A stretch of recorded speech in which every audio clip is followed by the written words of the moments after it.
bitch. Oh, excuse you? Baloney wash. I'm annoyed. I'm just here to give my opinion and carry in. Oh, it's Chris Avalon Unfiltered, bitch.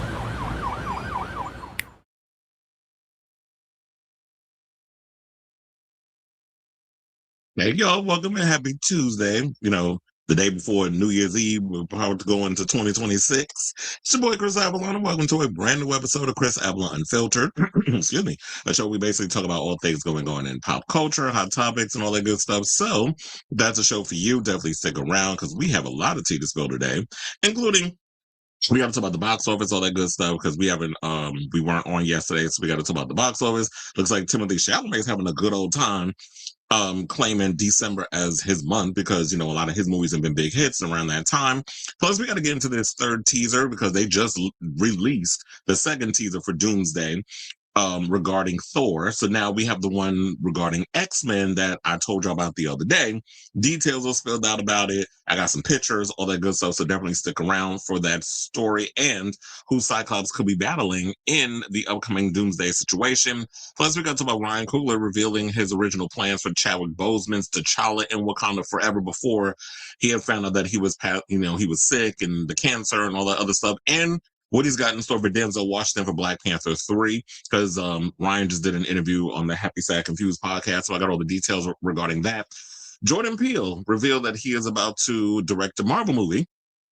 There's stories regarding that. Some people think it might be Blade, so we'll get into that. We got to talk about this tea regarding Tyler Perry and these latest accusations. Now he's trying to save face by leaking text that he had between him and the gentleman that is suing him. Plus, I got a video from Law and Crime, which breaks down the whole thing. And y'all might actually be seeing a whole different side, meaning that those of y'all that's still in that little cloud of thinking Tyler is innocent and all of this, that video might change your mind because I watched it and I gagged. So we'll get into that. Plus, Diddy is still pondering suing Netflix over the docuseries they just did with 50 Cent and all that other stuff, and they moved up his prison sentence.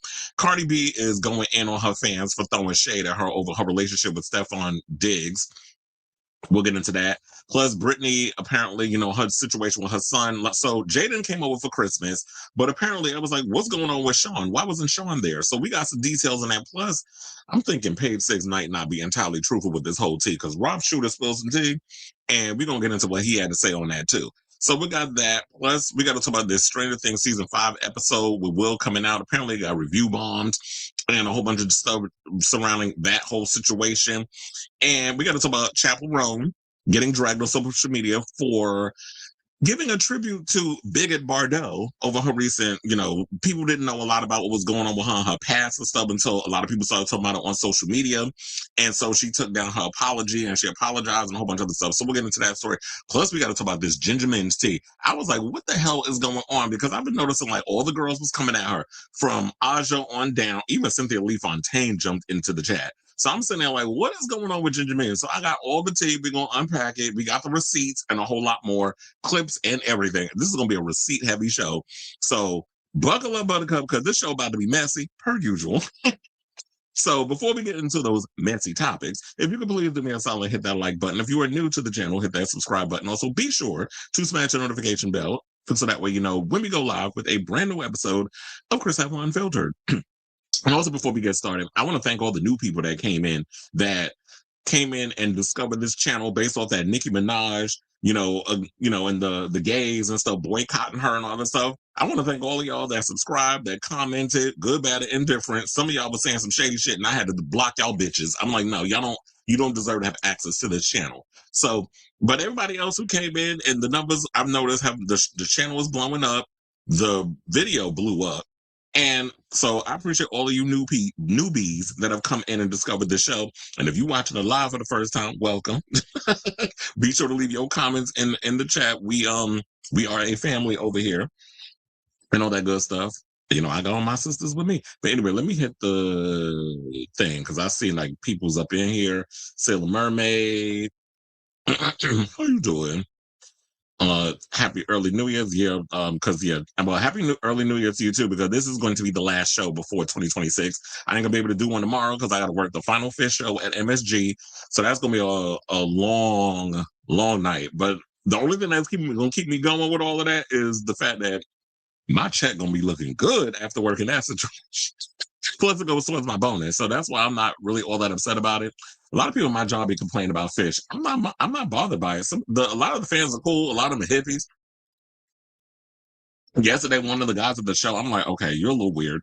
You're walking around the whole, like, in your section with no shoes on. I'm like, this is not your house. Number two, the floors is dirty.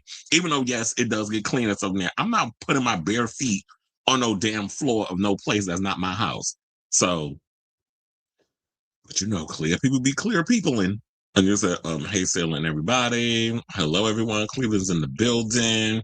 The only thing I can say for Ginger is when you lose a lot of weight, it can affect. Because it's like all her damn common sense went with that weight loss, right? He said, to celebrate Christmas in Morocco and New Year's as well. Then she said, start the disco in mid-January. Yeah, so we should be getting new Madonna music. Excited. And so with 2026 also, I'm going to be I am going to be building bigger and better things for the channel and also trying to expand and do other stuff. So only way on up is up, right? And plus, on top of that, I want to create, because I've been really big into this, and I want to thank Onyx for putting me on to like some of the stuff that he was sending me in private. But I want to create a vision board. So I need to go to Michael's. I need to get me a vision board. I need to start taking photos, put it in an email, then emailing it, then print it out, cut out the paper, because this is the way we got to do shit now. Take pictures that inspired you, email it. Then when you print out the side, cut out all the photos, stick it to the vision board, and have an idea of what it is I want to do. Because before, I used to write stuff down in a book of all the things I want to accomplish. And I look back at the book and I was like, oh, I accomplished a lot of these things that I put in here. So it truly does work when you have an idea and you want to manifest things for your career or anything you want going on in your personal and professional life. Yes, you should, Sailor Mermaid. Do a vision board. If you have any or anybody watching, if y'all have any ideas of which one, and I'm gonna do this about New Year's resolution. This is how I feel about New Year's resolution. It's all bullshit. YouTube don't flag me for the middle fingers. That was just me giving the finger to the New Year's resolution thing.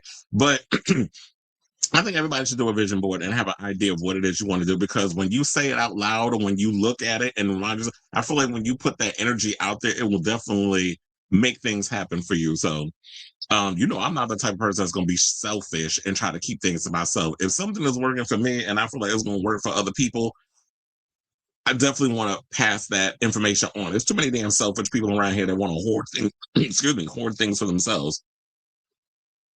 I'm getting tickets to Zara Larson Midnight Sun Tour, and I'm beginning Icona Pop. Wait, you don't want, are you saying, and go to Kesha, Charlie XX, Tolo, and Robin and do it in amphitheater so we could. Wait, what? He said also a separate project board can be good for separate things. You may have to look into that too. Look, you can have to. I already saw Zara Larson perform. I told y'all that she did Jingle Ball, and I worked Jingle Ball, and she's a lot of fun. She puts on a good show. I like her. So, but yeah, she's about to. Who's the other girl? You said they're about to do Megan. She's about to do Megan Trainor's tour. Is it Zara Larson? No, it's who is it supposed to be doing? I kind of pop. Whose show are they doing? First one, I also noticed Florence and the Machine's doing 2 nights at the Garden. So I already know I'm getting one of those shows because they always if it's multiple nights, I'm more than likely will be getting those shows. But anyway, let me stop the rambling. Let me hit my banner, and let's get right into the show. So wait, hold on, because I just realized one of my things is open, so I had to close that. Okay, so let's get into topic number 1. Let's talk about the box office. So yesterday, the box office numbers and everything came out. We didn't get to do a show yesterday because I told you I was working. So I wasn't able to come on board with it. But it looks like Timothée Chalamet got a reason to celebrate in A24 as well. Because, A24 has been kind of having a bit of a rough year, especially with some of the movies they did. Like Smash Machine didn't do all that well at the box office. But Timothée Chalamet has proven that he is a one-man marketing machine. Maybe we can give that maybe some credit to the Kardashians. I don't know. I know a lot of people will be feeling a way about his relationship with Kylie. Well, yeah, it is Kylie Jenner. with Kylie Jenner, but it looked like some of her stuff is rubbing off on him, and so the marketing thing works. Plus, he's young enough, so he's pretty much got his finger on the pulse of Gen Z. He's trying to, perpetuate himself as sort of like a people's actor. Like he's very personable in a way. Like I told you last season, he was at the Knicks games. And the fans was, I think, loving him because of that, where he was very much dapping up a lot of the fans, especially when the Knicks was winning a lot from last season. And then, of course, we lost the playoffs, and then Jim Dolan, my boss, had to be like, okay, we got to chop this coach, which I'm glad we got a new one because the Knicks been kicking ass lately, which I've been loving. But anyway, this is not about Knicks talk. But anyway, it kind of is because Timothée Chalamet is a big fan. So that's where a lot of times I've been seeing him was at the Knicks games and stuff. So with that being said, let's get into the story. So James Cameron, a lot of people feeling away about Avatar, whatever the case is, thinking it's not going to be cross the $1 billion mark. Apparently, it looks like it's about to. In a couple of weeks, because in 2 weeks it's already grossed 760 million worldwide. Now, if it doesn't do well domestically in the United States, I guess they're like, okay, whatever.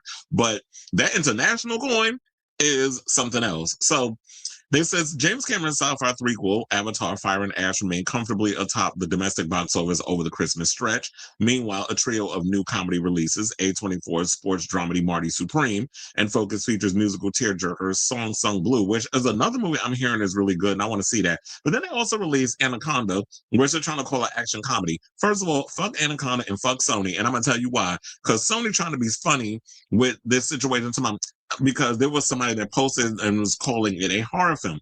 Don't be trying to categorize a horror film. Well, last when I checked, when I seen the original Anaconda with Jennifer Lopez and Ice Cube, which I heard there are cameos from some of the cast members. I don't know. I haven't seen it, nor do I care, because that movie does not look good at all. And I've been seeing a lot of the reviews where they're saying, like, yeah, Anaconda is trash. Do not waste your money. It's trying to be Tropic Thunder so bad. And now you're trying to make it a comedy situation. It's like, wait a minute. If we got a giant snake going around eating people, where is that a comedy? Where am I supposed to ha ha ha watching that? I want to see some thrills and kills, which I'm actually hearing that you get from that new movie Primate, which I'm actually looking forward to seeing because Primate is getting rave reviews. A lot of people who've seen it, the embargo apparently is lifted and saying like, yeah, it was a pleasant surprise. So I want to see that movie. In January, it does look like it's going to be stacked with horror. Between 28 Weeks Later and Primate, and I think it was a couple of other movies that I saw. Oh wait, there's a zombie movie coming out with Daisy Ridley that looks really good. I want to see that. That's coming out in January also. January, like I said, is going to be stacked with horror films. So if Anaconda wants to call itself an action comedy, but y'all lacking on the comedy, then you call it whatever it is. But sorry, Sony, it look like you got another flop in your hands. A bigger flop than probably Kraven the Hunter, which I also heard Ryan Coogler said he wanted to have Kraven in Black Panther, but Sony didn't allow it. We'll get into that story after this one. So with all the bands, so I definitely want to see that Song Sung Blue movie with Hugh Jackman and I almost said Kate Blanchett, Kate Hudson. That's it. I'm getting my Kates confused, or I have just a different Kate in my head. So there's that. Anaconda's flopping. Zootopia 2 was in number 2, came in second in its 5th weekend. Avatar 3 added a solid 64 million, over the traditional weekend at 88 million since the Christmas holiday on Thursday. The 3-day figure is a scant 28% decline, which is actually not bad for its second week. From its 89 million domestic debut, a stronger hold than its predecessor, 2022's The Way of Water, which I hear some people say that they thought Fire and Ash was better than The Way of Water. Now I think I kind of want to see the movie, but I'm gonna wait until it comes out on streaming or whatever. I'm not rushing to go to no movies to see no damn Avatar. Or maybe before it comes out of IMAX, I'll go and see it. Because look, I just heard that Tron Ares is about to hit Disney Plus next month. I think January 7th, and Wicked for Good is already available to watch at home. So I'm just sitting there like, damn, y'all don't even give people a chance to like go see stuff in theaters. You already got it available. Like I could watch Wicked for Good in my house if I wanted to.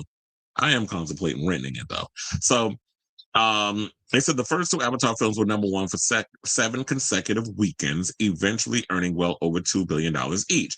Marty Supreme enjoyed the best debut among newcomers in third with 17.4 million from 2,600 theaters over the weekend and 27.1 million through the 4-day holiday frame.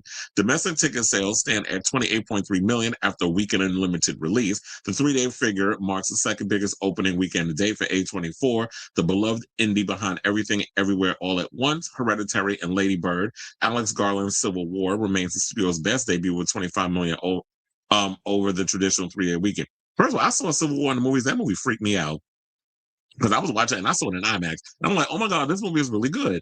And then I also saw Warfare. I think it was also an A24 movie. I just saw that over the weekend.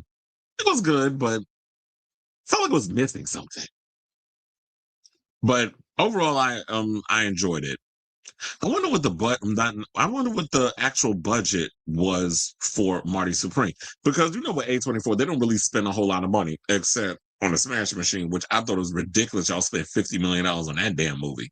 So they said for Marty Supreme, the stellar cast can be attributed to director Josh Safdie for making the movie that's resonating with audiences. Funny enough, we talking about John Safdie. You know, his brother must be seething because his brother actually directed. This is the funny part. Josh Safdie is the one that has the big movie, right?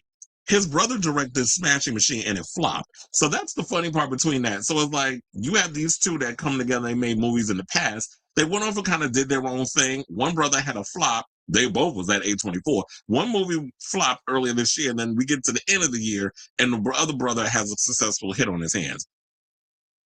Is it kind of saying like who's got the more talent, and maybe the other one might be better off together with his brother than apart? So yeah, so it says that Timothée Chalamet, who plays a fictional tennis table champ and has been a one-man marketing machine, going to great lengths and heights to get out the word about the film. A24 spent roughly $7 million to produce Marty Supreme. Damn, that's a lot of money, which is expected to remain a box office draw due to positive reviews and great word of mouth. Moviegoers, roughly 65% of whom were 35 or younger, gave the R-rated film a B-plus grade, which on CinemaScore exit polls, that's a far better reception than the C-plus grade that was bestowed upon Safdie's prior film, the deeply unsettling Uncut Gems. I didn't see that, by the way. Maybe because I heard so much hype around it, I just didn't care to watch it. Now, staying power will be important, however, because Marty Supreme needs to generate a lot of coinage to justify its price tag, the biggest ever for A24. Yeah, that's crazy. It's like with 50 million y'all put towards the Smash Machine for his brother's film, and then 75 million or 70 million to roughly, they're saying, which means that's not an actual estimate. They're saying roughly around there. Then with doing that, that means that yeah, y'all better hope y'all make that money back, because $70 million on that, you gotta at least hope. Like, how much would that have to break in order to break even? Like close to $200 million? Does something like a Marty Supreme have that kind of staying power where it could bring in around that kind of money? So they said sports dramas are not big movies to begin with. Yeah, ask Christy. But the right cast can elevate them, says David A. Gross, who runs the movie consulting firm Franchise Entertainment Research. He's referring to films like F1, the movie, which I actually liked, and I saw that in Dolby. I didn't see that in IMAX. I wish I would have, but Dolby was just as fine. And then Air, which had Ben Affleck and Matt Damon. Timothée Chalamet is making that kind of difference. Well, he might be one of the rarities that's like a true movie star, because they always say like movie stars don't really exist, and for the most part they don't. But Timothée Chalamet is really proven to be like, he said he wants to be one of the greats, so he wants to be the Michael Jordan of acting. So in so many words, so he's doing what he's got to do to take on that position. There's some actors that want the big parts but don't want to put in the work to actually go out and promote and do all the other things. Timothy's willing to play the game, and I'm not saying the game of like Hollywood politics, whatever the case is, but it's just the game of I got to do what I got to do to become the GOAT in my generation of actors, where it's post the traditional way that movie stars were made. Because the old traditional way of movie stars, that's all dead. Tom Cruise can't even open movies like he used to anymore. Although I did hear that new movie he's got with Inarritu directed. I heard that movie's like over $100 million. You better hope and pray he's got that cachet still to get somebody to come see this weird ass movie where all I see is him look with a receding hair, a silhouette, of him with a receding hairline, kneeling with a big old nose. I'm like, what the hell is this movie even about? So Anaconda landed at number 5 with 14.6 million over the weekend and 23.7 million since Christmas. The movie also opened internationally with 20 mil for a global start of 43.7 million, a 45 million budgeted meta reboot. Anaconda has Jack Black and Paul Rudd as best friends who travel to the jungle to pursue their childhood dream of remaking their all-time favorite movie, which is 1997's Anaconda, which I will say this, the original movie, I have a soft spot for it. I love the movie. It's a guilty pleasure. Like the sequel that went straight to DVD or something or another. That was a lot of fun. I think they made other films, but I never watched them. So I only watched I only watched the first two. It's kind of like Tremors. Love Tremors, and I even like Aftershocks. After that, I ain't watched another Tremors movie because I already knew, okay, these movies are corny or whatever. But I like the first two. And I think the second one went straight to video or whatever, but it was a load of fun. Okay, so they said the project starts to unravel when life imitates art and a real anaconda begins hunting them down, which sounds like a good concept, but everybody keeps saying the movie is not that good. Now, critics and audiences were mixed on Anaconda, which has a 51% Rotten Tomatoes average and a B grade on Cinema Score. So then we could also get into, so we could hurry up and wrap this up. Song Sung Blue opened in 8th with 7.6 million over the weekend and 12 million through the 4-day holiday frame. Craig Brewer directed the 30 million budgeted movie featuring Hugh Jackman and Kay Hudson, and the true story of two down on their luck musicians who form a Neil Diamond tribute band. Now, opening weekend crowds dug the movie, which earned an A grade on Cinema Score, the best marks among the new releases. In terms of ticket buyers, 65% were female, while 53% of audiences were above the age of 55. So they're pretty much saying there's a lot of women that's going to see it and a lot of people who are older. Sounds about right. And it also says the crowd pleaser because this young generation ain't listening to no damn Neil Diamond. They will listen to, like, if the equivalent of a Neil Diamond type music or whatever would be Benson Boone or Chappell Roan. Like, it's something in that realm. If one of them was in that movie, maybe you would get the younger audience. But if they were doing tribute music of what they're doing. But then again, they ain't been around long enough to even acquire being tributed to.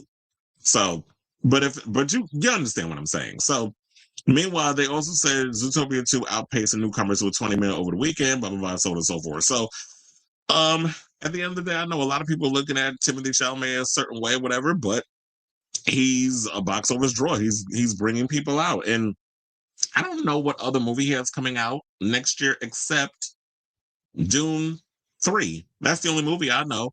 And that'll be interesting because from what we spoke about the last time, he has not, well, it's going up against Avengers Doomsday.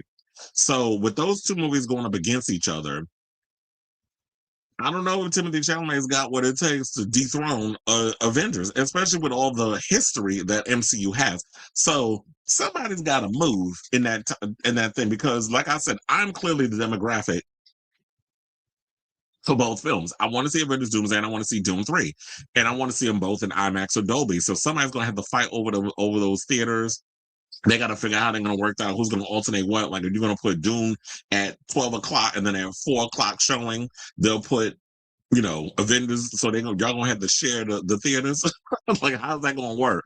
So somebody's got to figure out something. So yeah, while Timothée Chalamet is definitely proven like he's the king of the box office for now, I don't know if he's that big of a king that he'll be able to take on and win in a fight up against Avengers Doomsday. So somebody's going to have to move. And I get it. Doom had the slot first, but it ain't always about who has something first. And you already see Avengers already started their promotional campaign with all the little trailers and stuff that's coming out, which we're gonna get into in a minute when we talk about the Cyclops X-Men trailer, and then we're gonna talk about Thor and all that other stuff. So yeah, I say all this to say, what do you guys think of this story about the whole box office and everything? Have y'all seen any of the new movies that's coming out? Do you have any plans on wanting to go to the movies and see these films? And have you seen Avatar? What you think? All that good stuff. So let me know what you guys think of this story in the comments down below. Well, speaking of comments, we got a whole lot of them.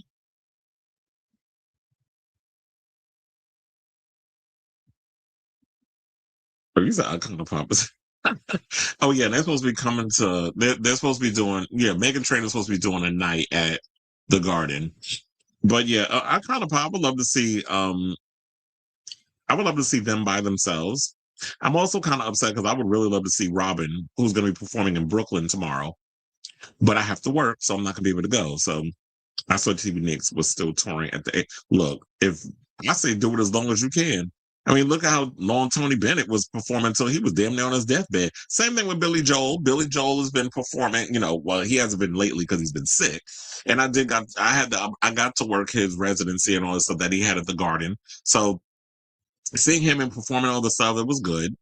It's always funny when older people come up to me and they're like, "Do you like the music?" It's like they always think like I'm going to be, because of how I look, because I'm younger, obviously, that I'm going to be sort of like, "Oh, well, I don't want to hear this old people music." I was like, music is music. I'm a fan of music. I grew up classically training in music and all other stuff. So music, I receive music differently than most of the people at my job, where they're just like, "Oh, I don't like working these shows and I don't want to do it." It's like, whatever. Music is music to me. I love live entertainment. It's like, I like my job and what I do. There's people that just look at their job as a job. But I'm not one of those people where back in the day I did, but not anymore. Now it's like I do whatever fulfills me passionately. It's not always about the money. I mean, the money would be better in so many ways if only the money could match the passion of the job that you have. But gone are the days that I'm just doing a job for the job. He is carving out a serious and mainstream career, a very hard thing to do. Exactly.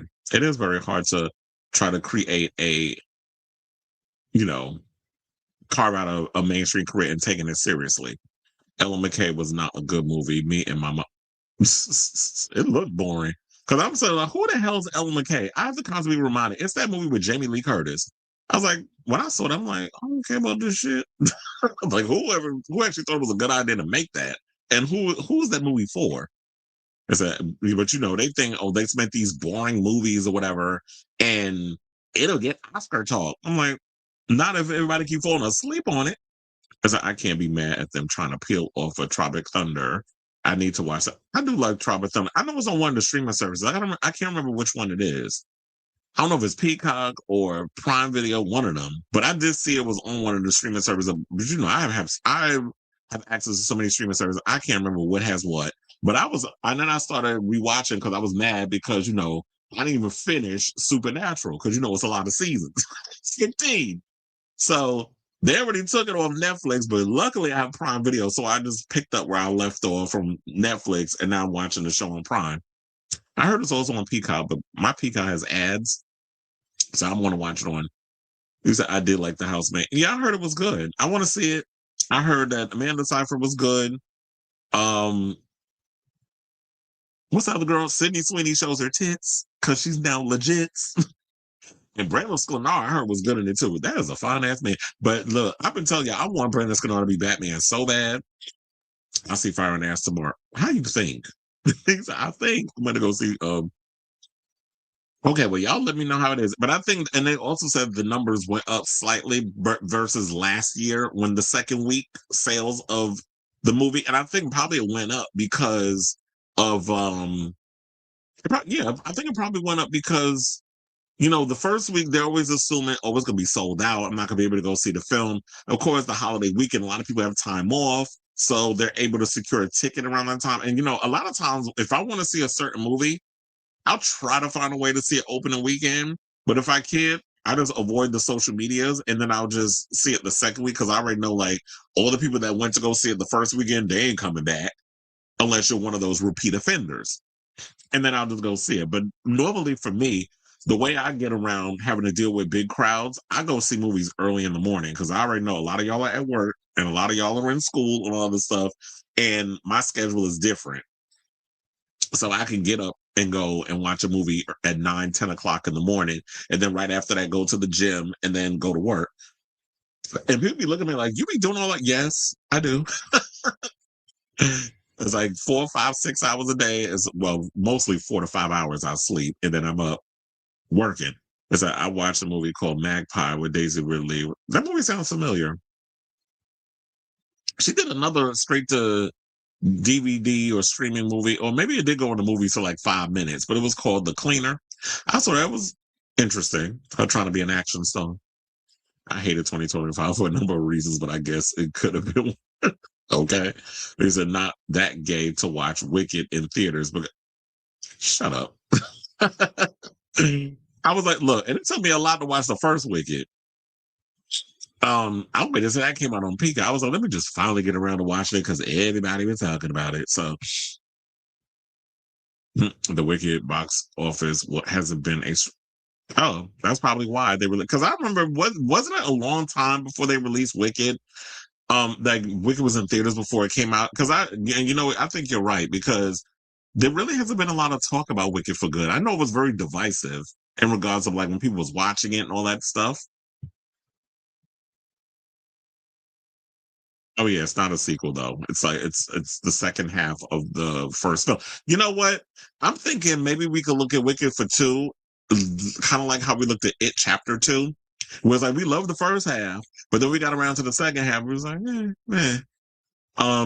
So we like, just like we love It Chapter 1 and we like Welcome to Derry, but we don't really acknowledge It Chapter 2. It Chapter 2 was kind of boring and a little disappointing. Sidebar: the guy that y'all probably already noticed by now, but the guy that played Eddie, the adult Eddie Spaghetti in It Chapter 2, he unalived himself. I think it was like last week. Timothée is the new Tom Cruise, the younger gens, except don't become a Scientologist. He said, I went to the premiere when you can watch both Wicked films, and part 2 isn't as good as part 1 because of contradictions with the timeline. Plus, we didn't see, a lot of people's mad over the whole Dorothy situation, too. Vincent Diamond. Sweet Caroline. Oh, wait, is that him? Is that who's saying that, or is that Barry Manilow? You know, I be getting my queens with the big hair confused. And who's the other one? There's another queen that got big hair, a little brown skin, that's in that kind of music. But I heard they had to make loopholes for legal reasons. Yeah, and that's one thing I hate about certain films is that they make loopholes and stuff, or they have to change things up because of who owns the rights to which situation. Amanda was the real star of the movie. The husband was cute too. Well, yeah, I did hear that Amanda Bynes was like the best part of the movie.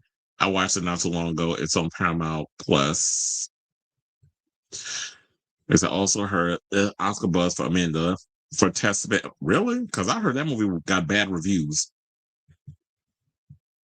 I have the. Yeah.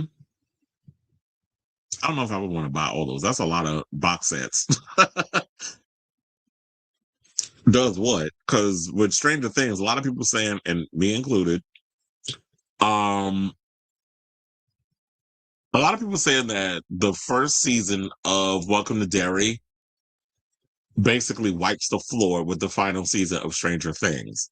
A lot of people have been underwhelmed about. We'll get into that when we break down that whole Noah Schnapp coming out episode that people are dragging on social media. And it's not, I'm not going to go in windmill on the straight people because it's not really them. It's the gays that are coming out and saying this. So MGM owns the copyrights to Dorothy. There was lots of Yeah, that's the same thing like with Marvel. Remember, at one point, Marvel didn't own a lot of their IPs. They had to sell it off because they were going to go bankrupt. So they had to sell off to all these different studios. Hence why Spider-Man is owned by Sony. The Hulk is owned by Universal. So they have to make these little deals, these co-deals. Did I say Amanda Bynes? I was like, Amanda Seyfried. Well, look. Amanda Bynes is considered crazy, and Amanda Seyfried is playing crazy in Housemaid. So both Amandas is kind of like they going hand in hand, I guess, right? But anyway, let's get back into the rest of the show.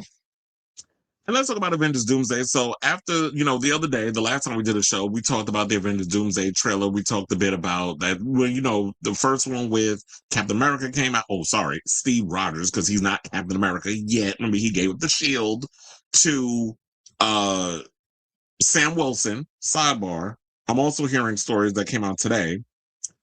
They're recasting Danny Ramirez's role in the upcoming season of The Last of Us because of scheduling conflicts. Remember, he was in season 2. So remind me of that scene where that freaking bitch went and killed my Pedro Pascal. And he was up in that scene too. But Yeah, so due to schedule conflicts, he's no longer going to be playing the character he played in that show, so they're going to be recasting the role. It'll be interesting to see what they pick.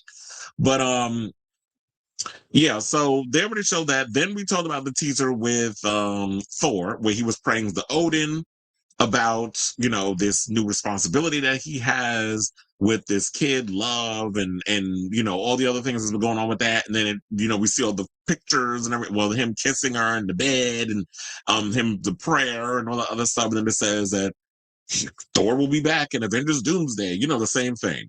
Blah blah blah, so on and so forth. Another whatever video. Was a little underwhelmed, kind of like I was underwhelmed with the previous one. So now we have a third trailer that I did tell y'all the other day that according to Jeff Snyder, the team is going to be coming out, that he said that the third trailer he's hearing is going to be an X-Men trailer with Cyclops, which turned out to be true. Then they said another trailer is supposed to be coming out with the Wakandans and Fantastic Four. I believe all in the same trailer. I don't know what the context of it is, but that is the rumor that's going around. And then they said that a fifth trailer will be the official trailer, which I'm hearing will be dropping. The rumor is, so just take it as a rumor, will be coming out around the Super Bowl. So you'll be able to see the trailer during the Super Bowl, which I think would be smart for them to actually air a full 2.5 minute full on trailer. 3 minutes, I would say, push it, because you got a lot of characters. So you want to give us as much eye candy to get us hyped as possible. But let me tell you something. When I was reading about what was going on with this, and I'm hearing all the stories regarding this third trailer with X-Men and whatever, I'm like, okay, you want to know something? I'm about to take it back. Because you remember before, I was like, I don't know. I'm still on the fence about Avengers Doomsday, and rightfully so, because of all the drama that was going on with the MCU and not really giving us anything noteworthy and memorable post Endgame. Like, we've had a couple of movies here and there, Shang-Chi, Thunderbolts, I liked, you know, a couple of movies that have come out over the years I thoroughly enjoyed, but a lot of them I was kind of like disappointed with. And I don't want to keep reiterating that because I've talked about it ad nauseum on the show. But after hearing this whole thing about X-Men, I'm like, okay, y'all got me sold. I cannot wait for this movie to come out. I'm excited now. I'm still on the fence about the whole Robert Downey Jr. Dr. Doom, but I need to see him in action before I fully change my mind. But based off of what everybody, from what I've been hearing, they're like, oh no, trust and believe, this movie is going to, you know, it's going to be one of the best movies that we're going to be able to, you know, look, one of the highly anticipated, one of the best movies we're going to be, and we're going to be satisfied as fans come the end of 2026 when this movie comes out. So there was a quote that Magneto, because they show a scene of Magneto and Charles Xavier sitting and playing chess. I think that the school for gifted children, whatever, school's been dismantled, whatever the case is. And Magneto says a line. He goes, "Death comes for us all. That's all I know for sure. The question isn't, are you prepared to die? The question is, who would you be when you close your eyes?" And I'm like, first of all, I need to get that tattooed on my arm. Maybe in hieroglyphics or something. But I'm just like, yeah, that's a really good thing, because it's sort of like, yeah, we all die, but it's like, when we die, did we make an impact? Did we do the things that we did to like change not only our lives, but other people that we've encountered over the years? And so when you look at that, it's like, yeah, who would you be when you close your eyes at the end of the day? Did you make some kind of an impact? So I like that line. That's a very biting line. So shout out to whoever wrote that. And then they said, so the third Avengers Doomsday teaser trailer has leaked in its entirety. And if you had any doubts about what the Russo brothers are cooking up, this should help ease your mind. So in the trailer, they said you get to see ruins of the X Mansion. The classic Xavier School for Gifted Youngsters sign is shown amid the rubble before we find Professor X and Magneto in the middle of a game of chess. The two old friends place their hands together in a brotherly gesture, and we see Charles Xavier in his classic X wheelchair, like the one in the original X-Men movies, not Doctor Strange in the Multiverse of Madness. Magneto, meanwhile, appears to have long hair and a beard.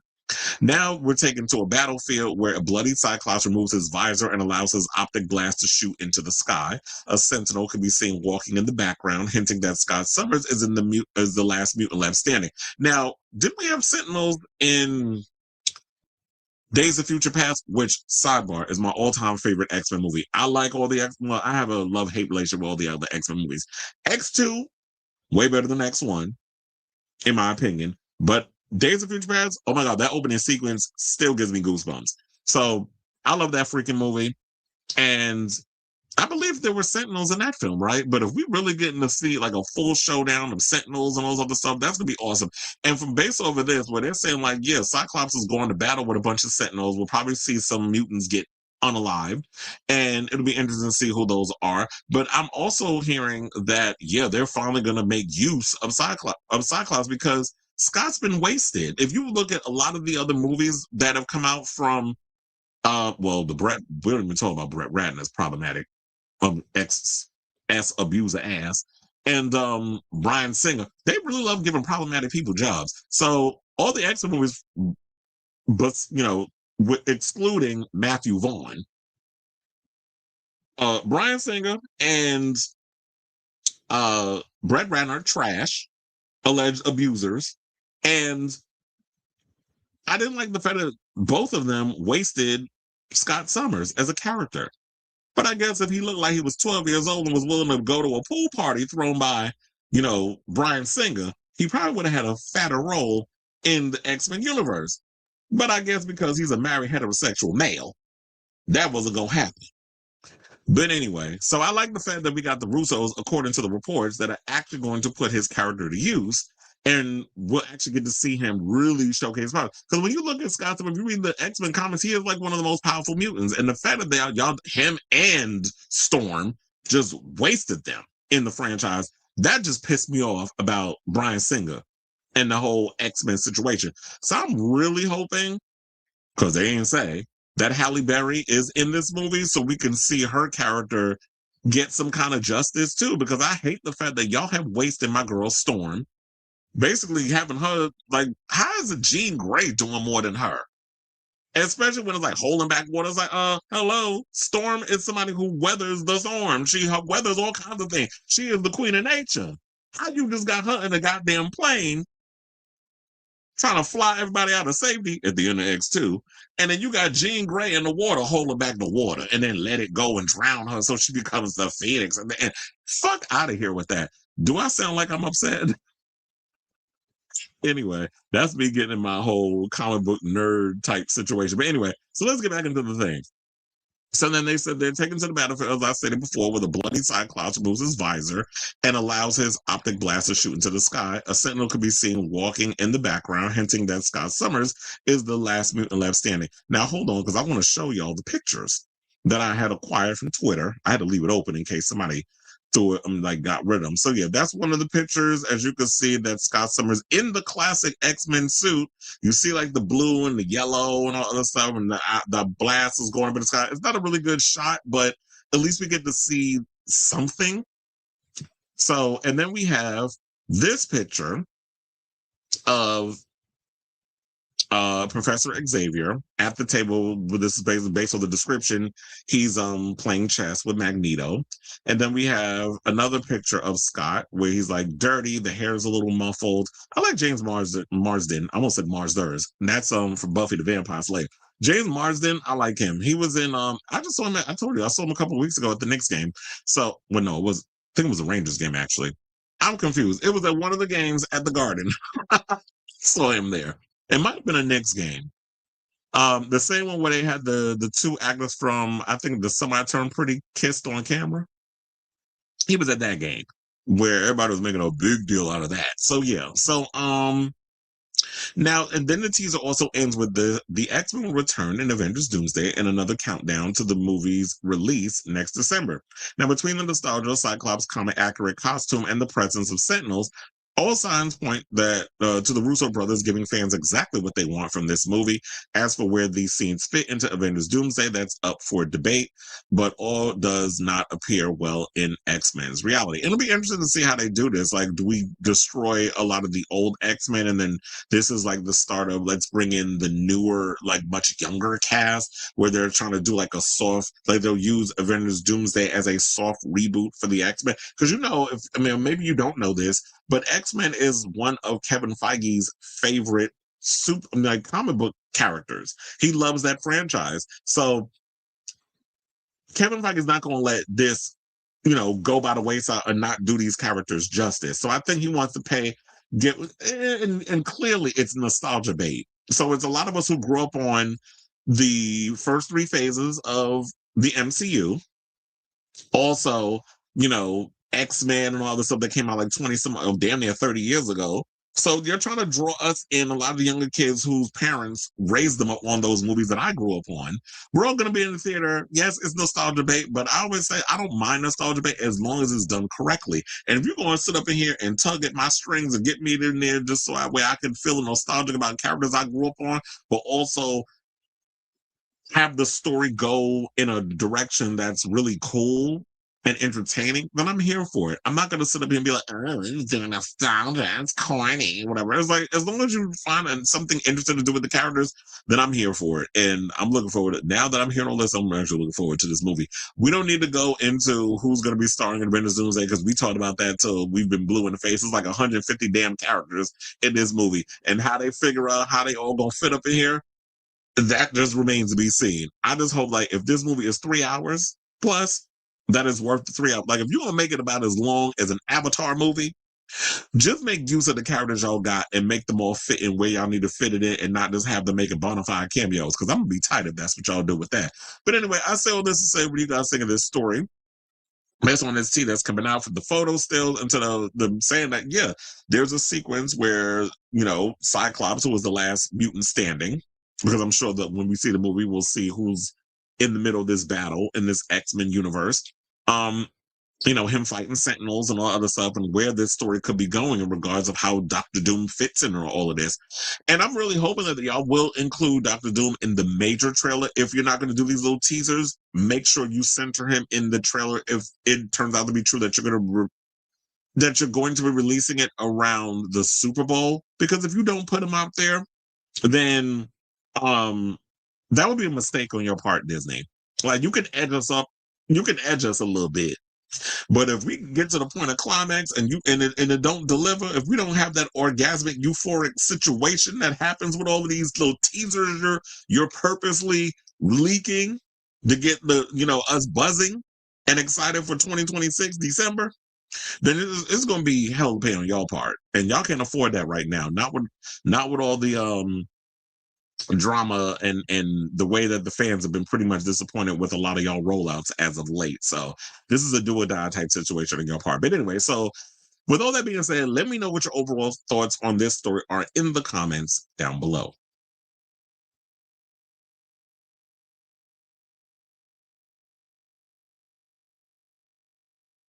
Let's go into cautiously. Yeah, you know what? Yeah, I'll take that. Cautiously optimistic. I always try to be cautiously optimistic about, so I always try not to be so, oh, I hate this thing or I like this thing, unless it's warranted. But for the most part, it's like, yeah, I'm still optimistic that it's gonna be a good film, but I'm a little cautious. I don't know if I'm 110% on board. I'm on about 78%. I'll say 78%. Is that, oh, come on, most of the X-Men films except for 2 kick ass. I include the Wolverine. You like all the Wolverine films? The only Wolverine film I like Logan. That was a great one. I saw that. That's why I met Hugh Jackman. I already told you that story, but I was like, yeah, I like Logan. I like Deadpool and Wolverine. I even like the second one, the one with what was it? When he goes to Japan. I like that one. I was entertained by it. I hated the first one, and I think it's because I saw a version of it where a lot of the special effects wasn't done, so that kind of took me out of that film. X2 is my favorite. My only disappointment was the lack of lines and screen time Yuriko had. Yeah, Lady Deathstroke. I love me some Kelly Hu, and she really didn't have a lot to do. She had some great fight sequences though. So I just said she played one of the crucial roles in Logan's story, and vice versa. Dark Phoenix. Oh yeah, Dark Phoenix was terrible. I never got around to watching New Mutants because I remember hearing how bad it was. Days of Future Past is my favorite. I'm curious if they're gonna bring back the old cast, but Elliot come back to play Kitty Pryde, or probably find somebody new, because they're not. Because to me, I feel like it would not be fair to have a character come back who's no longer a girl playing the part.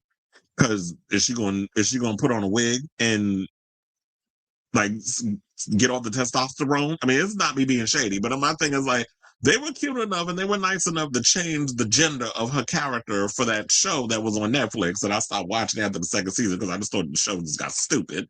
But to have her come in, I say recast the role or just don't have the character in there at all. But I feel like if you are going to bring Kitty Pryde back, recast it, but recast her in the reboot.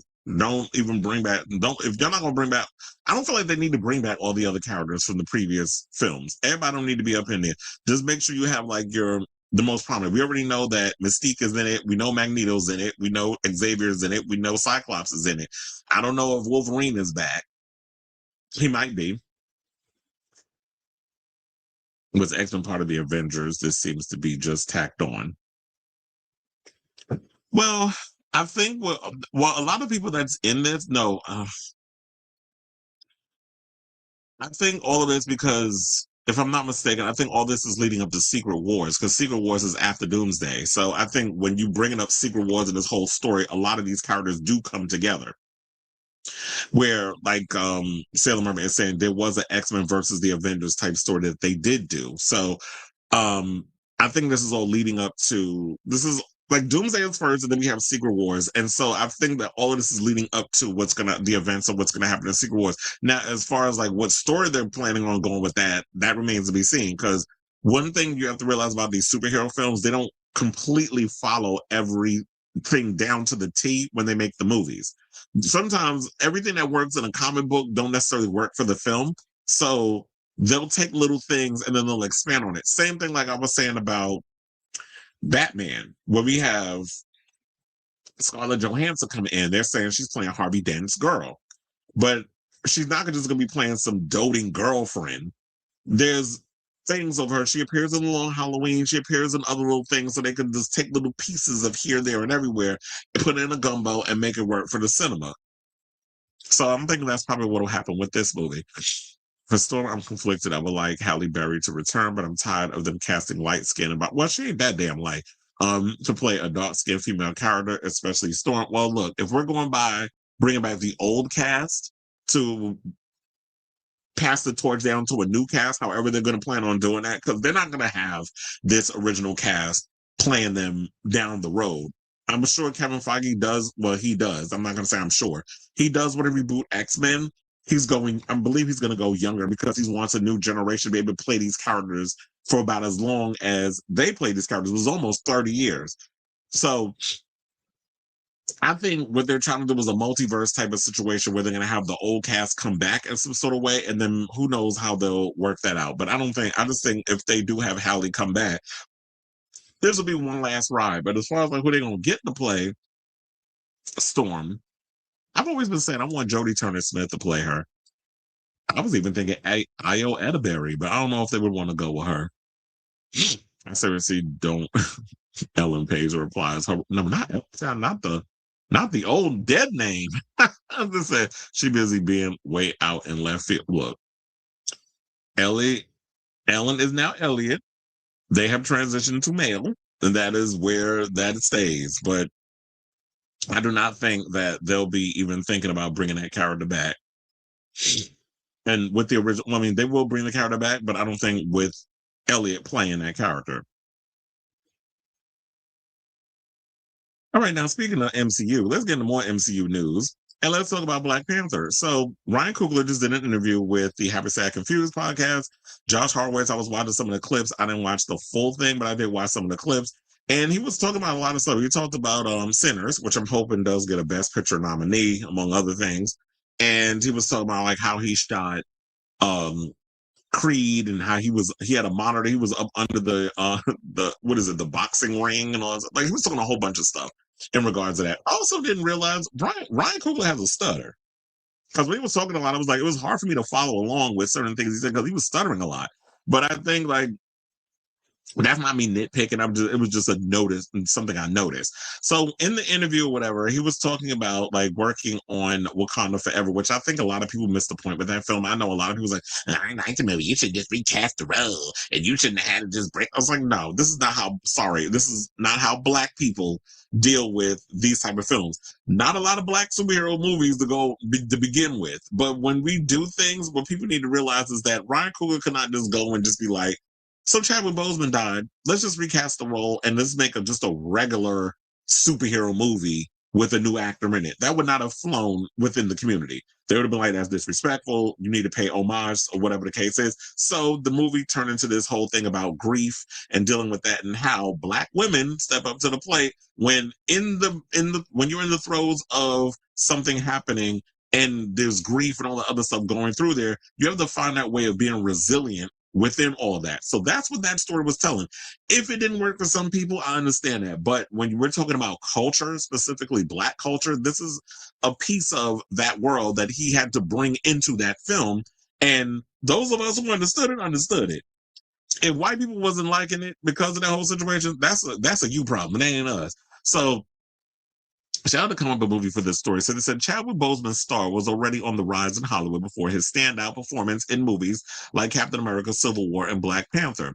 However, the latter set the stage for him to become one of the world's biggest stars, and major award success was almost certainty in his future. Tragically, Boseman's life was cut short after he lost a hard-fought battle with cancer in 2020. The actor's passing sent shockwaves across the world and left Marvel Studios without a T'Challa for its planned Black Panther sequel. The decision was made not to recast the role. Instead, the character died off screen, and Shuri inherited the Black Panther mantle in 2022's Black Panther Wakanda Forever. She will continue playing the hero in Avengers Doomsday, but is expected to soon pass the baton to T'Challa's son, Toussaint, aka T'Challa number 2. Now, talking to Josh Horowitz on his Happy, Sad, Confused podcast, filmmaker Ryan Coogler reflected on his relationship with Boseman, revealing that the actor was too unwell to read his Black Panther 2 script. He said, quote, I finished it and I hit him up to read it. He was too sick to read it, bro. That was kind of how the timing was. He was at a place where it wasn't going to happen. Our relationship was really interesting. He meant a lot to me. I found out after his passing from his family and from his friends how much I meant to him. I wondered if he knew just how much he meant to me. He protected me from a lot, bro. Our relationship was one of a lot of protection, you know? He also wanted to say I was convinced on the toughest days on Panther that I was going to get fired. I would say it all the time. If the actors were taking their time to get out of makeup, I'm like, yo, you got to hurry up or they're going to fire me. One day he took me to the side and was like, yo, stop saying that. I was like, man, I really feel that way. He was like, look at me, bro. I would never let that happen to you. I would not let that happen to you. Looking back, he was always protecting me. So I was like, look, a lot of directors feel that way when they get on set and there's a lot of responsibility on them, especially when you're somebody from like Oakland, California, and you're a person of color. And there's always this thing within Hollywood is like, you have one shot to make that movie, whatever it is. And luckily, Ryan Coogler is one of the rare birds that a lot of the movies that he's done, he's been on the hit side and he's got a lot of respect in the industry. Like I said, with him, Denis Villeneuve, and Christopher Nolan, those are like your trifecta of directors that are really like well respected within the industry and put out a lot of thought-provoking, you know, films, movies that we enjoy, but also gives us a sense of like, it's just a thinking man's movie or whatever the case is. Whether you like it or you don't, that's another story. But that's one of the things I love about Ryan Coogler. And I can totally understand. It's like when you're in a place, especially like with the MCU and that sort of thing, there's a lot of responsibility that goes with that.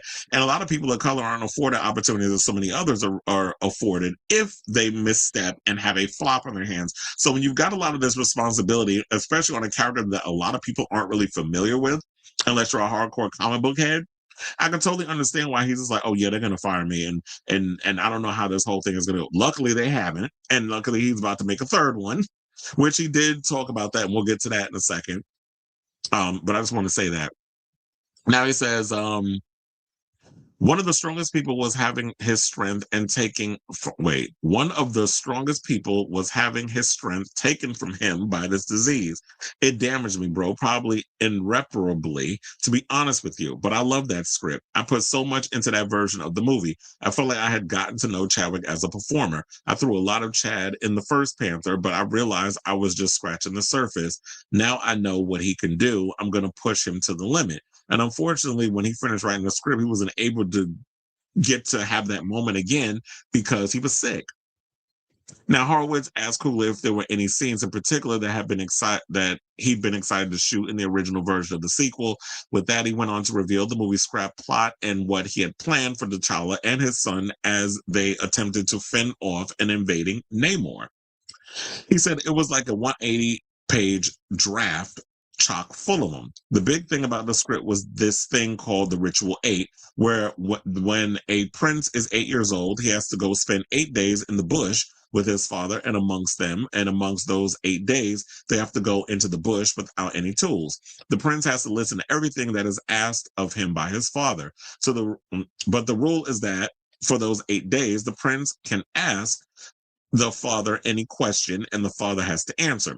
Now, during the course of those 8 days, Namor launches an attack. He had to deal with somebody who was like insanely dangerous, but because of this ritual, his son had to be like joined at his hip the whole time. He was engaging in negotiations, fights, and his son had to be right there, or he'd have to violate the ritual, which had never been broken. That was what the movie was. With Black Panther Wakanda Forever, I got a chance to make a movie about women. I love that movie so much. And here's the thing, I really love to have seen that version. To see like this whole custom where it's like, yeah, the son has to spend, 8 days in the bush with his dad, and like that whole camaraderie between them. And so then this attack happens, and it's like, regardless of what happens, my son has to be by my side. So you have to see how I negotiate and deal with politics, how I run Wakanda, how I deal with this battle. Would his son have to also engage in fight sequences? And then, of course, there's situations where you got to worry about the possibility of your son being hurt in the midst of all that. That would have been a really good story to explore. But unfortunately, we didn't get to see it. Who knows? Maybe down the road, if they decide to reboot Black Panther and, they decide to do a whole new thing with a new T'Challa and that sort of thing, then we could see that version be told. But unfortunately, we're not going to be able to see it. So now, in other Black Panther news, Howard also asked Coogler what he's been getting, why he's setting out to prove what he's setting out to prove with the upcoming Black Panther 3, after all he went through, making the other movies. He says, I'm not making movies to prove anything. I'm telling stories that I want to tell, that I'm obsessed with, that I feel the burning desire to do. Black Panther 3, a movie that I'm incredibly excited about, that's really the truth of it. The opportunity to prove things to myself or prove things about the marketplace now, absolutely. He said, I did enjoy making a movie that was essentially about powerful Black women who were grappling with grief while trying to do incredibly important jobs, and also starring Indigenous American people. I have a good time proving that movie could make $800 million. Absolutely. It brought me great joy to prove that, but that's not why I was making it. I was making it because I had a story that I was obsessed with. I had an opportunity to do things. I learned how to swim from that movie, bro. I've been terrified of the water. I got to live my best James Cameron life. Because, James loved the damn water. I'm 20 feet in the tank with a bunch of Black and Mexican folks swimming around. That was awesome. I did get a chance to move through an inescapable human emotion of grief, and I get to tell that story to my kids. And it's like, yeah, and if you really look at it, Black Panther 3 is also, I think, wait, why am I getting this? I'm getting a notification. Hold on, let me close that. Because I'm like, why am I getting this thing from StreamYard? This is not the time for y'all to be putting that up in there. But anyway, let me get to the story.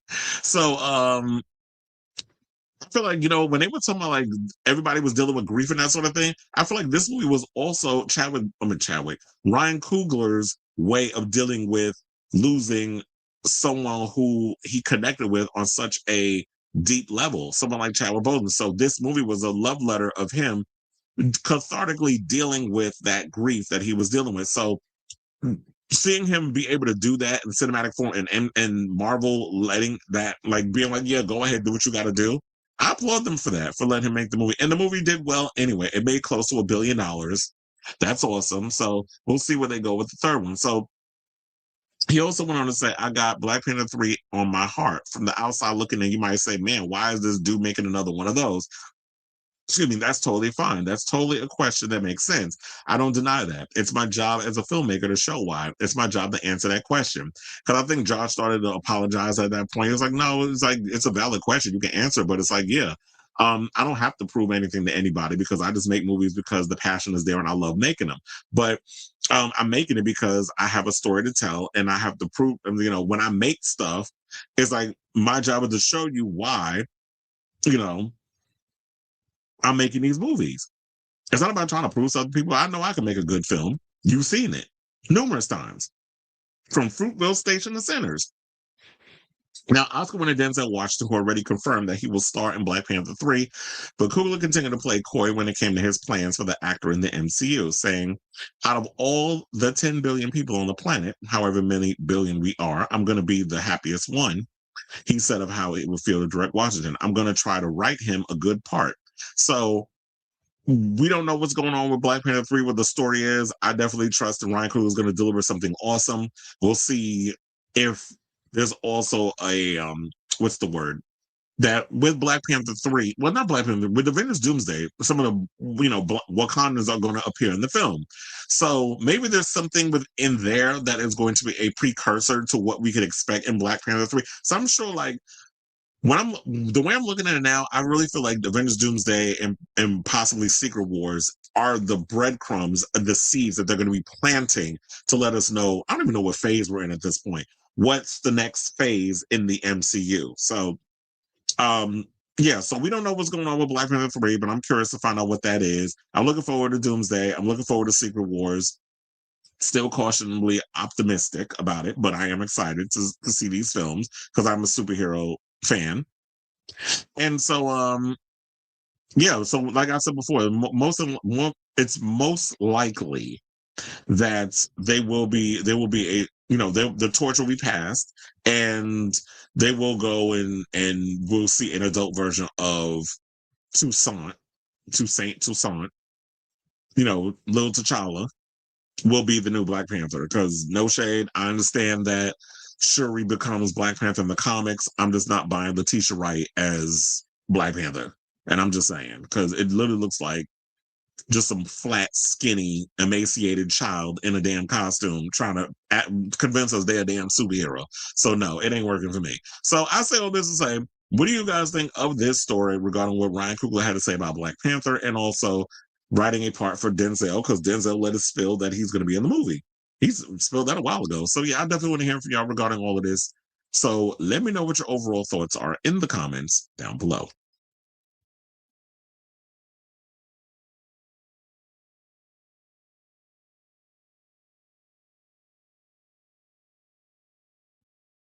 Please, Black Panther and Doctor Strange are my faves. I do like Black Panther. I mean, Doctor Strange. I like the first one. The Multiverse of Madness I didn't particularly care for. These lame Black Panther movies would have never been made if the actor would have never passed away. Huh? That doesn't make sense. You said they would have never been made if the actor would have never passed away. They made the first one. The first one made $1 billion. The second one, yeah, he passed away because he was sick. It made over 800 million. So I don't get this post. The American Film Institute's top 10 is out. Coolest film made that list. And some people will be saying, oh, y'all only putting that one in because all the other sites was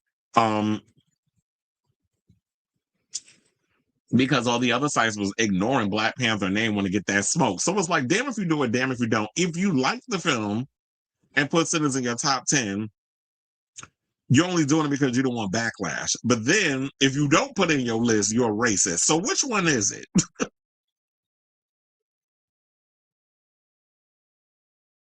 I am confused. So it's like, damn if you do it, damn if you don't.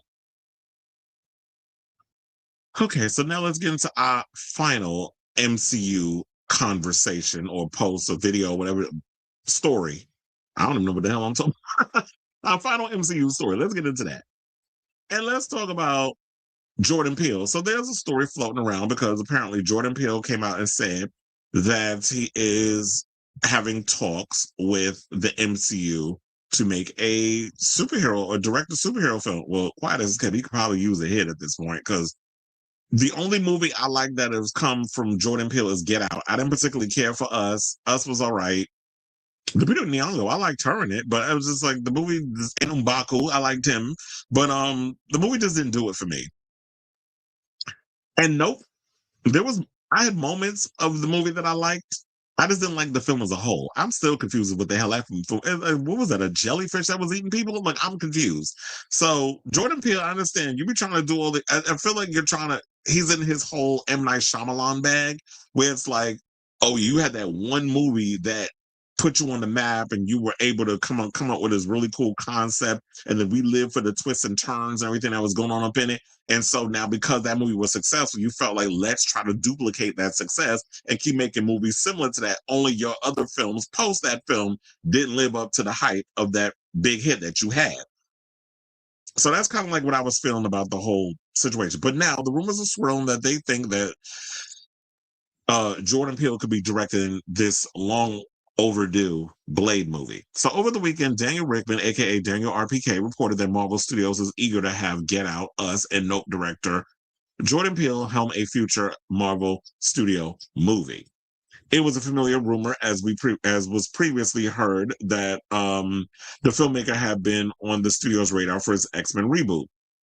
But then you already heard that Jake Schreier, who's directed Thunderbolts, has been hired to direct the X-Men reboot. So now the story gained a little traction on social media, but appears this could be closer to happening than we realize.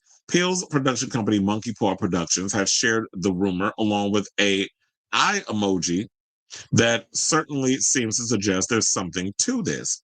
Whatever movie or TV show Peele may be in line for the MCU, he would likely write, direct, and have a decent amount of creative control. The most popular question on social media right now is Blade, a movie that Marvel Studios has repeatedly tried and failed to get off the ground. Midnight Suns is another possibility, while we've also seen some speculation about Peele doing something with the Hulk. Peele has never really had much to say about Marvel or superheroes in interviews. Beyond his impressive list of acting credits, he's largely known for his work behind the camera in the horror realm, hence the excitement surrounding his potentially taking charge of the Blade reboot starring Mahershala Ali.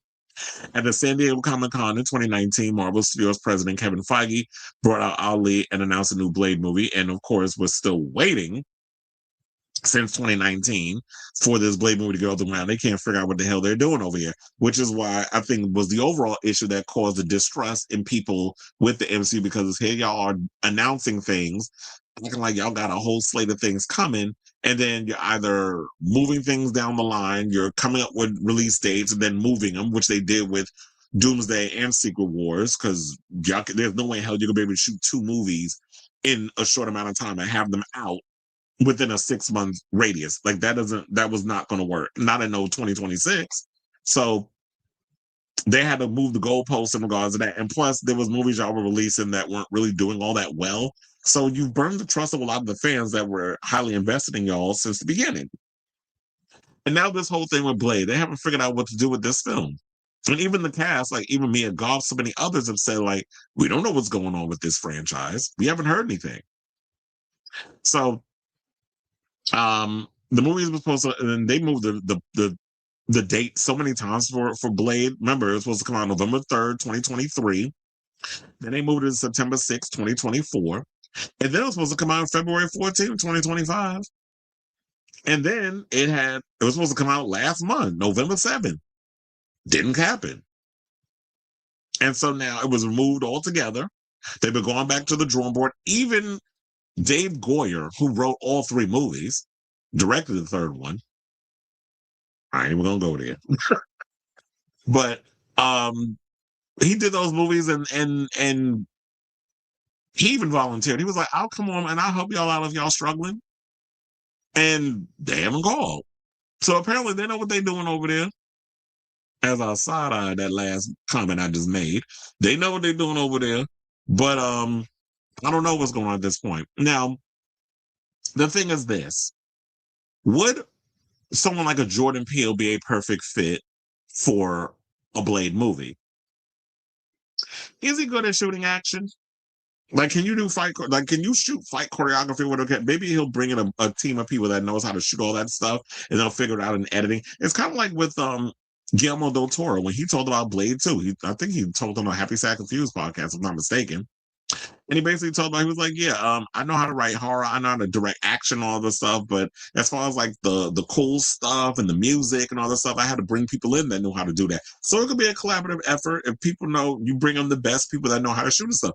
Have 8711 people come in do the stunts or whatever the case is. And what they were saying is that they didn't just want to put him in a leather outfit and have him killing vampires. Well, that's kind of what we want. But there needs to be some substance as well. Like you could do the whole we'll, we get to see him beating up vampires and killing them and all the other stuff. We get to see all the special effects regarding how they turn to dust or whatever the case is. Because, technology has come a long way since. But we also want depth. So why not just sort of take more of a John Wick approach? Really cool action sequences, but we get to see this underworld of the politics. How does the politics work in the vampire world versus the human world and all the other stuff and things that's going on with that. So it's like the vampire gangsters, and you have vampire politicians and all these other officials that goes on and build from that. And it's like world build on top of give us cool fight sequences and things. That's all you got to do. We don't want rocket science. We don't want Shakespeare when it comes to Blade. We want a good Blade movie, of course, but just world build on top of giving us cool action stuff. So I don't understand, like, how is it so hard to crack the code of making a Blade movie? But if there was anything, I don't know. If he doesn't do a Blade film, I mean, I wouldn't mind him doing an Incredible Hulk movie or whatever the case is. But it'd be relatively interesting to see what kind of part that what type of role he's going to take on if this story turns out to be true. It's like, yeah, Daniel RPK does get some good scoops, but he's not always accurate with everything. Sometimes he's right, sometimes he's wrong. But of course, at the end of the day, he's human. So everybody's not going to always get it right all the time. But so we'll just peg this as a rumor in the meantime. But I definitely want to hear from y'all. What do you guys think of this story? What would you like to see Jordan Peele, if this story turns out to be true, that he's looking to direct a film within the MCU? What type of superhero film would you like to see him take on? I honestly do want to see a black person direct a Blade movie, because you could bring really those Blade isms, especially when you're talking about a black man leading a superhero film where he's killing vampires and how that whole works in that world or whatever. And that element of cool or whatever. I would like to see him take that on. So let me know what you guys think of this story in the comments down below.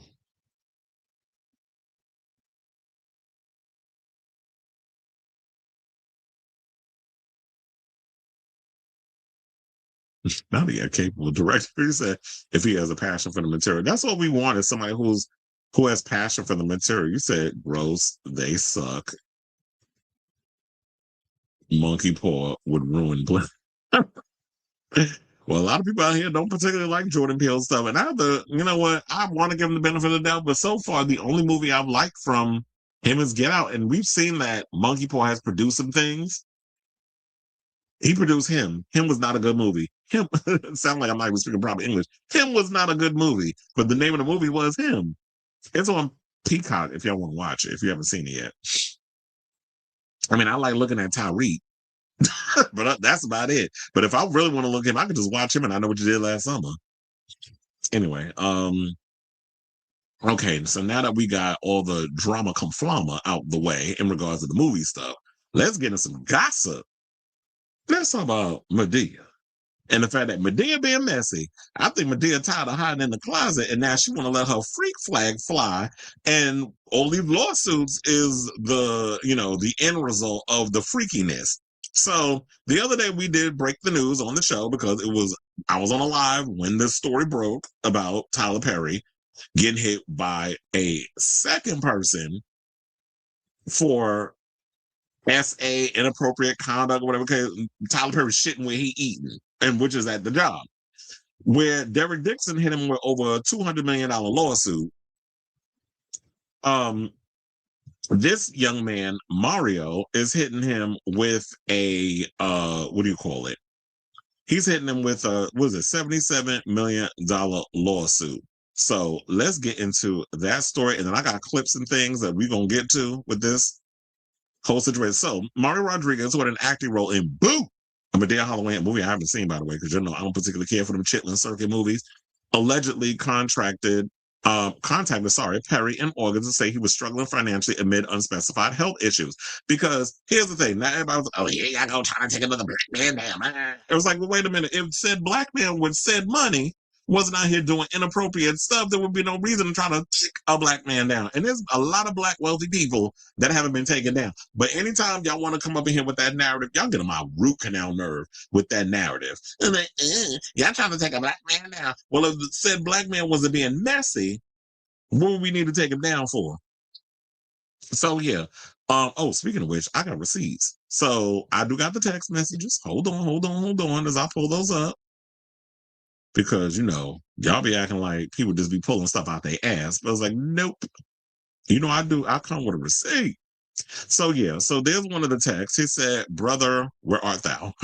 No, brother, I haven't been feeling okay, confused and a little nauseous. I got blood work, thinks it's my teeth. I know it's none of your business. IDK, what do I know? I promise you, where are the punctuations up in here? I promise you, I would never ask you for anything, but if it is what I think it is, I don't think I could do it on my own because I barely pay my bills. Or is he trying to say I can barely pay my bills? Because I'm like, you don't pay your bills. Well, how you paying? How you surviving if you're not paying your bills? But I think he was saying I can barely pay my bills because at one point Mario, before he was discovered by Tyler Perry, because remember the first one he discovered Derek Dixon, he was a cater waiter, and now he was using the cater waiting facility as his personal little OnlyFans playground, like his little grinder situation, like how he trying to pluck young men from obscurity and promising them things just for a little rub and tug. And that's what it was coming across. That's what Derek Dixon was saying. And now it's with this young man, Mario, he want to get a little rub and tug by promising him, oh, you ain't ever got to worry about your financial situation. And my thing is this, if somebody goes and lays down the groundwork and says, well, you don't ever have to worry about finances and all this other stuff, and then you trying to say it's a money grab? Well, you giving me permission to grab your money if you're offering to pay for certain things. So I can't have the money. And now that the money is drying up and you're not keeping up your end of the bargain, I'm trying to hit you up via text message with sidebar. Why is nobody questioning the fact that how this been? This is second person that got Tyler's personal phone number. Now, if I'm a person who's a mogul and running my own empire, none of you bitches will have my number. You're going through my assistant. So if you need to get whatever needs to be done or whatever the case is, you have your people call my people and we'll deal with it. We'll meet somewhere in the middle. I'm not giving you my number. There's people I'm close to barely have my fucking number. So I'm going to give it to some stranger unless we fucking, which hence this is all coming up in this situation. So I found that weird. Nobody's bringing that part up. But it's a money grab, right? But how he get the personal number when you an employee? First of all, you was what? Extra number 10 in Boo? Like you was background material. How background material get the number? But I was gonna say Taraji probably never got the number. What she do? She gotta have the number because she was the only one that was getting a real salary from working with Tyler. And if y'all notice, and shout out to Rob Shooter for this, he pointed out also that with all this going on, if this is not true and his lawyers are doing what needs to be done, because they're on the payroll, so of course they're going to try to clean up whatever the case is and be like, yeah, this is a money grab, blah blah blah blah blah. Where's Oprah? She real quiet. Where's Whoopi? And Whoopi defends the worst of the worst. We've seen that happen over the years with her on The View. She's far more problematic people she's defended on that damn show. And she got a studio named after her. Where's Meghan Markle? And I can't deal with her and that husband of hers. Well, the husband I'm not that irritated by. Meghan Markle irritates my entire spirit. Who's the other one that be all team Pastor Perry? Where's Swallowed? Where's TD Jakes at? You real quiet. I was gonna say where Diddy in jail, so he can't talk. So all these people that's supposed to be in his corner, his friends or whatever, where y'all at? Why y'all quiet all of a sudden? Yeah, Oprah, Gail. Then Gail just defends somebody who was problematic not too long ago. She real quiet today. But we'll get to that article where Rob Shooter to his A-list friends haven't been talking. Who he said? He said, yeah, Prince Harry, we haven't heard from them. We haven't heard from Oprah. We haven't heard from the Obamas. So where y'all at? Y'all be so quick to come out with the public support. Y'all quiet today. Quieter than a church mouse. So that's one of the texts that you see there. Then we got the other one. And he said, just know that I love you and I thank you for everything. I appreciate you to the moon. I got my Mexican ass. Oh, you got my Mexican ass. Oh, I didn't know he was Mexican. Tyler got a type.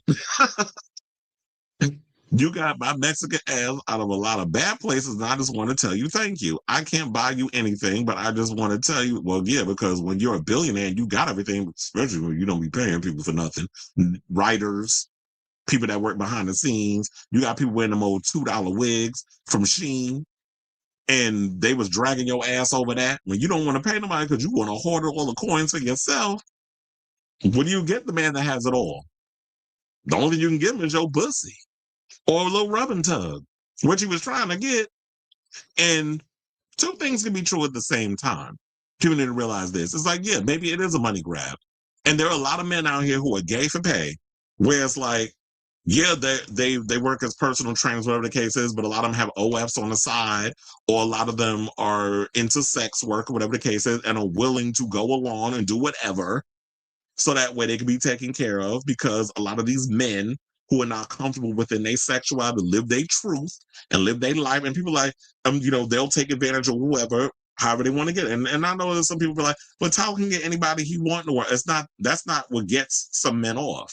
It's not about, they know they can get access to any piece of ass under the sun, especially when you got the money to be able to buy it.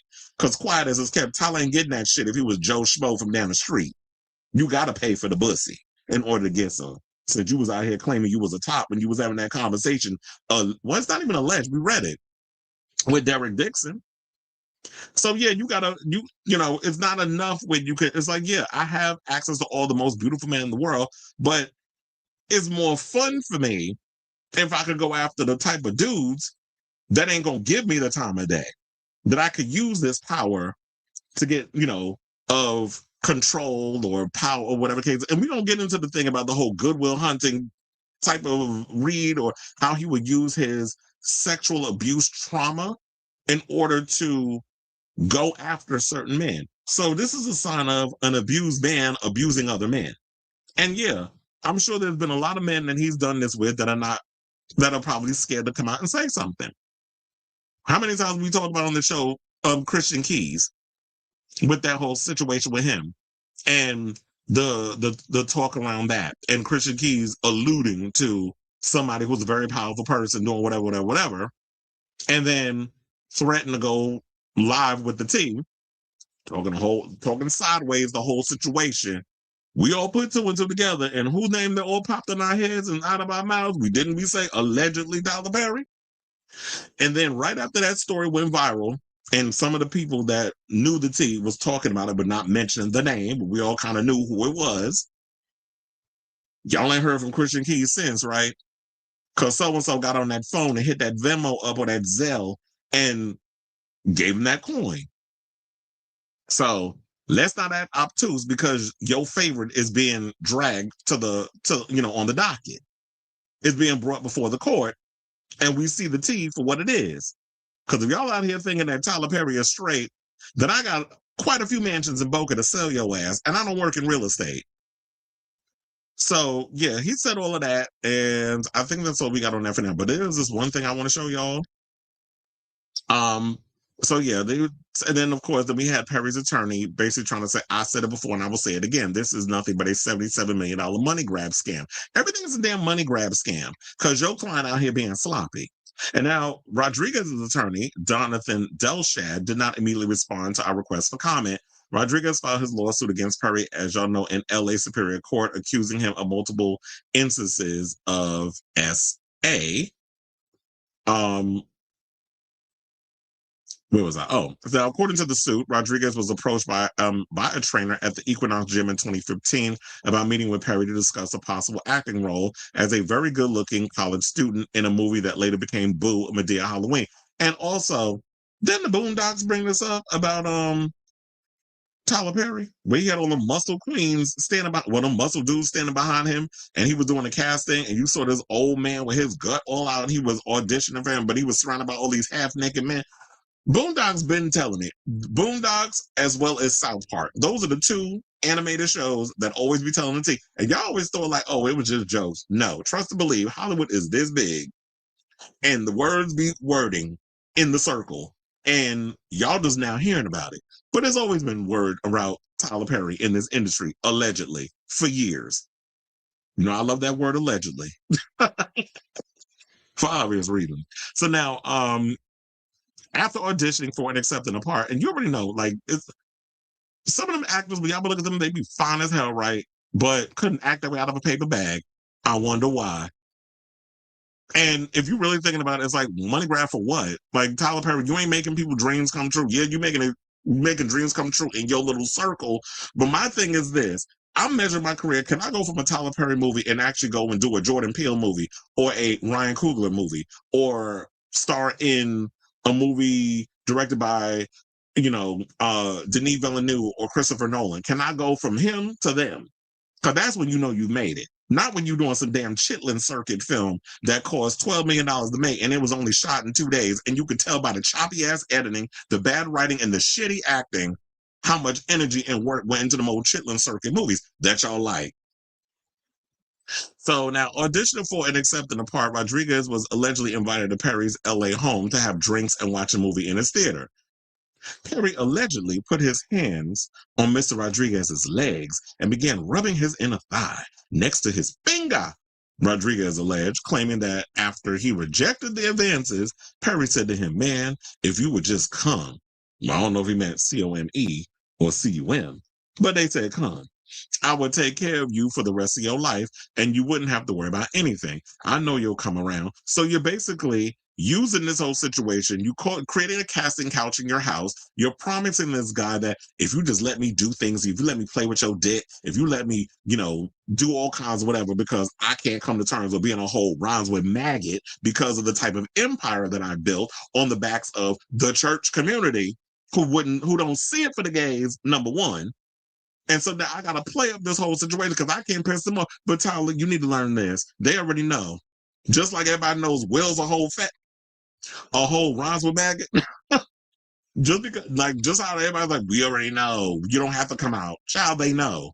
I can tell you there's a lot of people within my family who are church going people. They know, child. They know you a full on woman. They know you a queen. Not a butch queen, but a queen. You're not fooling nobody. I don't care how many times you put on that wig and that ugly ass sundress and start with your little one-liners and throw Jesus out there. They know. You ain't fooling nobody. You've been clocked. Like your soul. So, yeah, so there's that. So now, once filming for a Boo Medill Halloween wrapped in 2016, Perry allegedly invited Rodriguez to his home to discuss other acting opportunities. According to the suit, Perry allegedly grabbed Rodriguez's left leg along his finger, after which Rodriguez left. Now, in 2018, Perry allegedly invited Rodriguez to Maestro's Steakhouse in Beverly Hills to discuss a role in his series, The Oval. That Oval show was really popular. I wonder how many other men he was accosting on that show. Because remember, Derek Dixon was from The Oval, where he did a whole lot of episodes. And then I guess when he no longer wanted to comply with the situation, that's when the lawsuits came in. So this is what happens when you shit where y'all lead. When y'all be up in there doing the thing and you trying to use your little job as your little casting couch, this is what happens. And you promising these men the world. If you would just let me whatever, I'll take care of you for the rest of your life. You're using money to be able to do whatever you want with these men. And then when the money dries up, when you stop paying for the ass, because that's clearly what you're doing. That's the only way you getting these Derek Dixons and these Mario Rodriguez. And there's no shade. Let's just call it what it is. So you using your money as a way to get these men. And then you mad because because once the money dries up and they're like, okay, well, I'm struggling here. I'm gonna let you do whatever I want. And I'm sure there's some stuff in the middle where he probably allowed it. Not saying that it was intentional, whatever the case is. I mean, who knows? But if you throwing the money out there, and I realize that this is the biggest opportunity, I'm not really getting no roles, but okay, I'll let him rub and tug on a little bit, and he's throwing money in my direction. He gave me $5,000 here and the money a little there, and I just use that towards whatever I got to do, and I can survive for a couple of months on however much money he makes. There's a lot of people that do that, whether it's in the studio or a regular damn job where they bosses be doing whatever, and when that shit dries up and y'all don't want to do what needs to be done, and if you're not going to give me what I've been letting you do, and you're not holding up your end of the bargain, I'm taking your ass to court. And so I'm going to hit you with the $70-something million. And people are like, why they talk about it now? Why are you asking for this much? Why the fuck not? Pay me for my pain. And like, it goes both ways. So you owe it. And this is what irritates my people. Stop protecting predators. They'll always be so quick to jump on the side of the predator. Like, are people fucked up in the brain? Like, whatever happened? I think it's all that goddamn lead that y'all was inhaling over the years of y'all growing up. That's why a lot of y'all lack actual common sense. So yeah, this is all the stuff that's going on right now. But one of the things I do want to get to, oh wait, let me play Mario's video, like his thing of what he said. And then we're gonna play this thing from what do I have? From Law and Crime. Oh, let me tell you, I gagged when I was listening to that. And I'm gonna change the speed because I don't want to be here all day with that because it's like 23 minutes. So maybe we'll be able to cut it in half with the amount of speed. But this play goes, and I might have to pause in between, so don't get mad when I get around to that. So I may have to pause in between, to give my commentary. But let's hear what Mario had to say via his Instagram. And this is before he even admitted that it was Pastor Perry that touched the ding-a-ling without his permission. Or maybe it was with his permission, but it's like, we said what we said before. But let's play the clip and we'll come back and talk. Please hold. Hello, everyone. Just checking in with you guys about the news that I mentioned a couple days ago. I wanted to talk to you guys a little bit about sexual assault and harassment and why the people stay silent. For a long time, guys, I didn't want to say anything, and I wanted to tell you guys why I didn't want to say anything. But when it happened to me, I felt ashamed. I was scared because of the judgment and the questions that people were going to start asking, almost like they were going to blame me for just being there. Well, I felt all of that, guys, when a very big director, a very seriously powerful person that everybody knows, invited me over to his house to talk about roles and upcoming things that he was writing. I was telling myself, like, man, like all of my dreams are coming true right now. Like my opportunities at my front door right now. So much excitement going through my body. And then, guys, it happens. My boundaries were crossed. You feel like this person feels like they got power over you because of the situation and the opportunity that presented itself in front of you. And then and how fear can somewhat keep you quiet and keep you silent. Well, I stayed quiet for much too long. And I just want to say I'm really sorry, man, because if I would have spoken up sooner, I could have saved somebody that this probably happened to after me. I just want to say sorry for that, whoever that may be. It could have stopped with me if I would have said something. But I do apologize, and I'm speaking up now and getting it out there and talking about it, most importantly, then so be it.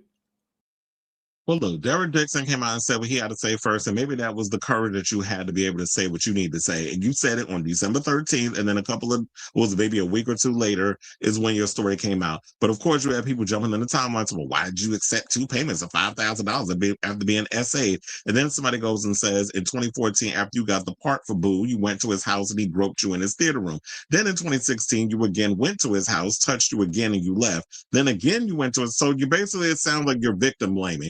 That's like you went to his house so many times knowing full well the things that you was doing. Well, people also need to realize it's not easy being an actor. There's a lot of people that get inappropriately touched, whether it be a Tyler Perry or somebody else. Y'all said the same shit when a lot of these women was coming out against Harvey Weinstein. I'm not saying that what Tyler Perry was doing at the level of a Harvey Weinstein, we don't know because we haven't heard from other victims who have said that he's done way worse. But y'all was still out here, even with Diddy and all this other stuff, knowing all the evidence, all the things he was coming out, there was some of y'all still out here windmilling hard for him. So I don't even have time to be trying to articulate or even break down things for the slow, for the mentally challenged that sit up in here and always want to defend victims. If that's what you want to do, go somewhere else, because I don't want y'all up in here watching this. But if y'all gonna be doing so, with all that being said, maybe there's 2 things that's true at the same time. Maybe it was like, yeah, I saw opportunity, my dream's about to come true. I went and this mogul is like really interested in me, and I'm gonna work on whatever we're working on. But then now it's becoming a sexual thing. And who knows? Maybe it's just like, oh, if I don't comply, then he's going to go and run and tell people, don't work with this person because they're difficult to work with. Isn't that the same accusation that Monique said, that Tyler Perry had said about you? She said, I've never worked with that man a day in his life, in my life.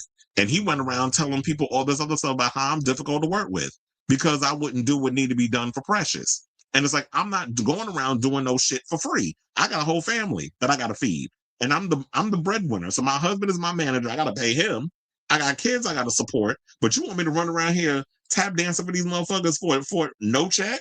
And I got to pay all this out of my pocket? I'm not doing that. So now people have pegged her as difficult, and she's been going on saying so much of the stuff about Tyler Perry over the years, and y'all be telling her, give it a rest. But I feel like if you have it within yourself to speak up, speak up. And who knows there may be some things that he's leaving out. Maybe it was a situation where he looked at it as like, you know what? Maybe some people saying this is, squeeze as much juice as you can out the lemon.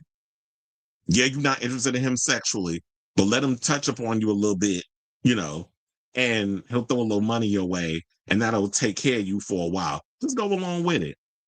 But of course, if you're doing all that, you'll say, oh, well, you wanted it. You was playing it up. There's a lot of people that do that. But it still don't negate the fact that Tyler out here purposely being predatorial towards other people. You ain't never heard him do that to nobody with a vagina between their legs. You hearing about it with all these men. So that's the funny part for me. So now, without further ado, let's get into this thing because I want y'all to hear all of this. Maybe this will convince you after watching this full-fledged video. I'm using fair use on this. Please don't flag me, law and crime. Because that be happening sometimes with these videos when you're using their stuff. So yeah, I want y'all to hear this. I may be pausing in between if I got to throw in some commentary, but bear with me. So yeah, we'll come back and we'll talk. Okay, please hold. Well, I stayed quiet for much too long. I could have saved somebody that this probably happened to after me, but I do apologize. And I'm speaking up now. Now a second man, model Mario Rodriguez, is suing Tyler Perry, accusing the actor of sexual assault and alleging a disturbing pattern of manipulation. And his lawsuit alleges something deeply specific, that Perry allegedly reenacted a famous Goodwill Hunting therapy scene in order to target him with past trauma. This lawsuit also names Lionsgate, accusing the studio of enabling Perry's alleged behavior. We have the filing. It includes alleged text messages we're seeing for the first time. We have the complaint. We're going to break it all down for you right now. Welcome to Sidebar, presented by Law and Crime. I'm Jesse Weber. Have you ever gotten that call, the one that promises to change your whole life? The big break, the dream opportunity, something you have been waiting for your entire life, right? For one model in Los Angeles, that call reportedly came from a Hollywood billionaire, allegedly promising fame, a movie role, a future, opportunities. But instead, he claims this all turned into a nightmare of manipulation, unwanted advances, and sexual assault over a period of time. Now, the man on the other end of that phone, familiar name if you've been following us here on Sidebar, we're talking about Tyler Perry, the filmmaker, the producer behind Medea, massive entertainment empire, and the person accusing him now is model Mario Rodriguez. He is now suing Tyler Perry. Now, the reason that I say this is because as we go into these shocking claims and the potential legal strength of these claims, I mean, we're talking allegations of sexual assault by Perry, followed by something that I think is going to make your jaw drop. This is not the first time we have talked about Tyler Perry recently. No, we covered Tyler Perry here before, back in June. Another actor, Derek Dixon, filed a $260 million lawsuit in California accusing Perry of essentially quid pro quo sexual harassment and assault. Now, Perry's legal team, they fought back hard. They called it a failed money grab, arguing the case should be thrown out or moved to Georgia. That battle is still playing out, by the way. But now, Perry is facing a second, arguably strikingly similar kind of lawsuit. And that's what we want to go into. Now, this new one was filed just days ago, literally on Christmas Day, December 25th, 2025, in California Superior Court. And this is brought, again, by Mario Rodriguez, a model, an actor who had this very small role in Perry's 2016 film called Boo, A Medea Halloween. And this lawsuit doesn't just name Tyler Perry. It also seemingly targets his production company and Lionsgate, the studio that distributes Tyler Perry's film. So accusing them essentially of knowing about his alleged behavior, enabling it, and benefiting from him. So, by the way, from a legal point of view, from a lawsuit point of view, you usually go after the entities, as that may be where the money, the assets are for purposes of liability and collection. What are the key allegations? What's the main theme here? Rodriguez claims that Perry used the promise of roles, a Hollywood career, to groom him, make sexual advances, touch him, and sexually abuse him. And the suit describes an alleged pattern of isolating him, prying into past trauma, escalating physical contact, and explicit propositions. But the details in the complaint, they are very, very specific. They are also graphic, and they follow a disturbing script, for lack of a better word. I just had to pause because I'm like, how the whole time I just realized my lower third wasn't the right one. I was sitting there doing a whole Tyler Perry story, and it was under the Jordan Peele banner. So my fault with that one. It's been a minute. I'm tired. So anyway, let's get back to the. I just had to acknowledge that. Okay, and that's what we want to go into. We want to go through this story and see if there's a strength to it, strength to these claims, strength to the narrative. So I'm going to walk you through the complaint, basically page by page. And I'm going to read you directly from key sections so you can hear the language that's used. So the document starts by setting the stage. The second paragraph reads, quote, defendant Tyler Perry is a producer-director who wields immense power in the movie industry. Unfortunately, Perry uses his power to abuse and sexually assault people who hope to secure roles in his movies. Perry's type are those who have been victims of childhood traumas in the past. Plaintiff Mario Rodriguez was one of his victims. Now, that's key language because I said at the time, I remember this, when Dixon had filed his lawsuit against Tyler Perry, I wondered, would this lead to more accusers to come forward, right? Was Derek Dixon just a one-off making these allegations, or could this start more people coming forward? It's a two-edged sword when you think about it, right? Perry's position could be, as soon as one person sues, this will open the floodgates for more false accusations. The other side, assuming all the allegations are true, takes one person to come forward against a wealthy, powerful person for others to feel safe to do so. We've seen this back and forth in a lot of high-profile sexual misconduct cases. And I will say, too, this is important to note, Rodriguez is represented by the same lawyer who brought Derek Dixon's claims. We're talking about Jonathan Delshot. We'll get more on that a little bit later. But the core allegation is established immediately. We're talking about an abuse of power targeting vulnerable people. Now, how did Rodriguez enter into Perry's orbit, right? Let's start there.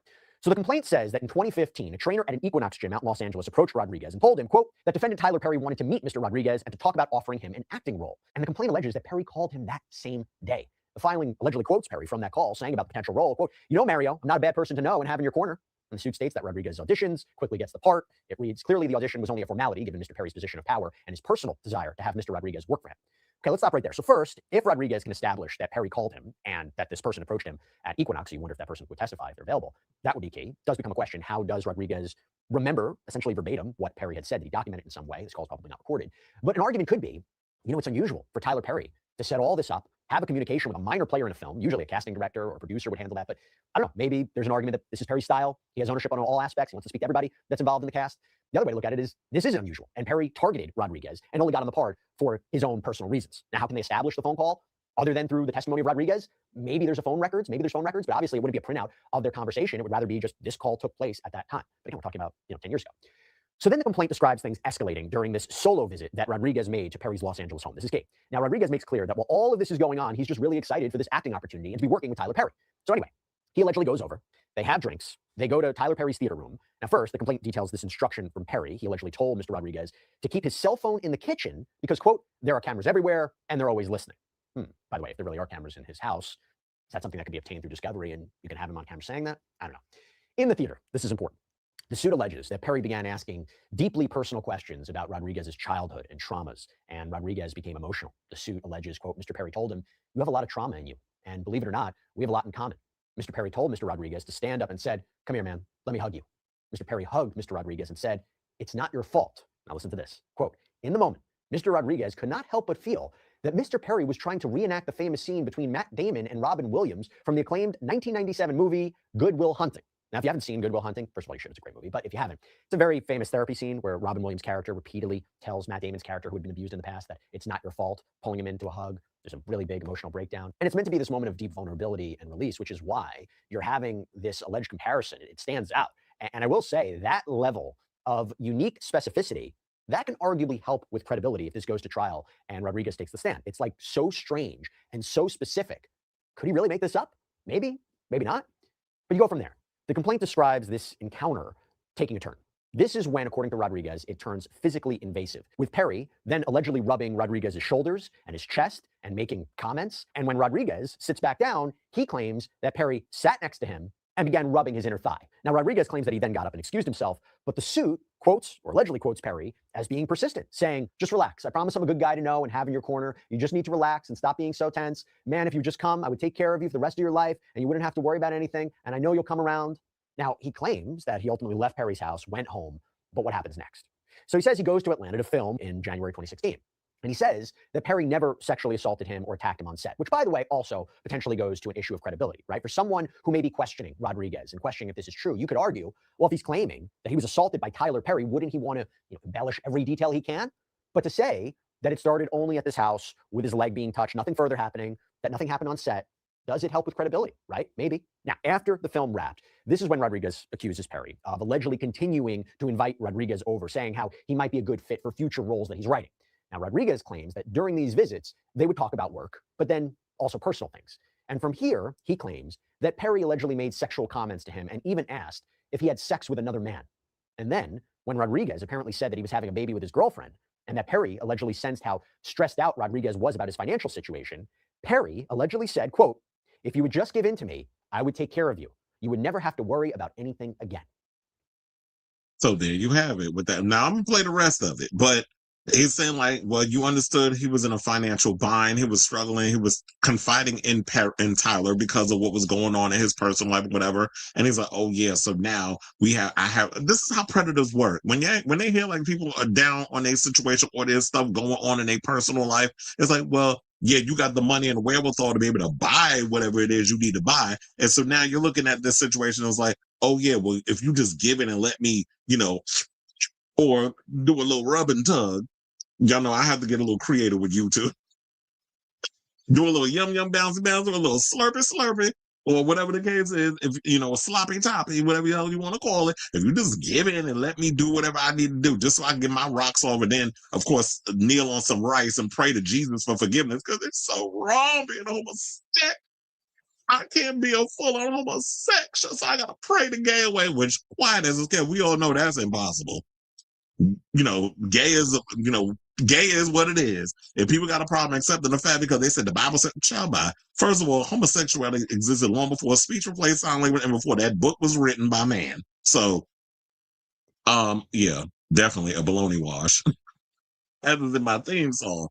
And so I believe everything that has been going on with him, just like I believe what's going on with Derek, and I believe it will happen with Christian. But only time will tell whether all this, whatever happens.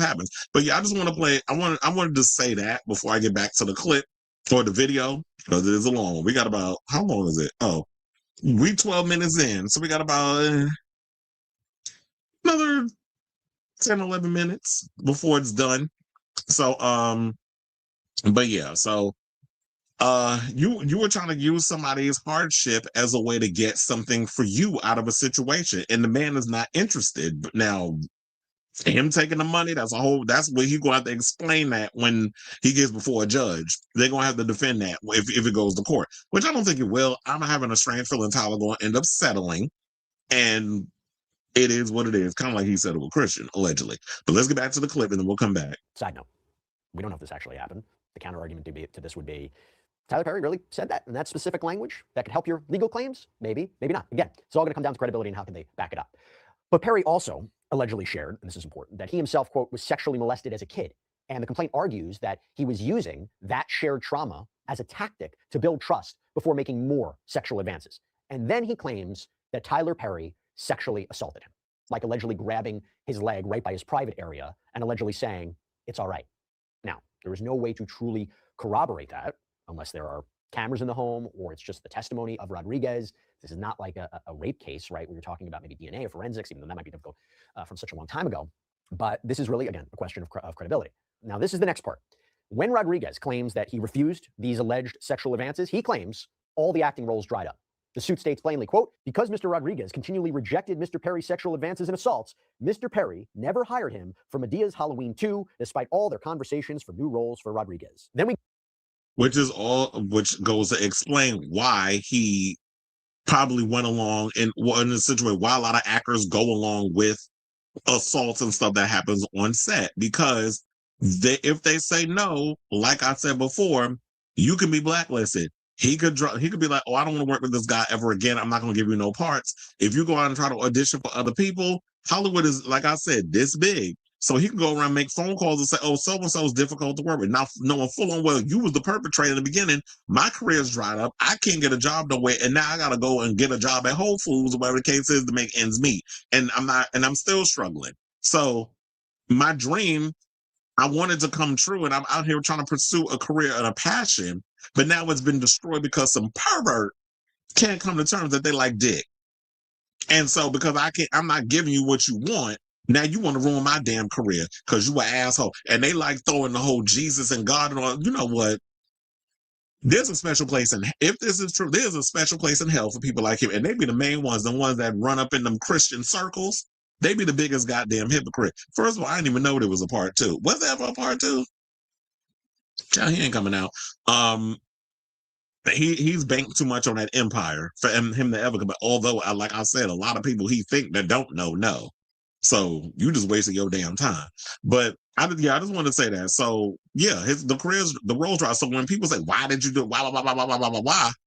It's been explained. But of course, you're gonna find some people that gonna bend themselves into some goddamn origami and still try to act like they don't get it. Even when the evidence has been sprayed out before you in front of an actual legal person who is breaking it all down for you in this video. This is why I'm playing this, because whereas I feel like I broke it down enough, like the cliff notes or whatever, but somebody who actually understands law and legality or something, I watch a lot of law stuff.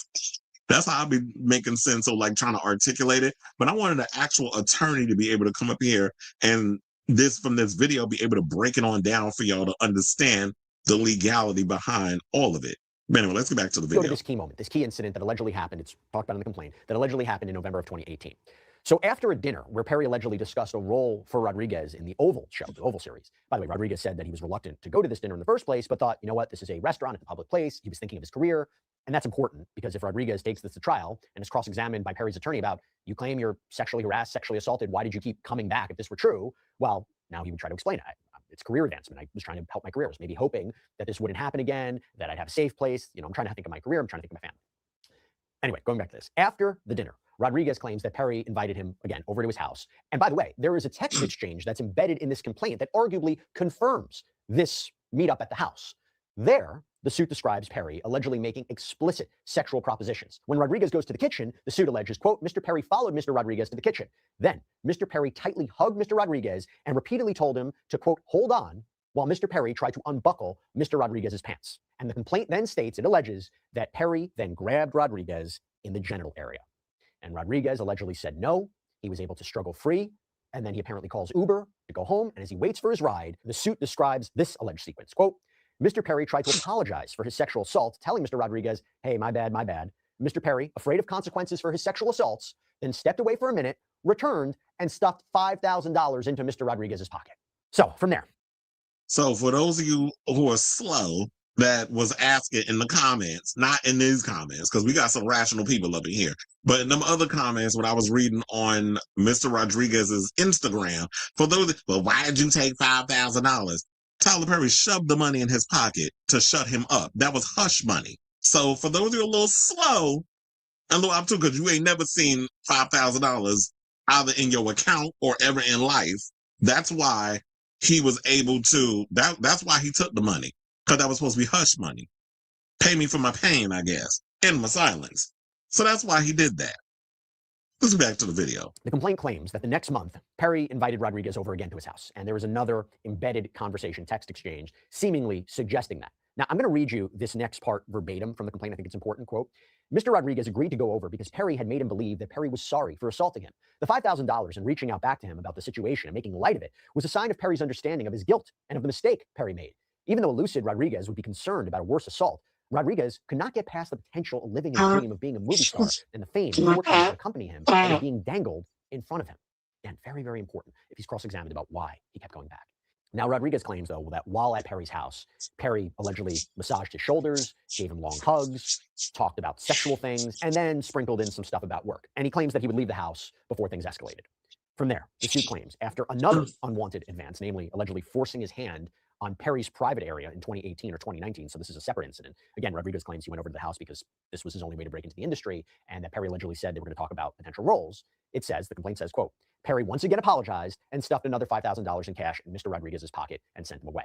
Now, after Rodriguez apparently finally cut off contact with Tyler Perry, the complaint includes these apparent text messages from June 2019 seemingly showing Perry's frustration. So if these are in fact messages between Perry and Rodriguez, okay, assuming that's what these are, Perry allegedly texts him, quote, I haven't heard from you. And when Rodriguez apologized, Perry allegedly responded, I deserve a text at least once a month. There's also alleged texts from Tyler Perry that say, good night, F off, wanted to give you much S. You never text unless something is going on. A text saying, no, you're busy, just saying hi is what all my friends do. And in the end, Rodriguez claims that he never got additional work from Tyler Perry. And the lawsuit claims that Rodriguez decided to come forward in 2025 with his allegations after learning of that similar lawsuit that was filed by actor Derek Dixon.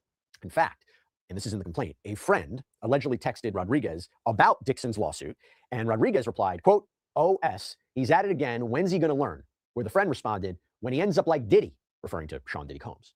Now, the final part of the complaint lays out the 4 legal claims, the causes of action here, what he's suing for. Sexual assault, sexual battery, intentional infliction of emotional distress, all against Perry, and there is a 4th claim for negligent retention against Lionsgate. By the way, should be noted the timing of this suit. So it's filed right before 2026. And for example, under California law, you need to file a sexual assault lawsuit within 10 years from the date of the last act or attempted act. And while he describes an incident in 2019, remember, 2015 is when all of this allegedly started and traced back to that first alleged episode. So I would imagine in an abundance of caution, filing this right before 2026, probably how this suit can maybe go forward. That's just my 2 cents. Anyway, going back to that negligent retention claim, so the argument is that Lionsgate, right, this film distributor, which the suit claims hires and supervises Tyler Perry and benefits from his production of films, they knew or should have known of this alleged misconduct, that they failed to act, and they continued to financially benefit from their relationship with Tyler Perry. And this lawsuit is seeking damages reportedly totaling $77 million. Rodriguez claims that he has suffered PTSD, physical, psychological, emotional injuries, damage to his professional reputation, which, by the way, yes, could be substantiated by Rodriguez testifying about how he suffered. But sometimes in these lawsuits, you see medical professionals testifying, maybe an agent, a producer talking about reputational harm or what they observed, friends, family. But the harm suffered is essential for a damages calculation in a lawsuit. So that's the core narrative and the key excerpts as presented in this 28-page complaint. Now, I will say this, okay? In the days since this complaint was filed, there has been some activity. Both sides have responded publicly. So Tyler Perry's defense team, which is led by high-profile attorney Alex Spiro, has issued a categorical denial. That statement reads, having recently failed in another matter against Mr. Perry, the very same lawyer has now made yet another demand from more than a decade ago, which will also be a failed money grab. And this directly references the previous lawsuit filed by actor Derek Dixon, which is still in its early legal stages, apparently was moved from California to Georgia. And shortly after the lawsuit became public, Mario Rodriguez, the plaintiff here, posted a video addressing his choice to speak out. Listen to what he said. Well, I stayed quiet for much too long. And I just want to say I'm really sorry, man, because if I would have spoken up sooner, I could have saved somebody that this probably happened to after me. I just want to say sorry for that, whoever that may be. It could have stopped with me if I would have said something. But I do apologize, and I'm speaking. Then a court of law. What do you think about I had to fast forward because we already played that clip and we don't need to hear it again, but let me rewind a little bit. The discovery process, as material is exchanged and evidence is exchanged, what could come out of trial, what could come out in the media. And whenever you think about a high-profile player like this, there's two things, right? There's obviously the lawsuit, there's the court of law, but then also the court of public opinion. The world of public opinion is a lot different than a court of law. The text messages that are being presented publicly, they could be more difficult ones to overcome or explain from a media perspective, from a PR perspective. Now, the problem for Rodriguez is this is an allegation. And unless he told others, immediately or over the years what allegedly happened to him, there was that friend that allegedly texted him the news of Dixon when that came out, maybe that person would come forward. But unless Rodriguez has some other definitive proof, it is essentially his word against Tyler Perry's. And him keeping contact with Tyler Perry and still coming over, that will have to be explained to a jury. It really comes down to that continuing conversation of power dynamics, the psychology of sexual assault, the Hollywood dynamic. It can get very, very complicated. But for Tyler Perry, again, these are just allegations and he's denying it. And Tyler Perry has a right to defend himself. So this is still in the early stages. We will see how that plays out and we'll keep a careful eye on it here on. So yeah, so y'all pretty much got, I just wanted to show y'all that video breaking on down so y'all get all the nuances and stuff, because we don't just be giving surface table shit on this channel. But yeah, I will definitely be keeping abreast of this story as it develops. I don't really need to go through y'all comments or whatever, because I was posting it throughout the thing because I thought it'd be entertaining to actually show what a lot of people that are watching this that's in the comments is saying in real time. But yeah, this is definitely something I'm going to have to keep abreast of. Hopefully he did tell other people what had happened and be able to use them to, if it does go to court, they'll have to come in and testify on Mario's behalf. And I hope that there's some kind of receipt that's around that where, not just that little one-sided text message that Tyler Perry put out there just so that way he gets to show like, yeah, it's a money grab. Oh yeah, it's this, that, and the other. My thing is, y'all need to explain how is it that you are a person in power and have this studio and everything and some extra, because that's what he was. Frat boy number 10. Like, you wouldn't even have a name, but this dude's got your number and he's able to have these personal text messages with you and ask you for money and all those other things. Like, you have to explain all of that. And my thing is this, it may be a money grab, sir, but you're going to have to explain the fact of like, did you deny any of the stuff this young man is saying? All of y'all coming out saying is that it's a money grab. Okay. But how do you explain? You need to explain the other stuff. And maybe he'll have to have his Kevin Spacey moment, which would be, that's the one time you're going to have to admit that you are full on rhymes with maggot when your back is up against the wall and you've been accused of harassing someone of the same gender, which is what Kevin Spacey had to do when all the accusations came out about him, which pissed off a lot of the community because here you go being an abuser and now you're trying to equate that with being gay, which has always been sort of a stereotype within our community that we don't want no parts of. So I say all this to say, what do you guys think of this story? We definitely, it's going to be, it's still a relatively new story. There's only been a couple of days since this tea has come out. I'm sure that we will be breaking this down along with the Derek Dixon story. We got to find out what's going on with that because Derek Dixon, his stuff been quiet too. The only time we heard from Derek was we heard for his story, and then I think the Charlie Kirk thing happened, so that overshadowed everything. And so now we have this thing coming out, and now it's the holidays, so people aren't really like engulfed in the gossip and everything that's going on with that. So I guess at the top of 2026, we're going to really dive deeper into this, because I'm sure more tea is going to come out, and I'm sure, and I would not be surprised if there'll be other men that will be coming out, accusing Tyler of this. And it all can't be no goddamn money grab, Miss Mama. So let me know what you guys think of this story in the comments down below. So let me close that window. And shout out to Law and Crime, because y'all definitely did that. Y'all did that, the damn thing with that one. Breaking it on down. He said, money is never about how good they can act. Like, his movies are exactly, because the writing is bad. And even if you like the best actor in the world, you can only do so much with that tight ass material. But the reality is, like I say, he don't want to pay writers. So he's they don't get like the stuff that I do. No, you're just worried that somebody's gonna write a script better than you. Because you haven't, like, my thing is, when you write, and the more you write, aren't you supposed to get better at your craft? How do you get worse? Like, make it make sense. Because you don't care. You know that you have a certain demographic that's always going to support your stuff. You got your series of loyalists, and it is what it is. It's never about how good they can act. Like, his movies are ridiculous and don't require good actors. That should be the clue to why he actually okay. Eye candy and access. Absolutely. Because remember, this guy was a personal trainer before he came into this whole, he was pulled into Tyler Perry's web of deceit. So now also you said also some of these guys will go gay. Absolutely. That's what I was talking about earlier. Like, there are plenty of gay babes out here. How many times have we had this conversation on the show? I mean, the Wild Podcast, they make a shit ton of money with this whole gay for pay mess.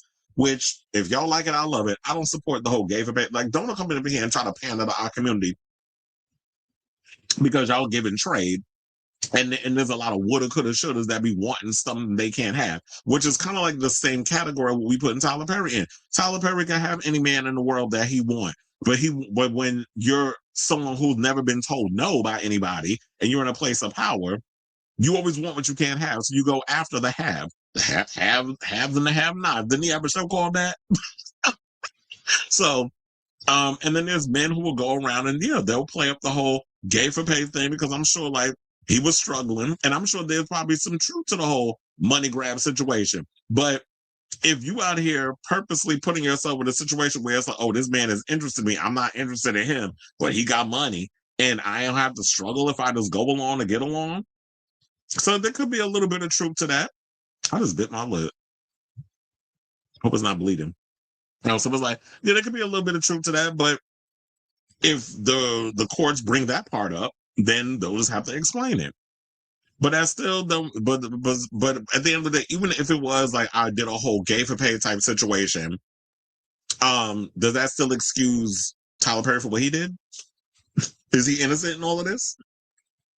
At the end of the day, you've been exposed. He could get others, but he was like forbidden fruit, which made it more exciting. And that is a fetish for people. That the fact that, oh yeah, I can have any man I want. Where's the fun in that? I like the chase. There are some people that have that alpha male mentality that like the chase of having what they can having access to something they can't have a piece of. And if somebody is turning me down, I'm gonna keep chasing it. Eventually I'll get it, even if I gotta pay for it. And it's sad that that's the mindset that some people have, but you have to stop. I think a lot of people just think, y'all think, the hell is that? Minuscule. There is look like a damn water bug. Well, not a water bug. It's some kind of bug on my ring light. The fuck? Well, I had to kill it. I heard a crunch. I'm like, what the hell is that? I don't know what it was, but it was just crawling on my ring light. I was like, I don't know if it was a lightning bug or whatever, but it's dead. Anyway, sure. The day I'm having. All right, y'all. So now, where we going? Okay. So now we're going to go from one problematic black man to another. Let's talk about the diddler. So the diddler, apparently, y'all know, is still in jail. But with that whole situation, I don't know if y'all seen the docuseries that was on Netflix. I haven't watched it. I don't care to watch it. Shout out to Torre, because Torre was like, I've interviewed and been around Diddy for years. There was a lot of inaccuracies that was in the Netflix docuseries done by 50 Cent. And to me personally, 50 Cent is messy. He's a troll. That's another damn butch queen. And a messy butch queen. And with 50 Cent to me always comes across as someone like, you had an axe to grind. There was an agenda attached to that whole docuseries because you don't like Diddy. And I just don't feel like you were being 110% truthful with a lot of the stuff that was in there. And Torre, shout out to him, because I watched his YouTube video where he talked about it. He said it was a lot of untruths in that whole series. And that was enough for me to be like, I'm not watching it, and I trust Torre over 50 any day, because yes, Torre is a legend within the whole interview space. I used to grow up reading a lot of Torre stuff.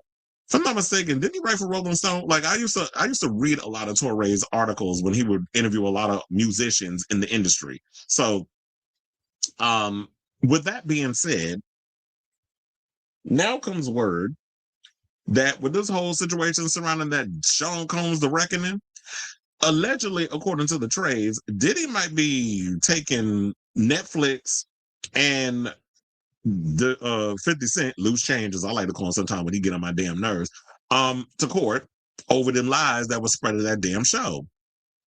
So, shout out to Deadline for this story, by the way. Now, amidst the abundance of SA civil complaints, the incarcerated Diddy is currently fighting plus a December 23rd filed criminal case appeal. The new prison release date, the Bad Boy Records founder may soon be coming through on his threats and taking on the Ted Sarandos run streamer and longtime rival rapper too. Sean Combs and his team are still pondering their legal options over the Netflix docuseries about the stolen footage. A spokesperson for the Bad Boy founder told Deadline today about the chart-topping The Reckoning and series revealing BTS scenes, behind the scenes, for those who don't know what that is, of the scheming Diddy in the days lining up to his September 2024 arrest. Well, he's probably feeling like, well, y'all had no right to that footage. But then again, I'm starting to think that the only reason why that footage was 50 was able to get his hands on it is because allegedly Diddy did not pay the person for that footage. And if 50 was like, well, he heard through the grapevine somebody had this footage that could really show Diddy for the piece of that he is towards people less than him, if they was going to pay top dollar for that footage because Diddy didn't pay for it, and it's technically my stuff. Yeah, I'm using you, your fair use, whatever the case is. But if you ain't paid me for it, it's technically my stuff.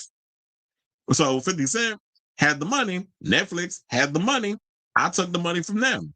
If that's a situation, then that's something y'all got to prove in the whole court of law. But my thing is like, yeah, unless you pay me for the footage, it's technically mine. So then they said with time served taken into wait, hold on, because I was like, did I miss something? Oh, they said currently behind bars at the low security Fort Dix in New Jersey. Holmes escaped the big ticket sex trafficking RICO charges on July 2nd, but was found guilty on the jury of 2 lesser counts. Okay, we already know what he in jail for. We don't need to keep rehashing that. Facing literally dozens and dozens of civil suits across the nation, and a new sexual battery probe opened last month by the LA County Sheriff's Department. Holmes was sentenced 30 months in early October. With time served taken into account, the Federal Bureau, I was going to say FBI, but it's FBP, Federal Bureau of Prisons, had him originally set to be let out on May 8, 2028, if there was no incidents or citations. Then once Combs was transferred to the far cushier Garden State facility, he was set to be released on June 4, 2028. Now, unless his fast-track appeal proves a winner, Diddy is getting out on May 25, 2028, according to the latest info from the FBOP. Now, no reason was given for this latest change, as why just over a week was shaved off Combs' time in the joint. Fact is, like so many things in life, it sometimes takes authorities a bit of time to get the math correct in incarceration matters for both high-profile convicts and regular old bad guys. Even before the 4-part Alexandria Stapleton-directed Reckoning was launched on the global streamer on December 2nd, lawyers for Diddy tried to have it shut down. Colin Curtis, 50 Cent Jackson EP, The Reckoning, a shameful hit piece. That December 1st December 1st cease and desist letter proclaimed the footage of Combs at a NYC hotel rooming, ranting at his defense lawyers was stolen and illegally obtained.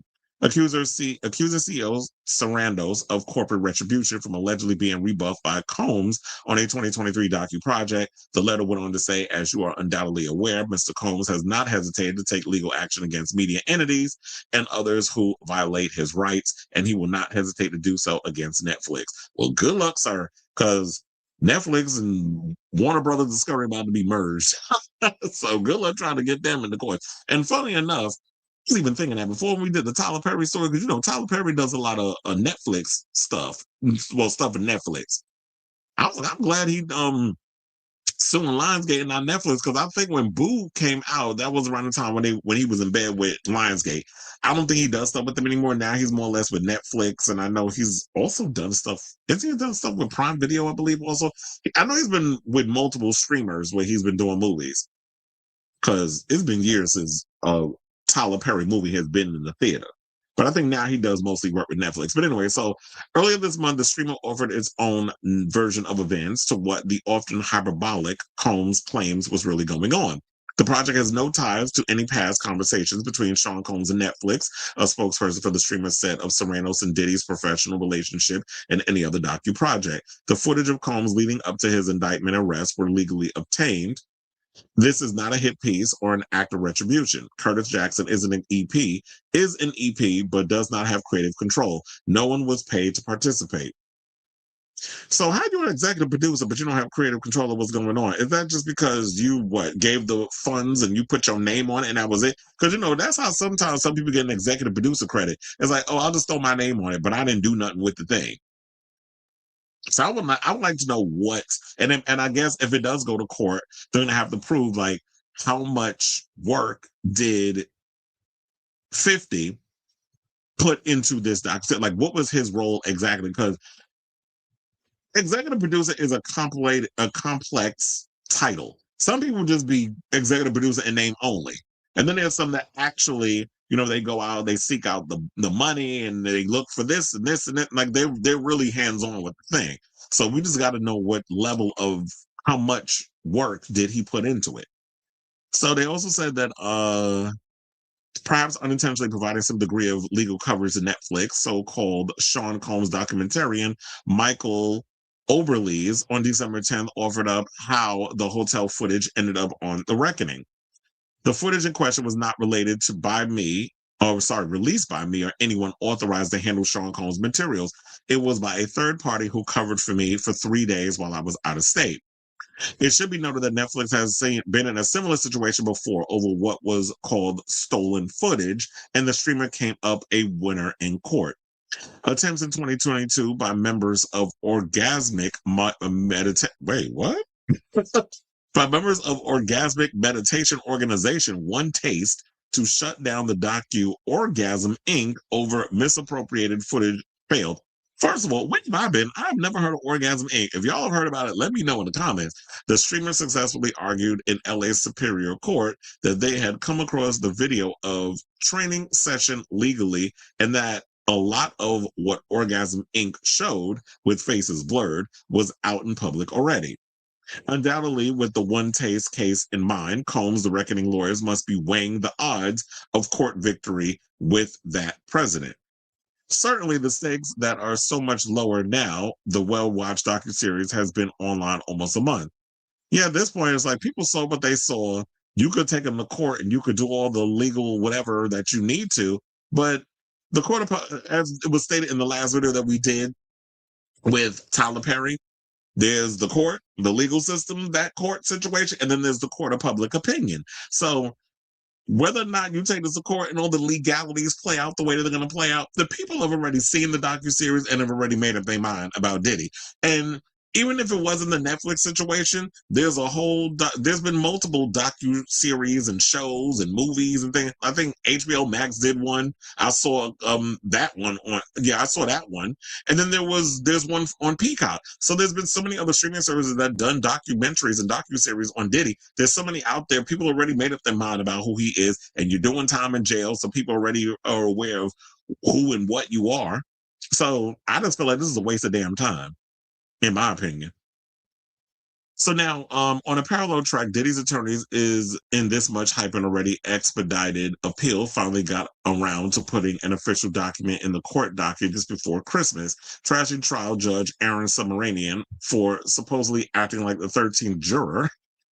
The filing wants the Second Circuit Court of Appeals to spring Combs out free one way or another. And yeah, they still trying to get this manager. I'm like, just do your damn time, child. Like, you're not getting out. So now, if this court does not overturn Combs' conviction, it should release him immediately and instruct the district court to resentence him only for the conduct in which he was convicted, the Alexandra Shapiro signed 84-page appeal says. Now, even though Combs admitted in the opening days of his trial in May that he had a serious drug problem and inflicted domestic abuse among various women and men in his circle, the appeal lays it on thick and describes the Grammy winner as an extraordinarily successful self-made businessman, artist and philanthropist, and one of the most accomplished black men in this country. Same thing they were trying to say about Tyler Perry. But look, here's the thing. I don't care how many philanthropical things you've done. I don't care how many great business deals that you've made. I don't care how great of an artist you think you are. But if you run around taking advantage of the lesser than, be it a man, a woman, or a sheep, I'm just throwing that out there, the sheep part. But if it's man, woman, whatever, you need to be held accountable. So stop with the whole, and a lot of times people use that philanthropic or I do so much for the community. They use that all as a smoke screen so they could do their sinister things beneath it. We've seen that play out many a times when it comes to moguls, oligarchs, what have you. So there you have it. So I would definitely keep you guys abreast of the story as it develops, but I just feel like Diddy, child, just give it up. Just do your time. The court of, like we were saying before, there's the court and the court of public opinion. People already made their minds up about you. You still got your band of supporters, but for the most part, there's people out here that's still looking at you like you are a disgrace. So I say all this, and look, we've seen the footage, so we know what type of man you actually are. So whereas like you're a fraud, you're someone who acts like you for the people, but so many people test me. I need a shower. I don't want no. It's like, ew, that's how you think. Because like you trying to act like you of the people, but in reality, behind closed doors, you think you above the people. That you be out here trying to act like you of. So miss me with the phoniness. So I say all this to say, whatever your thoughts are on this whole matter, I definitely want to hear from you all. So let me know in the comments down below.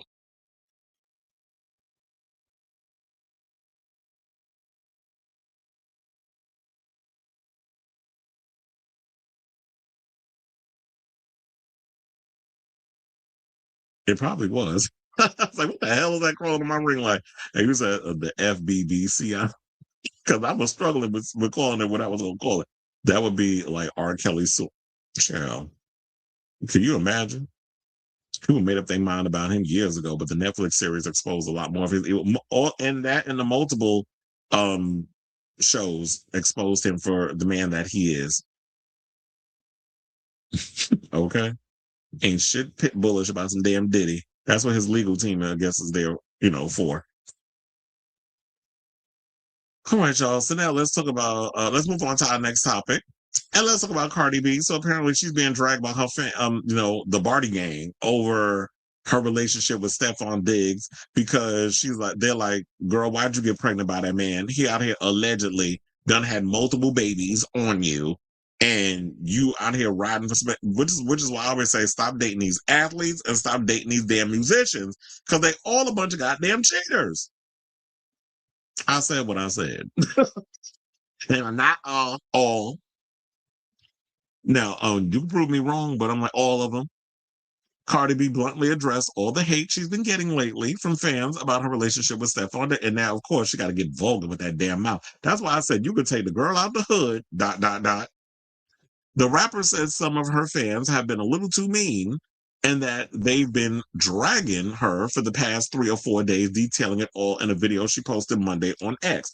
Wait, Twitter. Let me see if the video is there and then we could play it. Because I didn't even open it. Oh, yeah, I do got it. Hold on. Let me see how long this video is. Oh, it's a minute and a half. We can play it. I was like, I don't know if I want to do another video that's going to be 20 minutes. But anyway, nevertheless, we can get to it. But I'm like, girl, that mouth. But like I said, you can take the girl out the hood. Hold on. Let's play the clip. And wait, that's not it. That's not what I wanted to do. I was like, did I get it? Yeah, I got it. Almost forgot how to work my own damn show. Okay. We'll come back and we'll talk. Please hold. Y'all need to calm down. Y'all need to calm down. Is y'all cool? Y'all been dragging me for 3 or 4 days. Y'all been a little bit too mean. Like, now. Y'all been a little bit too mean. I can't change shit. I can't go back in time. You know what I'm saying? I already had a baby. Y'all want me to put my baby back in my pussy? Huh? I don't know. What y'all want me to do? Y'all want me to leave my man and fuck yours? You want me to leave my man and just go and fuck yours? I don't know. What y'all want me to do? What y'all want me to do? We can only go forward now. So I don't know. 2026 is in a couple of days. I have so much work to do once January starts that is stressing me out. I'm going to be away from my babies, away from my personal life, away from my home. I have to rehearse for 10 to 12 hours a day for tour. There is so many elements of production that I'm missing for tour. I'm already super stressed out. You know what I'm saying? I'm already super stressed out. I need my support system, my fans to love me. I want y'all to come to my tour and enjoy yourself with me. Don't be dragging me. It's enough. All right? It's enough. I love y'all. I want good for y'all. I want good for y'all. I want health, money, prosperity, happiness for this new year for y'all. Wish me the same thing, all right? Okay, so I pretty much got the gist with all of that. But here's the thing. It's like, it just looks like to me, she's basically saying, you know what? I get it. It is what it is. Like all the stuff that people were saying about Stefon being sloppy and the fact that he got, what do they call those? What, Irish twins? Well, at this point, he got like multiple children. So what are those? Triplets, quadruplets? When y'all all having, when you be knocking up a bunch of girls around the same time and y'all have babies within the same year. And so y'all all kind of like co-siblings. Like, I guess he trying to meet up to Nick Cannon number. I don't know, but like it seemed like to me she's like, you know what, it is what it is. It, you know, what you want me to do. My thing is focus on your career, which is what she said she's going to be doing in January, because she got 2 nights at the Garden. You know, you cannot be doing no Madison Square Garden 2 nights and it be a chopped ass mess. So let her concentrate on putting this show together, finally giving a proper tour, because she has not toured in years. You know, she's done little shows here and there, but let her do her tour. Let her focus on that. Let her put together what she needs to put together. Because that other rapper out here being a hot ass mess, running after Trailer Park USA and doing all that foolishness with them. So let Cardi do what she got to do. What she's doing. It is what it is. She got a baby, but I will say this, ma'am. Maybe what you need to do is look. Fuck who you want to fuck. Date who you want to date. Stop getting pregnant by everybody you spread your legs for. Maybe you need to start doing that. But I'm like, and then people, why doesn't wondering what she need to do with her body, whatever the case. But look, everything you do comes with consequences. So if there's consequences that she's willing to deal with, she's gonna have to deal with it. It is what it is. I mean, yeah, she's got the money to be able to take care of however many babies she want to have, but I don't want to put myself in a situation where it's like all my baby fathers is bums and I got all these damn kids. And it's like, I'm basically going to be a single mother for the rest of my life. I mean, if it all turns out to be that way, then whatever. But she's got to do better at trying to pick the type of man she's going to date. And if at this point, it's like, look, I got 4 kids. That should be enough. If I'm going to date, put an IUD up in your pussy since you want to sell it. You want me to put the baby back in my pussy? I'm like, first of all, that would hurt. Because I can imagine you pushing that shit out. You can imagine putting that back up in you? That could be ultimately painful. So I wouldn't even try that. But you got to also think of this like, maybe try to make better decisions. But then again, it's like, how do you even know the type of man somebody's going to be when you're with them? But if they got this type of reputation where they got a whole bunch of baby mamas and all this other stuff, I'm not putting myself in a situation where I can become baby mama number, whatever number I'm going to be. It's like, I'm going to just be protecting myself. We're going to date, we're going to do whatever. Because technically you still married. And now you having a baby with another man. But that whole thing is complicated because she's already said that Offset won't give her a damn divorce. So he out here ain't no innocent in this mess either. So look, this is the bed that she decided to create. She's just going to have to lay in it and figure out how to make it work for her if this relationship don't last. And I truly believe in my heart of hearts, this relationship with her and Stefon Diggs ain't going to last. And I don't want to put no dirty, negative roots on the situation, but you can look at it. The tea leaves is loud and clear, and it's basically saying, you made a mistake.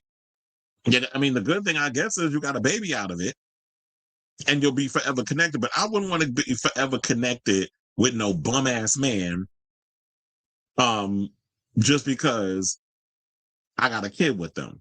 Because remember, I noticed the same patterns that she was having. Offset was with Stefon. Remember, Offset, when it was going through their mess, oh, I'm gonna buy her a car, I'm gonna buy her this, I'm gonna buy her that, and all was forgiven because she was getting the gifts.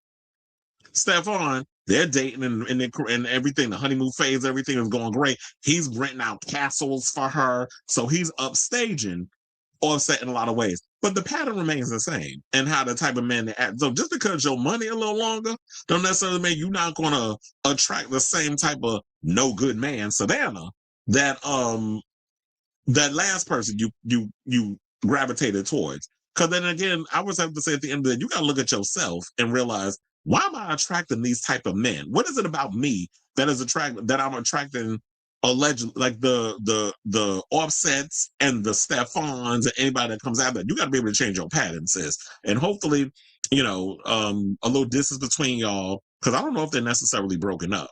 But the way that she was talking very vaguely in that video, it makes it seem like she's aware of the situation. It is what it is, and what can she do about it? It's like, the baby's here. There's nothing I can do about it, which I totally get. So I say all this to say, what do you guys think of this story regarding Cardi and that mouth of hers? I was like, girl, that mouth. Basically saying, come on, people, ease off of her a little bit. It's like, yeah, she's right. There's nothing she can do about it. The kid is here. Now it's just like, I got to just move on forward, and I got to live my life at the end of the day. We all make mistakes. We all do, well, relationships, whatever the case. I'm not saying the baby's a mistake, but let's just hope and pray that you're learning from these mistakes, because if you don't, you're doomed to repeat them over and over. You know what they say about people who do the same thing over and over and expect a different result. So let me know what you guys think of this story in the comments down below.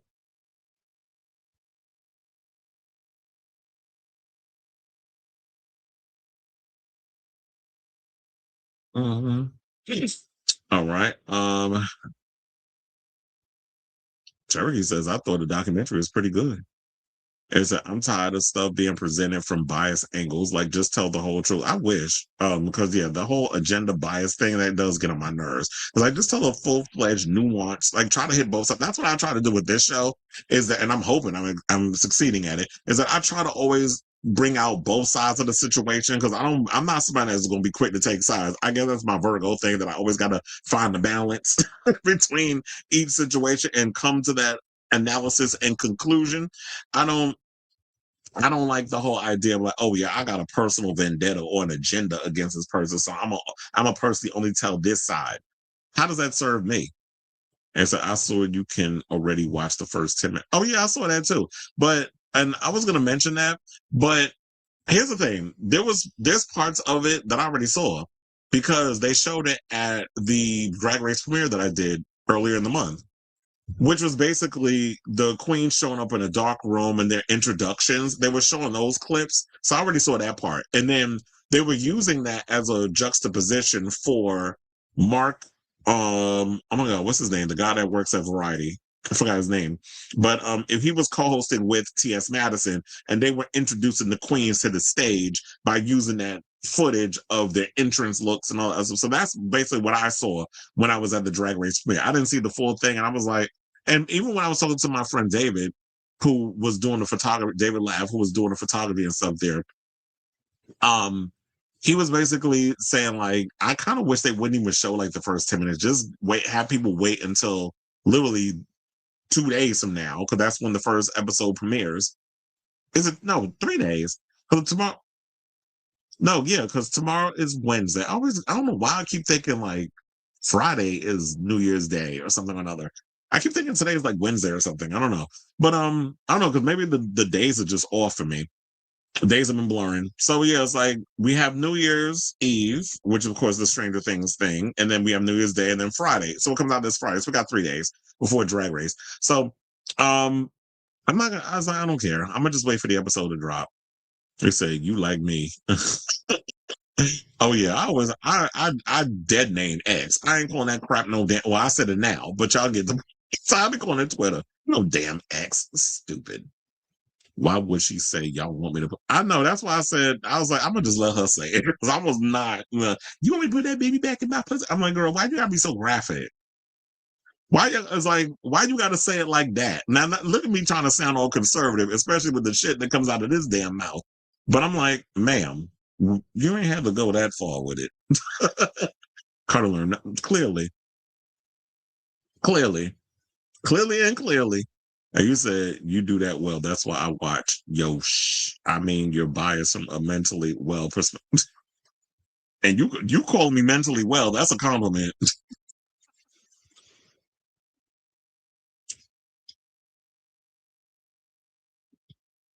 All right, y'all. So now we down to our final four topics. So before we get to our final four topics of the evening, if you could please do me a solid, hit that like button if you have not already. If you're new to the channel, hit that subscribe button. And also be sure to smash the notification bell so that we know when we go live with a brand new episode of Chris Avalon Unfiltered. And if you missed it from what I said earlier, I'm going to repeat it again. I want to thank all the new people that have discovered this channel based off of my Nicki Minaj video that I did, where I noticed like that video blew up. It's probably the thumbnail and the title. That probably helped. But the fact that it blew up and I got a lot of new subscribers from that video alone, I want to say thank you for coming. And now y'all going to see even more mess with all the other topics that I be talking about on here. So we go a lot. We talk about more than just Nicki being a maggot over on this show. We talk about all the things. So I want to appreciate y'all, and I want to thank all the new people that are tuning in to watch this show. Also, if you want, be sure to, if you want, drop a little something in the comments. We like all of that banter during the live. So without further ado, let's get back into the show and let's talk about Britney. So apparently over the Christmas holiday, one of Britney's children came and spent Christmas with her. And so Sean Preston apparently was the one who decided not to spend time with his mother, but his brother Jaden came over and spent time with the Princess of Pop. But apparently, according to Page 6, she was actually upset because allegedly she's the one that put out the olive branch, and Sean decided to spend the holiday with the pop star's family in Louisiana. Hence, probably why she roasted the family in this sarcastic Christmas post. Let me see, what is it that she actually said? That it said that she shared an image of a decorated holiday tree and added a sarcastic note saying, "Merry late Christmas to my beautiful family who have never disrespected me, harmed me, ever done anything completely unacceptable or caused unbelievable trauma, the kind you can't fix." Now, they said the mother of two who spent Christmas with one of her sons, 19-year-old Jaden, added, "To my dear, sweet, innocent family, so sorry I was busy this Christmas, but I will definitely show up and surprise you too soon. I can't wait." She then gave her 7-year-old niece, Ivy, a special shout out. "Hello, beautiful Ivy. I just want to hold you, my love."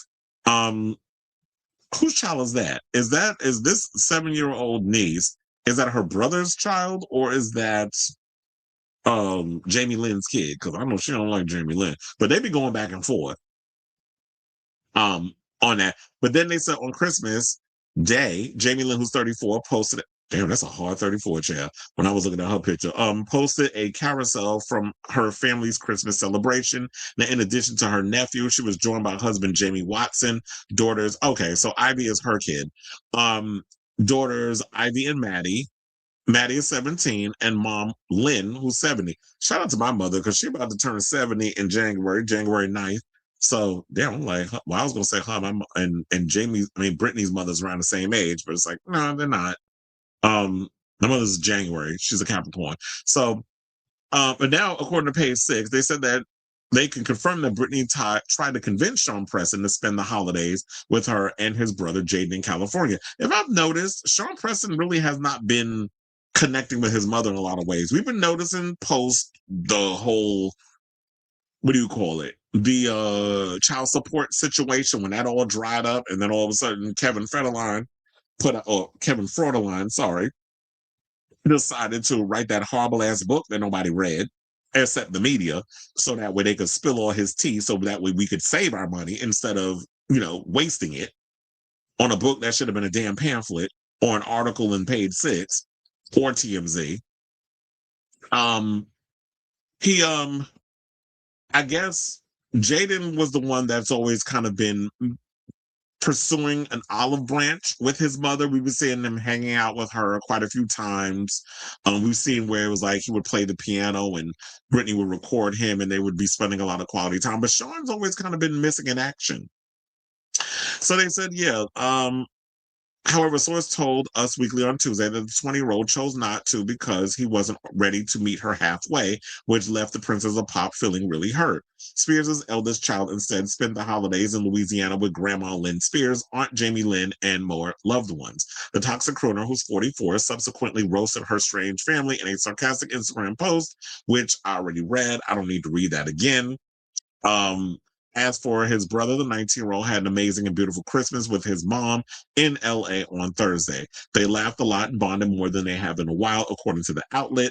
It deepened their connection. Now, the duo reportedly ate a really delicious glazed ham, watched movies, played and listened to music, and visited a few good family friends. Well, it's cool that, Jaden is trying to make amends and stuff with his mother. I guess you're just gonna have to wait until Sean is ready to come around. I guess he has his reasons. Funny enough, they're both Virgos. So on one hand, I can understand like one of the kids is trying to make amends with his mother and not wanting to let the past come in the way of things. And then there's the Virgo side where it's like, yeah, I've been hurt so many times, I'm a hold a grudge. And I don't want to be around your ass because to take a title of a Britney song, you could be toxic. We don't necessarily know the type of woman that Britney is behind the scenes because you only know her from the pop star that we've seen in these weird ass videos and posts that she be posting on Instagram. So, they also said that the Grammy winner plans to get together more often with both of her boys next year, according to Us Weekly. The Crossroads star would like to eventually take family vacations together and just do normal family activities like going shopping and going out to eat. The source noted that things have gotten a lot easier in their relationship since the boys turned 18, since it's now up to her and the boys on how the relationship develops. So it's like, yeah, it's like, look, the past is the past. Whatever happened with that conservatorship and what Jamie did with her keeping her away from her kids and, according to Britney, using the kids as leverage for them to get whatever they need to get out of her to make her turn her into a damn pack mule and be out here working her to the bone so that way they can all financially thrive off of her performing and everything, which is why she won't even get back on the stage because she has yet to come to terms with the trauma of them weaponizing her dream against her. So when you have a passion and love for something and your family has decided to use that as a weapon against you, why would you want to even go back into the thing that you once loved? So it's like she's got to kind of find a way to come to a reconciliation with that. And I'm hoping that it works out with her in both. I mean, we don't have to worry about Jaden. Jaden and her seem like they're Gucci with everything. But with her and Sean, I really hope that he finds a way to work it out. He's going to have to come around in his own time and figure out what he wants to do in regards if he wants to, make amends or have a relationship with his mother, whatever the case is. And we're just going to have to sit back and wait and see if they can work through their issues. So, yeah, I say all this to say, what do you guys think of this story regarding the latest one was coming out about that? Oh, wait, I forgot to also mention Rob Shooter did come in and spill some tea. So, they said Britney surprised Christmas reunion with son Jaden. So Britney Spears' Christmas reunion with her son Jaden Federline was emotional, unexpected, and quietly revealing. Sources told him that Britney did not know Jaden was coming and hadn't prepared gifts, making the visit spontaneous and deeply personal. She was genuinely surprised and happy to see him. It wasn't planned at all. During the visit, Britney chose to give Jaden some cash, a gesture the sources describe as maternal and instinctive rather than transactional. She gave him money because that's how she shows love. One insider explained it came from a good place. Well, here's the thing. My grandmother did the same thing too, where it was like, that was her way of showing love. Some people looked at it as it was a sign of control, which is why a lot of times, and I don't want to be out here telling my family business, but I think that's why my uncles take advantage of my grandmother because they knew it was like the only way she knew how to show love and affection was through her wallet. And my family got a lot of coins. So there was a little situation that came with that. So to me, it's like, I guess maybe the way I'm looking at it from an analytical standpoint, Britney was using money as a gesture to her child, where it wouldn't feel like, oh yeah, I'm just giving you money for the sake of giving money. Because like they said, she didn't even know, according to Rob Shooter, that he was even coming. It was a surprise visit. I'm just going to go hang out with my mother. The brother went off and had the other, spent time with the family in Louisiana. Jaden came over and decided to spend time with his mother. And to her, she didn't know, like some people don't really know how to really let their guard down and show love, because everybody has always wanted money from Britney. So if that's the only way that she can, in her mind, see like, this is me showing my love and appreciation, that's just the way she's able to show it. And until she can figure out another way of showing it without it always having to be a money situation. So that's just how I'm looking at it with through all of this. Now they say, adding to the emotional complexity, Britney was unaware that her other son, Sean Preston, was spending Christmas with Aunt Jamie Lynn and grandmother Lynn Spears in Louisiana. While surprised, she focused on being present with Jaden.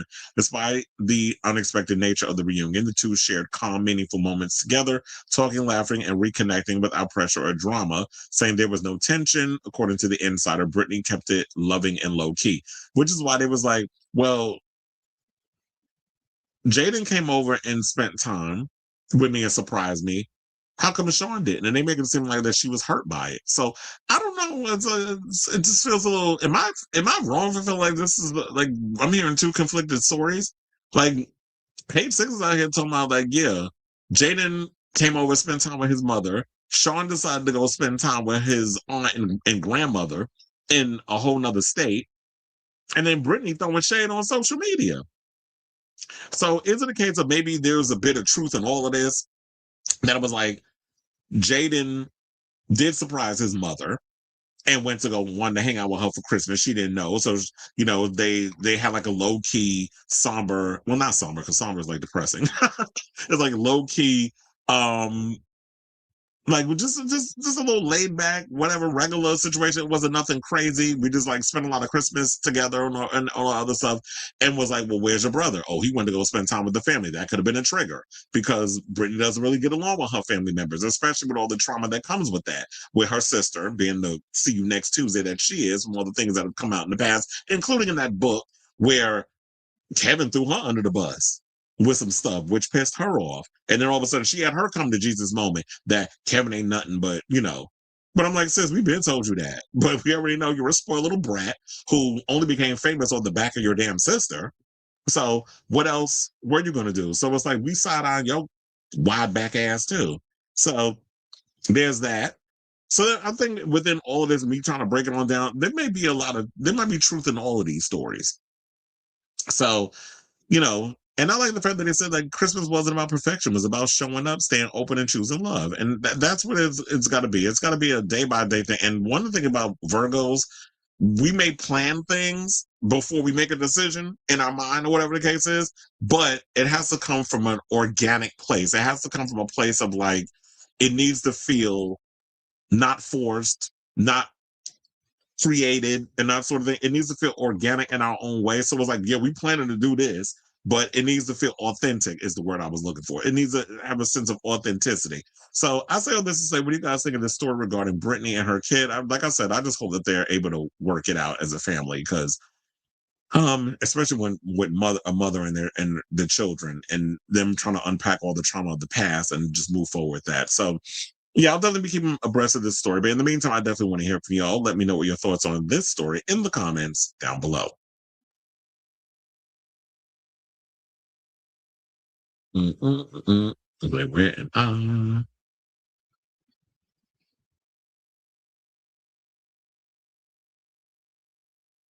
Oh, because I was saying, because I said the same thing. I was like, where the hell have you been? And don't be coming in here with that shade. Someone came in just in time for the topics I like. Congrats on all the views you got from Mega Minaj, by the way. Oh, did you see that? You said it's already in your top 10 most viewed videos of all time. Yeah. Oh, and you checked? I was like, yeah, that video blew up. I gagged. I'm like, I went and something told me, it was like, do the video, post it up, and go to sleep. I went to bed, woke up the next morning. I'm like, what the fuck? My whole YouTube just went off. That's why I always say, you never know how things are going to play in your favor. Because on TikTok, the video hasn't gotten, it's gotten numbers, but not to the magnitude of like YouTube. So you never know when it comes to when you post things. Not your mom's birthday being 10 days ahead of mine. Yep, January 9th. Happy early birthday to mom. And my sister's the 13th. I told you I know a lot. And my friend Stephen Royster, shout out to him. I think today's his birthday or was it yesterday? I can't remember. Because I remember I did wish him happy. I think it was yesterday. So it's like I know a lot of Capricorns. It's funny. I know a lot of Capricorns, a lot of Virgos, and a lot of Leos. That's kind of like my whole situation. And a couple of I know a few Libras and Pisces. I got cousins that are Pisces.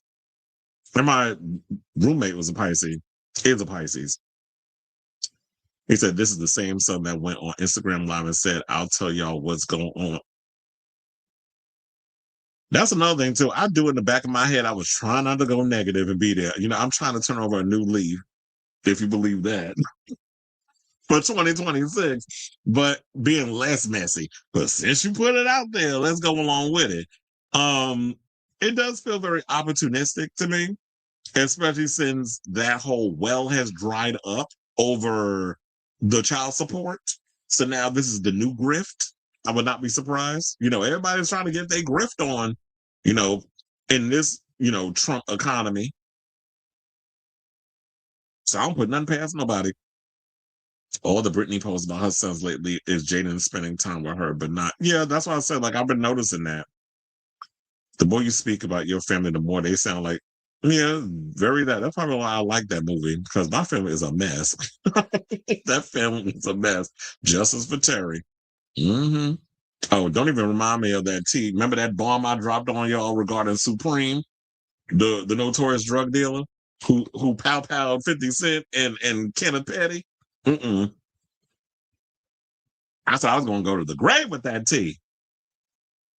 I genuinely send so much love to that girl. Like, I know it has been horrible, and I don't blame her for hating her family, parents, or whatever. Her mind has been so traumatized.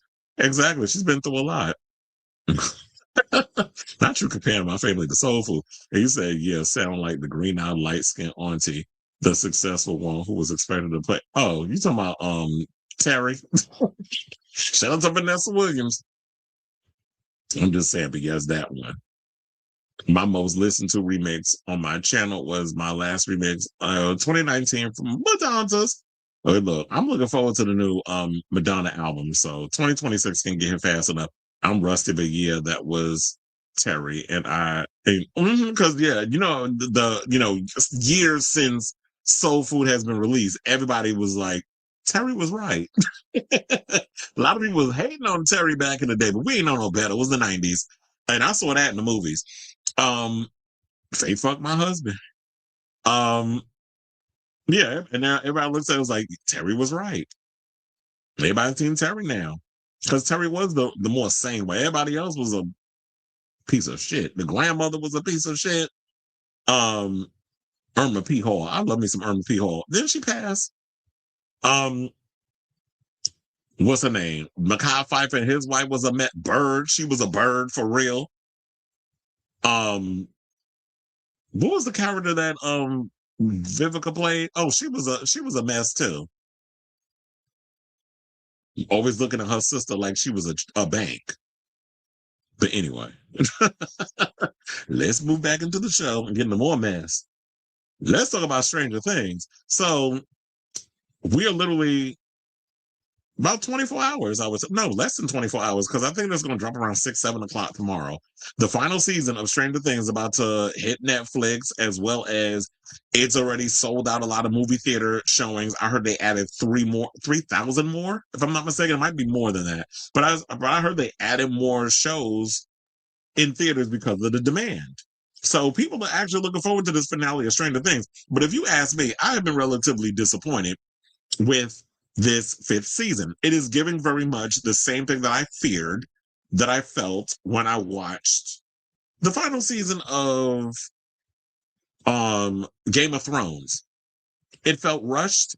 It felt like y'all were just being so quick to try to get to the finish line rather than really taking the time to give us a little something. But the funny enough, now it's like when I finally they showed the final trailer earlier today, and it was like they were giving us flashback clips of like throughout the seasons or whatever, and then we saw like it seemed like they're trying to center 11 again.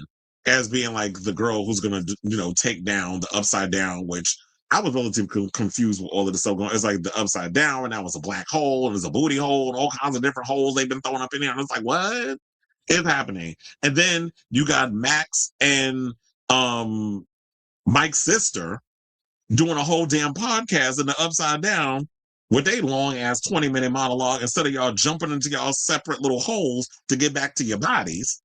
It's like, why are we having this full-on conversation right now? Can y'all start running? And then we had what was his name? Jonathan and the other girl having a whole breakup, which I was confused by until Onyx sent me a whole thing about that on TikTok. And I'm like, this is a breakup? If that really is, this has got to be the worst writing under the sun. And then with all of that, and then the marshmallows got hard because it looked like they was in a world where they were about to be drowned by marshmallow liquid. So it was a whole lot of stuff going on. I'm like, okay, so I see where all the money went for the visual aspect of the sets. But maybe y'all need to hire better writers because the Duffers, y'all have been a chop this season with y'all writing. And with all that being said, then came the big thing, which was in the last episode where Will decided, while the world is about to come to an end, to do a whole monologue about him trying to come out as a homosexual, which rubbed a lot of people the wrong way, and not even necessarily the straight people, because they started with their woke mess. You already know you're going to get that crap. But for the most part, it was a lot of the gays that did not like the whole way that his coming out was handled. So let's get into the tea. The penultimate episode, because I had to set all that up before we got to, the penultimate episode of Stranger Things, featuring Will Byers, Noah Schnapp, coming out as a homosexual to his friends, has become the lowest rated episode in the series' history. Which I guess some people like, I don't care, because look, they talking about overall the series garnered 34.5 million views on Netflix. So the show as a whole, yes, it's a hit, but as far as the episode goes, it was lowest rated, and the number being 57%. Now, as the show reaches its end, episode 7 of the 5th season, titled The Bridge, saw a number of key plots begin to tie up. Max, Sadie Sink, returning to the real world after she did a whole podcast with old girl. And the clan realized that Vecna is planning to merge Ultimate Dimension, the Abyss, with the human world. Because apparently it's not the Upside Down, now it's an Abyss. The only Abyss I know was the movie that was directed by James Cameron a million years ago.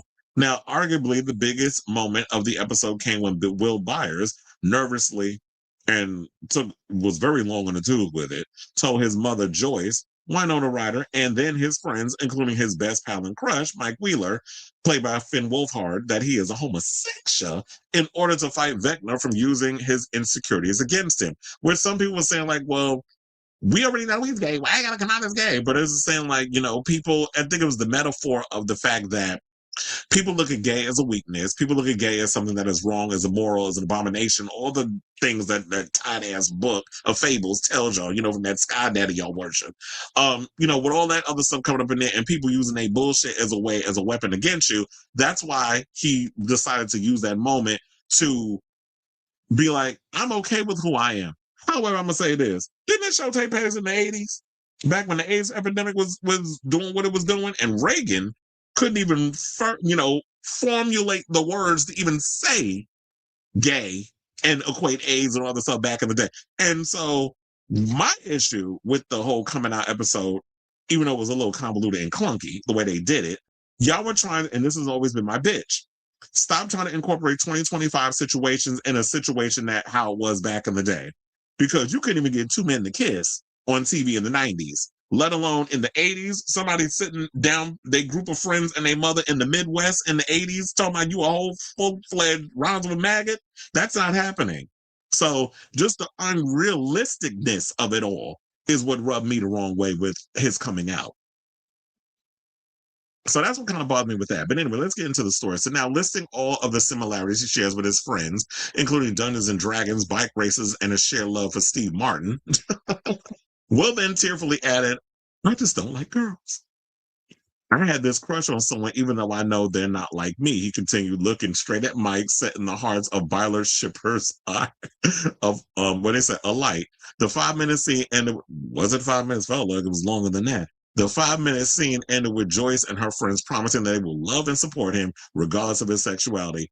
very 2025, not 1987, whichever year it takes. But I think it was the mid to late 80s. Y'all can let me know in the comments what year this season actually takes place. It's a fairly unlikely conclusion to Will's big secret, given that the show is set in the 80s, like I said, but moving nonetheless. Plus, this is Stranger Things is not exactly grounded in reality. Well, clearly, because the Upside Down and the Abyss and Vecna are not real things. Now, despite the moving scene striking a chord with some Levitical Plus fans, the episode has seemingly been review bombed on rating and review site IMDb. In the 6 days since its release, that would be on Christmas in the US, 26th of December in the UK, Episode 7 has received more than 100,000 ratings and reviews on IMDb and has accumulated an average score of 5.4 out of 10. The most common rating is 1 out of 10, followed by 10 out of 10. Now, with its 5.4 rating, The Bridge is the worst rated Stranger Things episode by far, and its nearest competitor being Season 2's 7th episode, The Lost Sister, which has a score of 6 out of 10. Now, hold on. I want to pull up this picture because this is the cackle for me, where it was like a meme that pretty much summed up my thoughts about this season of Stranger Things. This one cracked me up. Where it was like he was coming out. This is like Steve Rogers when he was skinny. Then there's when Steve Rogers became Captain America. Then the next picture was Steve Rogers when he got old. And then at the end, he's now black. So that was like, yeah, that's when you came out. I just don't like girls. That was like, that meme cracked me up. But anyway, so now what they said on Rotten Tomatoes, poor reviews of episode 7 have driven down season 5's fan rated score as a whole, and the reason now achieving a 54% rating. Every other season is fan rated at above 86%. Now, while it's easy to assume that a bunch of those negative reviews may come from anti-Levitical Plus viewers, many have come from queer fans who felt Will's coming out scene was poorly written and haphazardly constructed. One person said the coming out scene was the worst thing I've ever witnessed in film history, and that's saying something because I've adored god-awful movies and shows. As someone in the queer community, there was absolutely no need for Will to ever confess in front of that many people, one viewer wrote on IMDb. The fact Will is basically forced to come out because of Vecna, he didn't choose to. Horrible. Poor Will has been through the ringer this whole series, a second wrote. A third said that the coming out scene felt forced and unnecessary, writing Will deserved a thoughtful, meaningful storyline, not something that stripped away his depth and turned years of buildup into a shallow and frustrating reveal. And it's probably because I don't think none of the Duffer brothers are gay, so they don't understand what that means to even do that. And quiet as it's kept, Noah Schnapp just happy that he got something to do after so many years of being sidelined and wasted, similar to Millie Bobby Brown's 11. Y'all been wasting her. Don't even give me start on that little brown skin child with the shaved head. She is another one that's working my root canal nerve. Like, y'all really been working my root canal nerve with the way y'all been writing these characters this season. Because it just goes to show that probably similar to Game of Thrones, y'all had no real plan on how to land the plane regarding this show. So y'all just giving us a bunch of BS and a lot of fan service stuff. Also, with the constant reminding us of things I've already talked about because people are so busy not paying attention. They busy on TikTok or whatever while they got the episode on. And my thing is this: you miss a moment, you miss a lot. I'm not going to sit up in here and try to continuously remind people of situations and recap things while I'm watching the show when I'm actually paying attention. For those people who are not paying attention, y'all up shit's creek without a paddle. That's your problem. Rewind the damn episode back. There's a rewind, a fast forward, a skip, or whatever. They got them buttons on the remote control for a reason. So if you miss out on stuff, rewind it back. Or go back and watch a certain episode if you missed it. That's not our fault. Why do we got to suffer because y'all not out here paying attention? And my thing is this, because Noah Schnapp, his frontal lobe ain't fully developed. So if this was something on his part, was like, oh, I want a big prominent coming out scene. And I'm like, that wouldn't be realistic in the 80s. And I'm not expecting a documentary. That's not what I'm expecting. But I'm expecting if you're going to be doing something that's grounded in this world, at least be realistic in regards of how the 80s were. Also, how there was something that I tell you, y'all got some good ass eyes. Because with this whole thing, they was also talking about how Sadie Singh's character had Under Armour on her costume. And I'm like, Under Armour wasn't invented yet. So somebody clocked it, where it was just like she had Under Armour on under her wardrobe, and it's like the people that were filming. I don't know who filmed the episode where might have been the Duffers or Sean Levy. I can't remember which one. But in the episode, they showed that she had Under Armour on, probably because it was cold on that damn set. And she probably was trying to stay warm or whatever the case was. And it was like, you wearing a piece of clothing that they should have probably made sure that it wasn't exposed. But that just goes to show people not paying attention. Y'all spent all that time directing this season, and y'all not paying attention to the detail that's going on the show? Okay. So, I was trying to see if I didn't repeat myself with one of the things. Okay. I don't know if I read this one, but if I did, I'll read it again. And they said the third said the coming out scene felt forced and unnecessary writing. Will deserved a thoughtful, meaningful storyline, not something that stripped away his depth and turned years of, okay, I did read that one, build up into a shallow and frustrating reveal. Others have hit out at this season's overall writing, dubbing it cringeworthy and awkward. Yes, that scene between Steve and, why I keep forgetting that girl name? Nancy. Steve and Nancy, that scene was awkward and clumsy too. Now, the forcing of everyone in the room to sit and be quiet and listen to every awkward word that came out of Will's mouth when most already knew and didn't give a fuck because they are trying to save the world, one wrote on X. One site pointed out this isn't about Will being gay. Nobody's offended by that. You don't need to pause the apocalypse to spell out character traits everyone already understands. You don't need to sacrifice pacing, tension, and logic to make a statement that adds nothing to the plot. These kids have stared down literal hell and lived to tell a story. Somehow, though, through all of that chaos, Will's sexuality was the one big secret nobody noticed. And you hit the nail on the head. That was the perfect assessment. Now, according to Stranger Things creators of Duffer Brothers, though, the scene is one they've been working on for a long, long time. You should have worked on it a little longer because it was a mess. Now, they said Will and his coming out scene was something that we've been building up to for a very long time. This is what Ross Duffer told Netflix's recently. It's important that he comes to terms with this. Well, I think, whatever. They said once he's able to do that, he's heading into this final battle with a confidence and maturity that he hasn't had before. Because, being a homosexual is your superpower. Just like I said, being in drag is a superpower for some. Now, Noah Schnapp, who came out as a homosexual himself for early 2023, recently revealed that the scene wasn't exactly rushed during filming process either. He explained that it took 12 hours to film and 12 hours to reshoot. Wow, so that, and it felt like it. He said, I read it every morning, every night for the month leading up to it. This is what he told Dumb of rehearsing the big moment. And that allowed me on the day to just completely forget the script, completely forget about remembering my lines. And that just kind of poured out of me. And what I could focus on is just tapping into that feeling and that emotion. So, like I said, the finale is going to be dropping tomorrow on the 31st. And January 1st in the UK. So if you got your tickets to go see it, go see it. If you're going to be at home, like I will be, well, I'm not going to be home. I'm going to be working. So I'll catch it on January 1st. And hopefully I'll be able to see it because I'm thinking about doing an episode the first of the new year if there's any good juice and gossip and stuff coming out. But anyway, so I say all this to say, what do you guys think of this story? Did you check out the episode? Have you caught up on Stranger Things? And what did you overall think of Will's coming out scene? Do you feel like everybody else saying like, it wasn't necessary? We all kind of knew. And to me, it was like, we wanted y'all to just focus on Vecna and all this other stuff. Like, if y'all really wanted to focus on Will and his story and coming out and building up to that and him coming to terms with his sexuality and possibly getting in a relationship with somebody, y'all should have played that up throughout the show.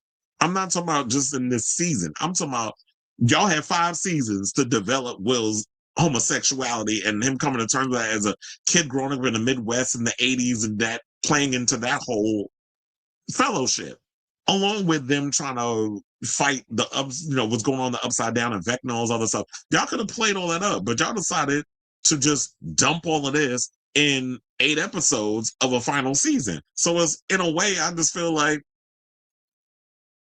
there was no build up to a lot of what we're saying. And it's not just the Will thing. It's just a lot of this season. It just felt like there was no build up, which is why I said at the end of the day, to me, if I had to choose between Welcome to Derry season 1 and Stranger Things season 5, Welcome to Derry slaps. It wipes the floor with this season of Stranger Things. But I'm gonna still watch because I've been invested. I'm invested into the show for the past, when does it come out? 10 years ago? I've invested 10 years of my life in this damn show. You think I'm gonna just give up on it now?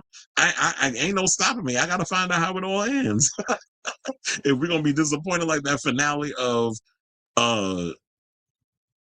Oh my God, I totally forgot. Game of Thrones, or is it really going to hit the ball out the park? We won't know until less than 24 hours from now. So let me know what you guys think of this story in the comments down below.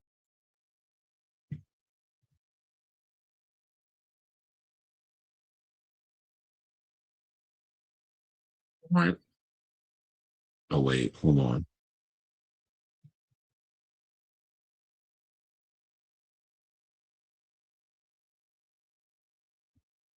You said I'm rusty, but yeah, that one was terrible. Oh yeah. So we had to learn.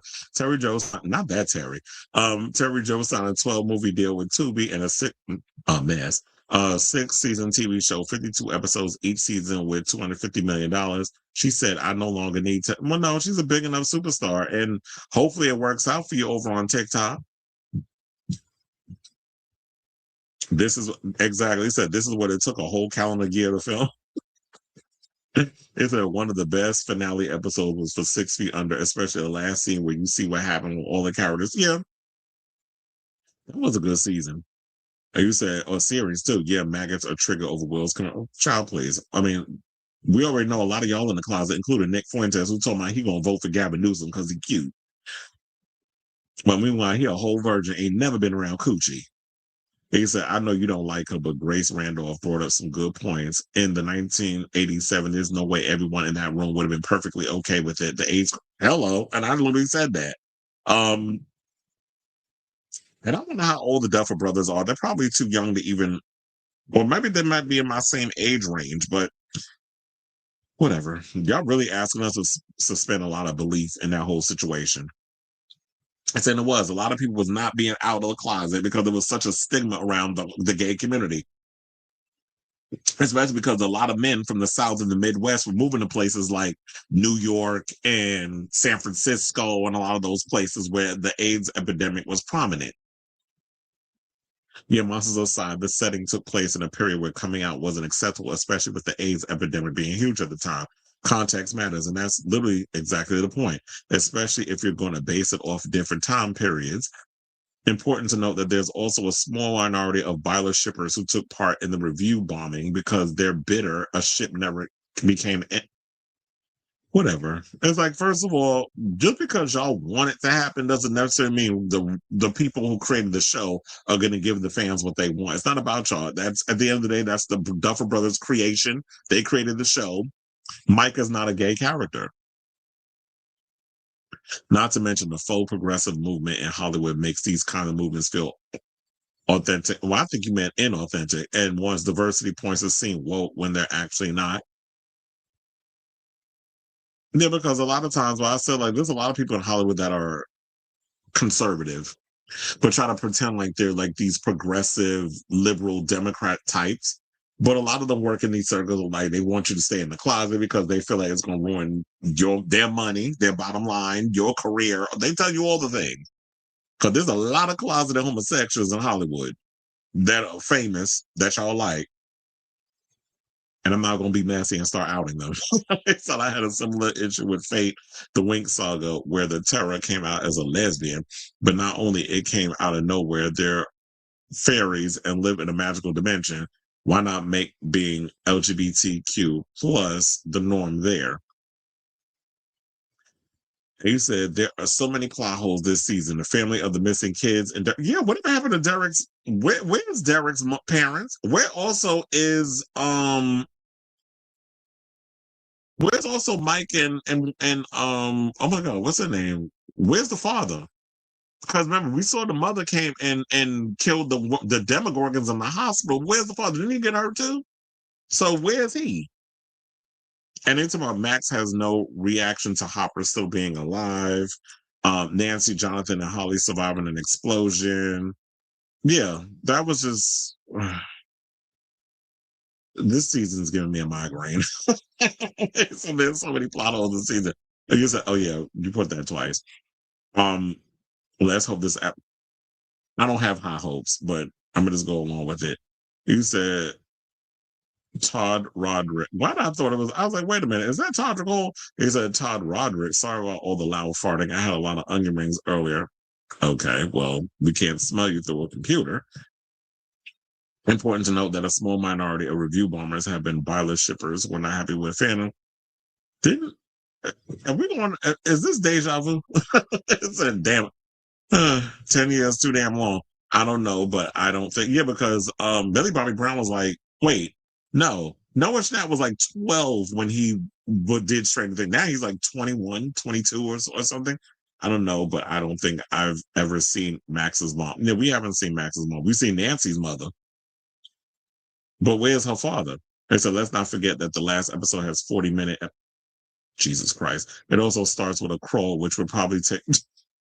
You mean, they trying to pull that Disney Plus trick where y'all spend more, like the episode is 20 minutes, but it's like literally 35 minutes and it's previously on and that takes 5 minutes. But it's like, we don't need it previously on. I just watched the last episode. And then you got this long ass crawl. I mean, the credits, and then they give you like this corny ass post credit scene. It's like, this episode was 20 minutes when you take all the stuff out. I tell you, they're gonna piss me off. I already know it. And I know a lot of people gonna be bitching and moaning when they go to the movies. But I'm like, look, this is what you paid for. In the words of Rihanna.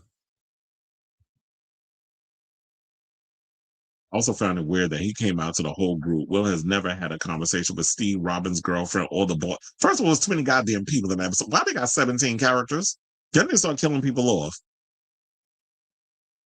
Sorry for commenting twice. It didn't pop up in the corner of your screen, so I assume it didn't go through. Okay. Yeah, I'm not really feeling this season so far. Season 5 is terrible. Agreed. All right, y'all. Now, speaking of people who had we're gonna go from a terrible show to somebody who had a terrible moment of lapse in judgment. Let's talk about Chappell Roan. So Chappell Roan is being dragged on social media because apparently she gave a tribute to Brigitte Bardot. So for those who are not aware, Brigitte Bardot was an actor, also an animal activist sort of thing. But once people found out that Brigitte Bardot passed away, there was tea that was being spilled that she was a racist and a homophobe. So Chappell Rowan had jumped on the line and had given her a tribute, saying that she was inspired by her for one of her songs. And then people decided to eat her up on social media. So lesbian singer Roan, known for hits like Pink Pony Club, HOTTOGO, and the Subway, which I'm starting to see when I'm on the Subway. I'm seeing a lot of ads about the Subway on the Subway. I'm like, does she have a partnership with one of the apps or whatever? Because there are advertisements about that song on the Subway, and it makes sense because of New York City. But anyway, so they said that she praised the late French icon following Bardot's passing at 91 this week, saying Bardot inspired one of her popular songs. Now Roan has apologized upon hearing about Bardot's political views. While Bardot was known as a boundary-breaking sex symbol in the 50s and 60s, after she retired from acting, she became a fervent animal rights activist, but she also routinely spoke out against immigrants, Muslims, homosexual people, and victims of sexual harassment. Now, in the story, wait, hold on, because I actually got receipts on that because I want to show you all that. Now, in her story, she basically said the following. She was like,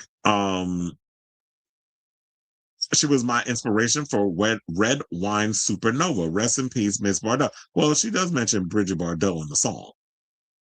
Now, Roan's hit song, Red Wine Supernova, opens with the lyrics, she was a playboy, Brigitte Bardot. She showed me the things I didn't know. I was like, yeah, I remember because I know the song. But Bardot has a long and unfortunate history of political speech that includes hatred toward marginalized people. In 2021, she was handed her 6th fine by French courts for inciting racial hatred. After being fined twice before in 1997 and 1998, Bardot was fined 30,000 francs for inciting racial hatred based on a book she wrote that criticized Muslims' ritual killing of sheep and lamented that my country, France, my homeland, my land is again invaded by an overpopulation of foreigners, especially Muslims. Bardot's 4th fine came in 2004 for another book she wrote in which she said she opposed the Islamization of France and spoke out against racial mixing. Yeah, because if you go to France, there's a lot of Muslims, there's a lot of Islamic people that live there. There are a lot of Black people that are in France. The book contains a section attacking what she called the mixing of genes and praised previous generations who she said had given their lives to push out invaders, according to the BBC. She received her sixth fine. Well, apparently them fines wasn't phasing her because she just kept going in and letting half. Now, she received her sixth fine for inciting racial hatred in 2021 after saying the Hindu Tamil population of the French island La Réunion is natives who still have savage genes who are still using the cannibalism of past centuries. Bigot Bardot's political opinions weren't limited to immigrants and Muslims. In her 2003 book, A Cry in the Silence, Bardot called gay people cheap, rhymes with maggots, or circus freaks, and said contemporary gays should be more like the Levitical Plus community in the 50s and 60s who kept their sexuality a secret. She said current gay men jiggle their bottoms, put their little fingers in the air, and with their little castrato voices moan about what those ghastly heterosexuals put them through. You mean like you, bitch? Now, in 2018, she criticized the hashtag #MeToo movement, saying the vast majority of women accusing men of being hypocritical and ridiculous. Well, I guess here's the thing. When you look like this on the right, I guess you would be talking about criticizing men would be hypocritical. Because who's trying to fuck something that looks like that? When she was a hot thing back in the day. And there's a method to my madness of why I chose that picture of her, in case y'all didn't know. Now, lots of actresses try to play the tease with producers to get a role, she said. And then, so we will talk about them. They say they were harassed. I was never a victim of sexual harassment, and I found it charming that men told me I was beautiful. I had a nice little backside, probably because you was spreading your legs for a role. I mean, it'd be interesting to know if you was getting those parts because you were talented or because you knew how to bring your knee pads to every damn audition. So now I will say this. After all this has been put out about Bigot Bardot, Chappell Roan issued an apology. So, of course, you had to bring the receipts. So she said, holy ish, I did not know all that insane shit Ms. Bardot stood for OBS. I do not condone this. Very disappointed to learn.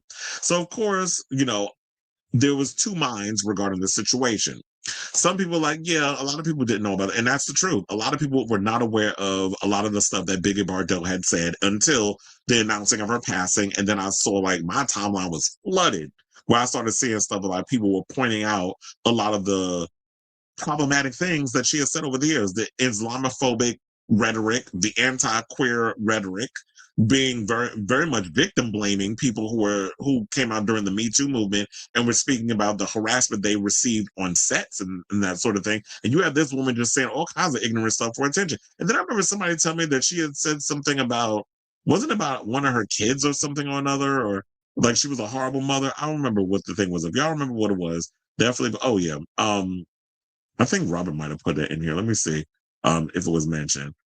I don't know. He says, so I'm a product of a wanted pregnancy, but my mom still loves me. But to read that she compared her pregnancy to a cancerous thing, I just hope her estranged son knows he is loved, that he is not, I guess you meant like he's not a mistake or whatever. Oh, a cancer disease. So yeah, she was saying all kinds of crazy, controversial things at the time of, you know, when she was alive. So rotten piss, bitch, because we don't see it here for you. Now, the thing is, I'm of two minds about this with, or rest in piss is what I should have said. Rest in piss, bitch. Piss, bitch. Another one in the back or casket. Me trying to remix Katy Perry's song. But yeah, with that being said and all this other stuff, it's just unfortunate that when you're a fan of somebody, I'm not saying I am, but just in general, when you're a fan of someone, and this is the crap they come out and say, like, that's why I think it's hard for people. It's like you try to separate the art from the artist. And it's hard. The line's been blurred. It's been hard to do that as of late. But it's like, yeah, on one hand, it's like, well, you should have known better. You should know about all these people that you take inspiration from. You should be looking into your inspirations when it comes to using them. But it's like, who's sitting up in there whenever if I'm looking and inspired by something, be it a painting or an art piece or a picture or some piece of music I heard, are people really out there being like, well, I'm inspired by this artist, but also let me sit and take the time to really dig into this person's past and see if there was anything negative that they possibly have said that I won't get dragged about because I'm a fan of whatever it was that they were about as an artist.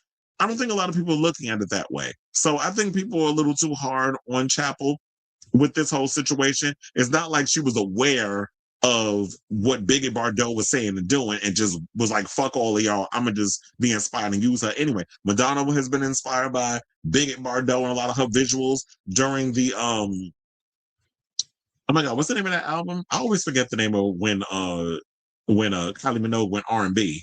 You know, the song where they had chocolate and all of them on there. I don't know why I always forget that I don't know why I'm thinking Box of Chocolates. First of all, Box of Chocolate was a Kevin Alliance album that I actually bought physically when I went to Virgin Megastore a million years ago.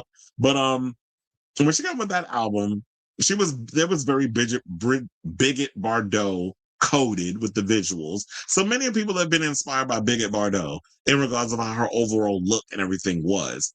That doesn't necessarily mean, I mean, that was back in the day before we was even aware of who she was about and what she was doing. Body language. I was like, I don't know why I always forget the name of that damn album, even though it was a good record. But yeah, so I totally get it. We got to stop being so damn hard on people. It's like at the end of the day, people are human. She realized that she messed up. She took the thing down. And as I said about Biggie Bardot, bitch, you could rest in piss for all I care, because you were not a nice person. So I say all this to say, what do you guys think of this story regarding Chappell Roan having to come out and issue a whole apology regarding and she's not the only one that's getting the backlash. I've heard there's other celebrities that are getting it too. So excuse me. Yeah, there's a lot of celebrities that have been coming out and giving their shout outs to Biggie Bardot when they're being dragged over it. Just read the tea leaves. Funny enough, I put up a Biggie Bardot rest in peace thing, and then when I started hearing about the tea, I immediately took my shit down because I was like, oh, wait a minute, no. And then I went and I did the research and I started posting the thing on the line, and then I saw a lot of people was corroborating the stories. My friend Sister Faze went and put a whole tea about Biggie Bardot and some stuff. So Biggie Bardot was before my time. I'm not really aware of the subject. I mean, I've heard of her, but yeah, I just think that's all I got to say on that. So I definitely want to hear from y'all. Let me know what your thoughts are on this story in the comments down below.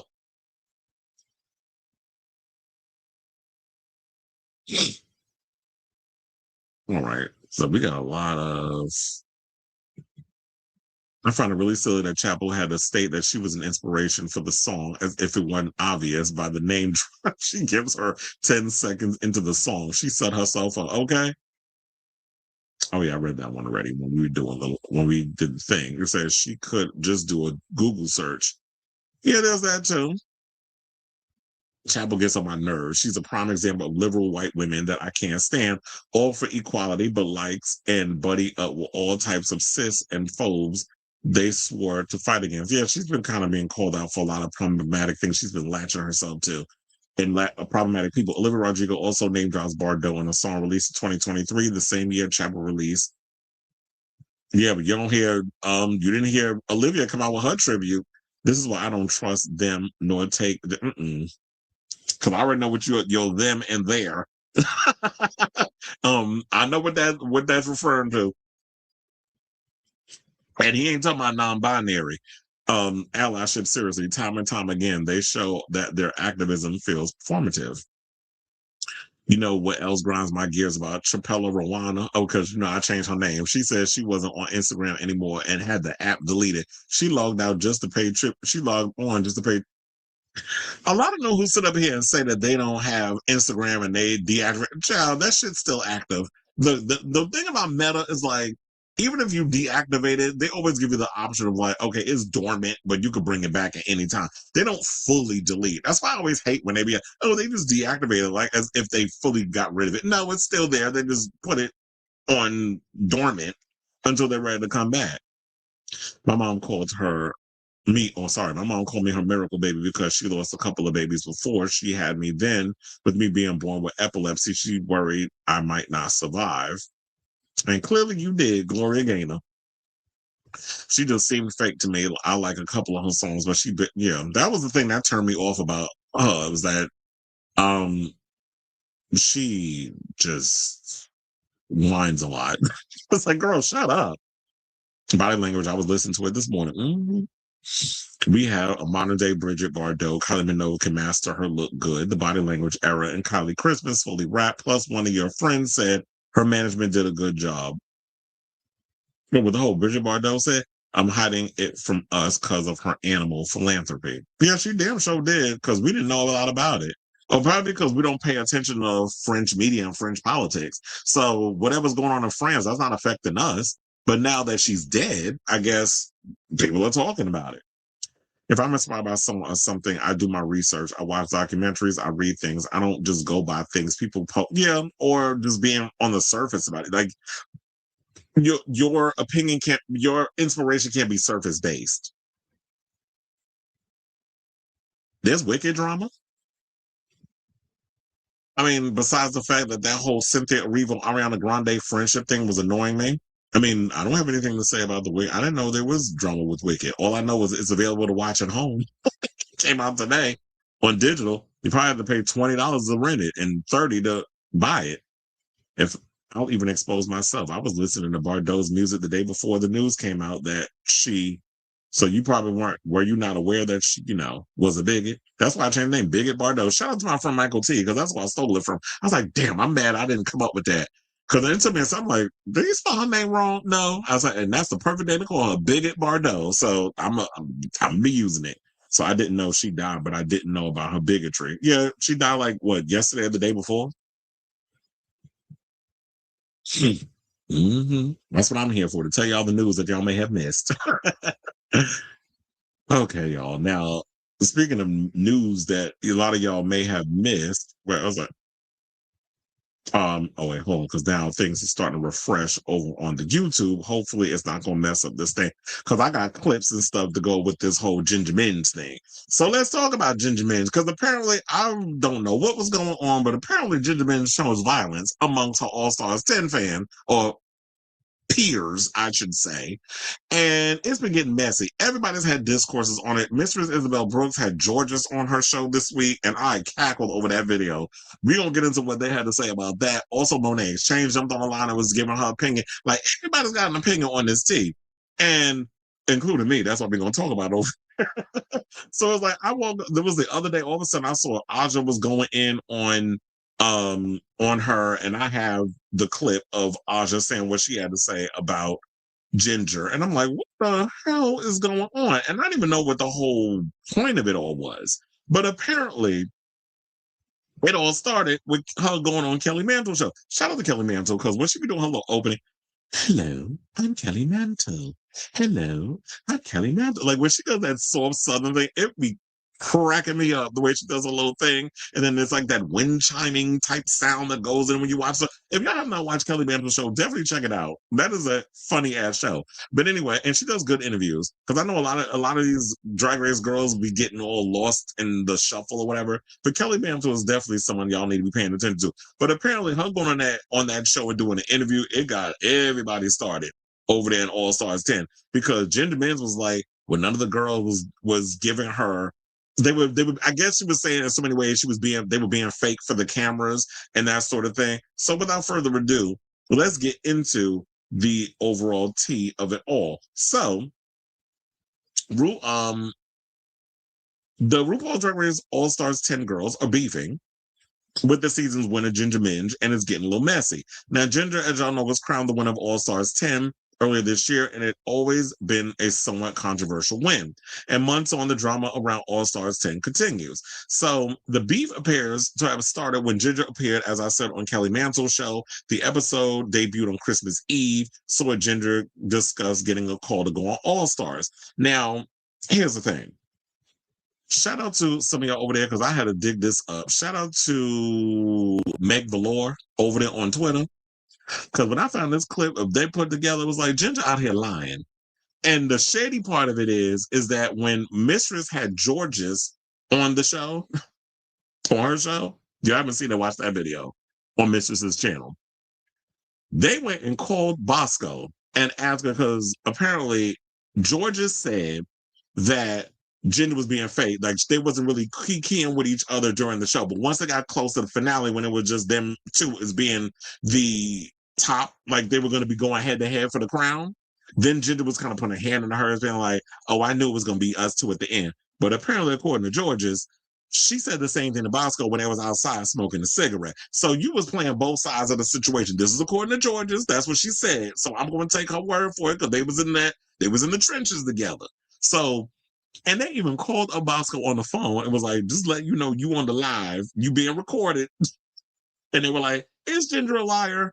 And they went on to say like, she is. But I have the clip because Ginger went, remember when they did the thing with Entertainment Weekly where Ginger was talking about how she first met, how she got the call at Drag Race. She said it because she was on tour with Denali. And then when she got on Kelly Mantle's show, she said something completely different. Well, hold on, because I come with a receipt. So we're going to play that clip, and then we're going to come back and talk. Please hold. The funniest thing was when Denali and I got the call to do it, we were working a cruise together. Oh, really? So both of us at the show that night were just like in our head, in our own world. And I was like, girl, you okay? And she goes, yeah, are you okay? And I said, yes, but how okay? And she said, I'm really okay. So then we went and smoked and talked about some things. Okay, so that's what she said there. Now she went on Kelly Mantle's show with a whole new body and no shade. When I saw Ginger, it took me a minute to realize it was her. Because when I did the Drag Race season 18 red carpet situation, when she walked in, the face was beat, but she wasn't in full geesh. And when I saw her, I was like, is that a bag of chips?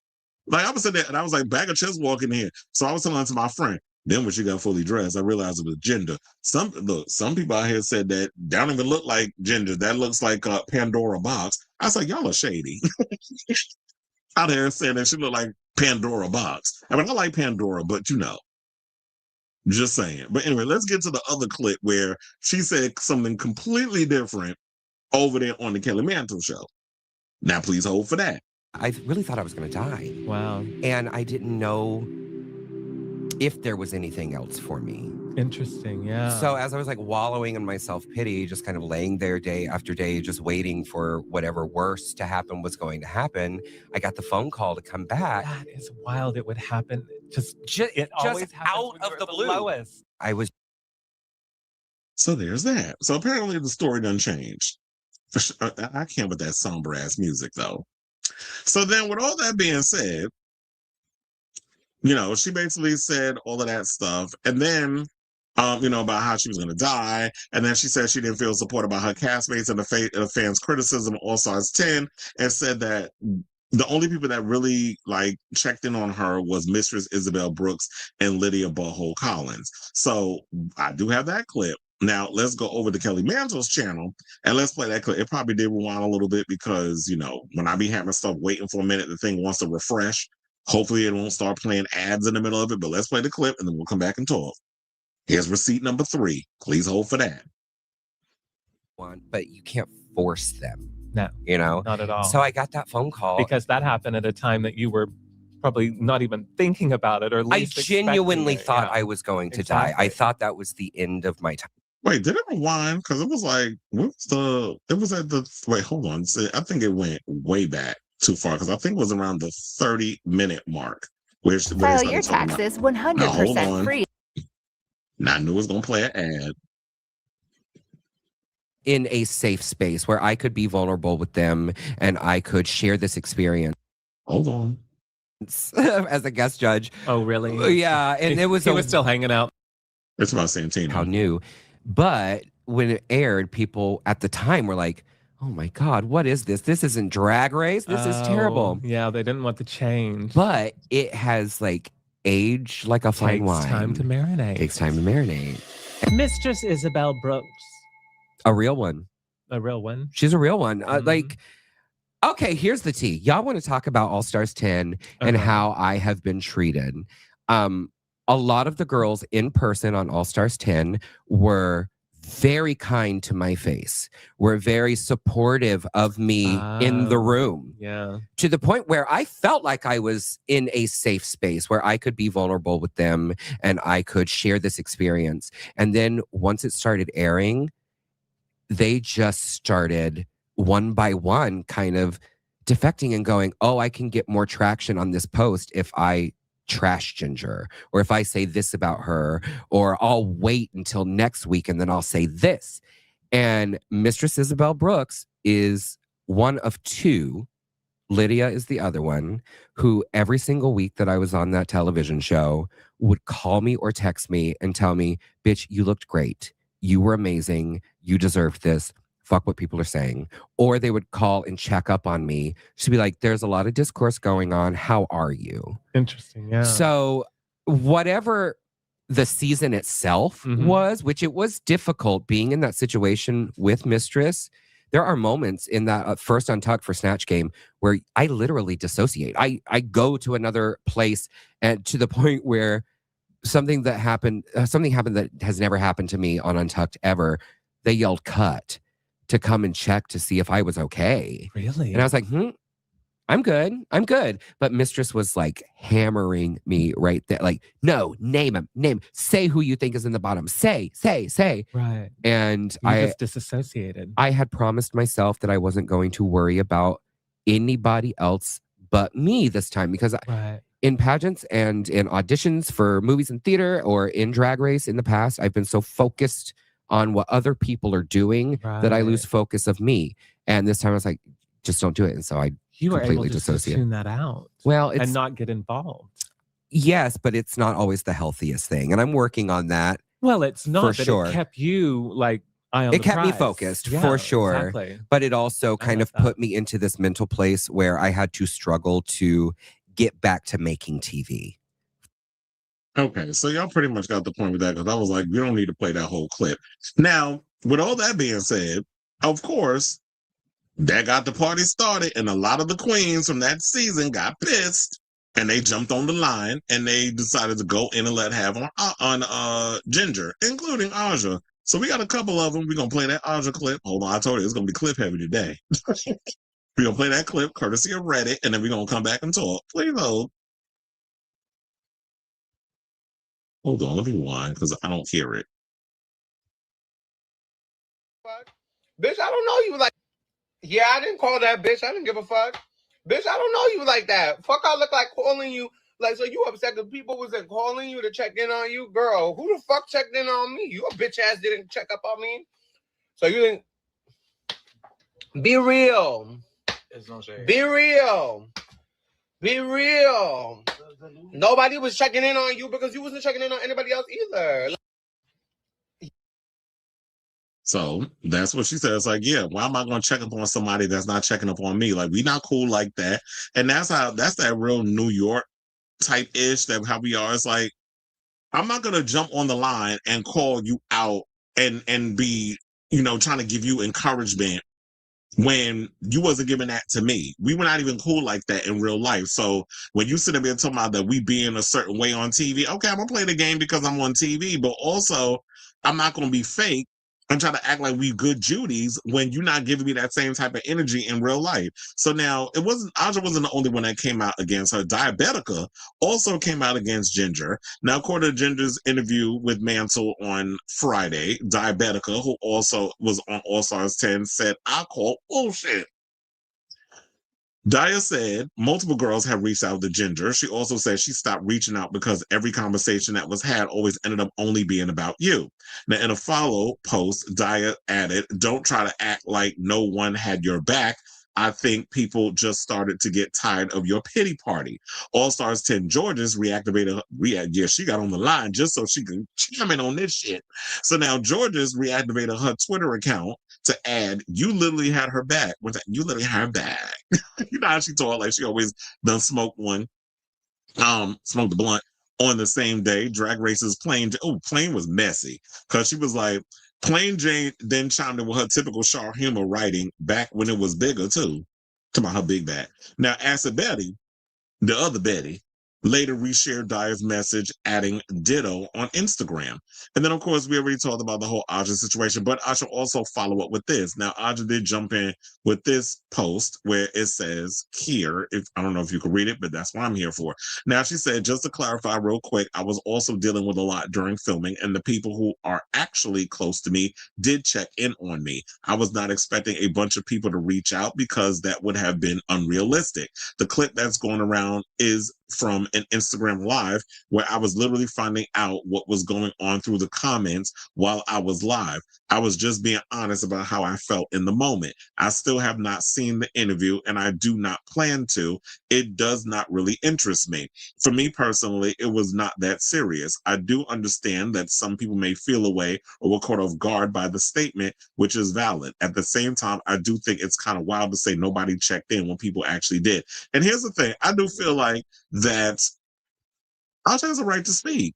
First of all, if I'm in a live, it's like, and that happens here too. Like if I'm in the middle of a live and somebody says, oh, breaking news, this, and this is going down. And it's like, I don't have time to research and prepare on what's going on or get the nuance. So it's like, I open up the thing, I read it, and I react based off of what is popping up in the situation at the time. And then later on, I can expand on it, which I did with the Tyler Perry thing. When I was doing a live, I broke the Tyler Perry story here because it came out while I was on the live. And then now, because there was more to add, I expanded upon what we had learned in the last video. So I totally understand that. And look, Audra was there in that pressure cooker known as the All-Stars 10 drag race with them queens. So why can't she speak on based off of just stuff people telling her in the live, like, oh, this is what's going on. Okay, I'm gonna speak out on it. I'm gonna give my opinion and just keep it moving. And people get mad at her over that. It was like, but y'all weren't there. Like this whole team this and team that, shove that shit up your ass. So now, last but certainly not least, Cuckoo herself, Cynthia Lee Fontaine, entered the chat. And I got her post because it's a pretty long one. Now on December 29th, which was yesterday, Cynthia Lee Fontaine also blasted Jinder for her comments on Mantle's show. So yeah, she posted like this long post, which I'm definitely going to read to y'all. Now, I'm not going to windmill on Cynthia too much because I know English is not her first language, and y'all know how I get on people with their grammar. So I'm going to give you a little grace with this. I'm not going to windmill you on that because I get it. So now, referencing all the inconsistencies and the inaccuracies from the interview, Fontaine disputed Jinder's account that people weren't supporting her. She said, it seems you totally forgot all the text and put in caps all the text. Now we get back to small letters. Messages I sent you this year giving you encouragement and support. So her long videos, this is what she said, and this was on her Instagram stories, saying, Jinder, I have the opportunity to see the interview at the Kelly Mantle show. From all the inconsistencies and inaccuracies you talk on this interview, the one that got my attention was when you said that a lot of contestants on the season stopped talking to you, and when the cameras were on, they were talking to you, but off camera, the story was different. It seems you totally forgot all the text messages I sent you this year giving you encouragement and even support. That's the truth, and I have evidence because the one who decided to isolate for the rest of the cast was you. RuPaul granted you with the crown. This is not the time for lies and conspiracy theories because you are looking to portray, well, I think she meant portray, but she put portrait.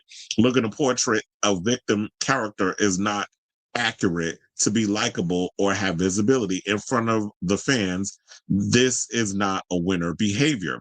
Also, using position of power and privilege to spread lies, harming others with your words is vicious and out of the place.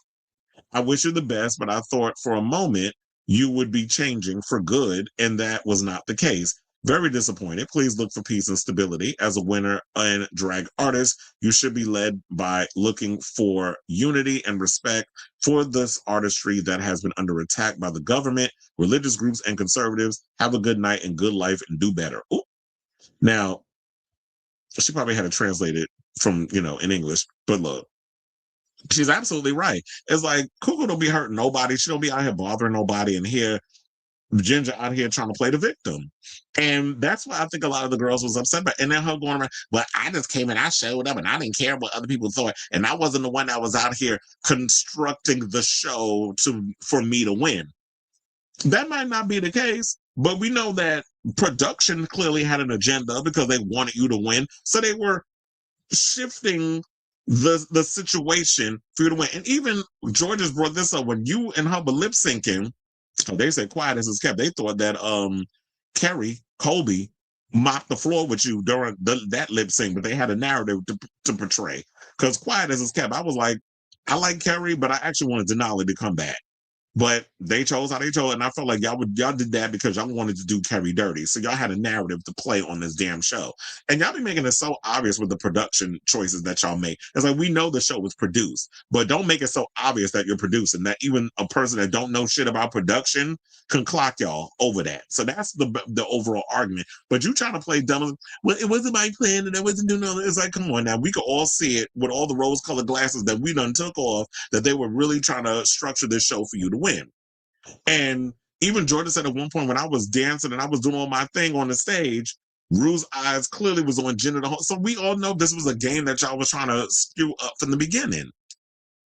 Which is why I think a lot of times people get so irritated with this damn show. But I get it. It's not. It's a competition show.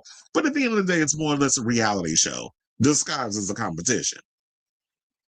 Now, they also said that more drama has come out elsewhere in the Drag Race sisterdom. Now, Irene the Alien and Denali, who have both competed on All Stars 10, have shared a 2012 tweet from RuPaul that reads, "Hard to remain patient with friends who focus solely on their own crucifixion. Get off the cross, girl. We could use the wood." Oh, I remember that line.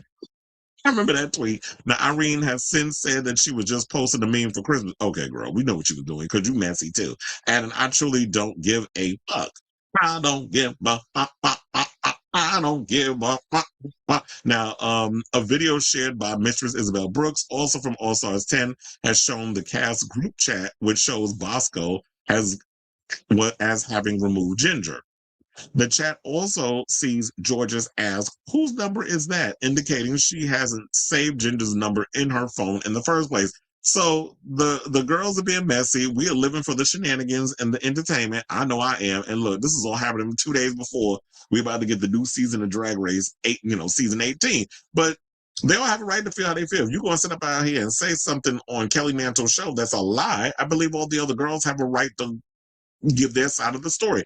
Now, it's going to be real interesting because that was only the first part of a 2-part interview that Kelly Mantle has done. I believe the second part is supposed to come out on January 7th. So I'm going to wait around. I'm going to watch that episode, and I'm sure there's more mess that's going to be coming out from that episode, the second part, and we'll have more grist for the mill to bring up on this show regarding what else Ginger had to say in that Kelly Mantle interview.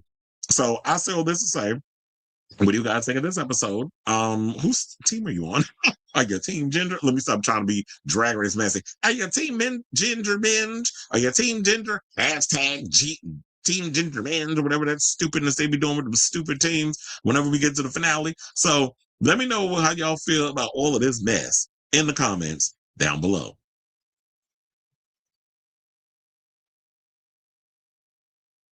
All right, so now let's see what the people are saying. Ginger has always come across stuck up and entitled to me. I never liked her. Well, I never felt any kind of way about her. I was just like, she's just there. I mean, I told you, I was like really 2 feet away from her. Not even, probably even closer during when she was at the premiere party.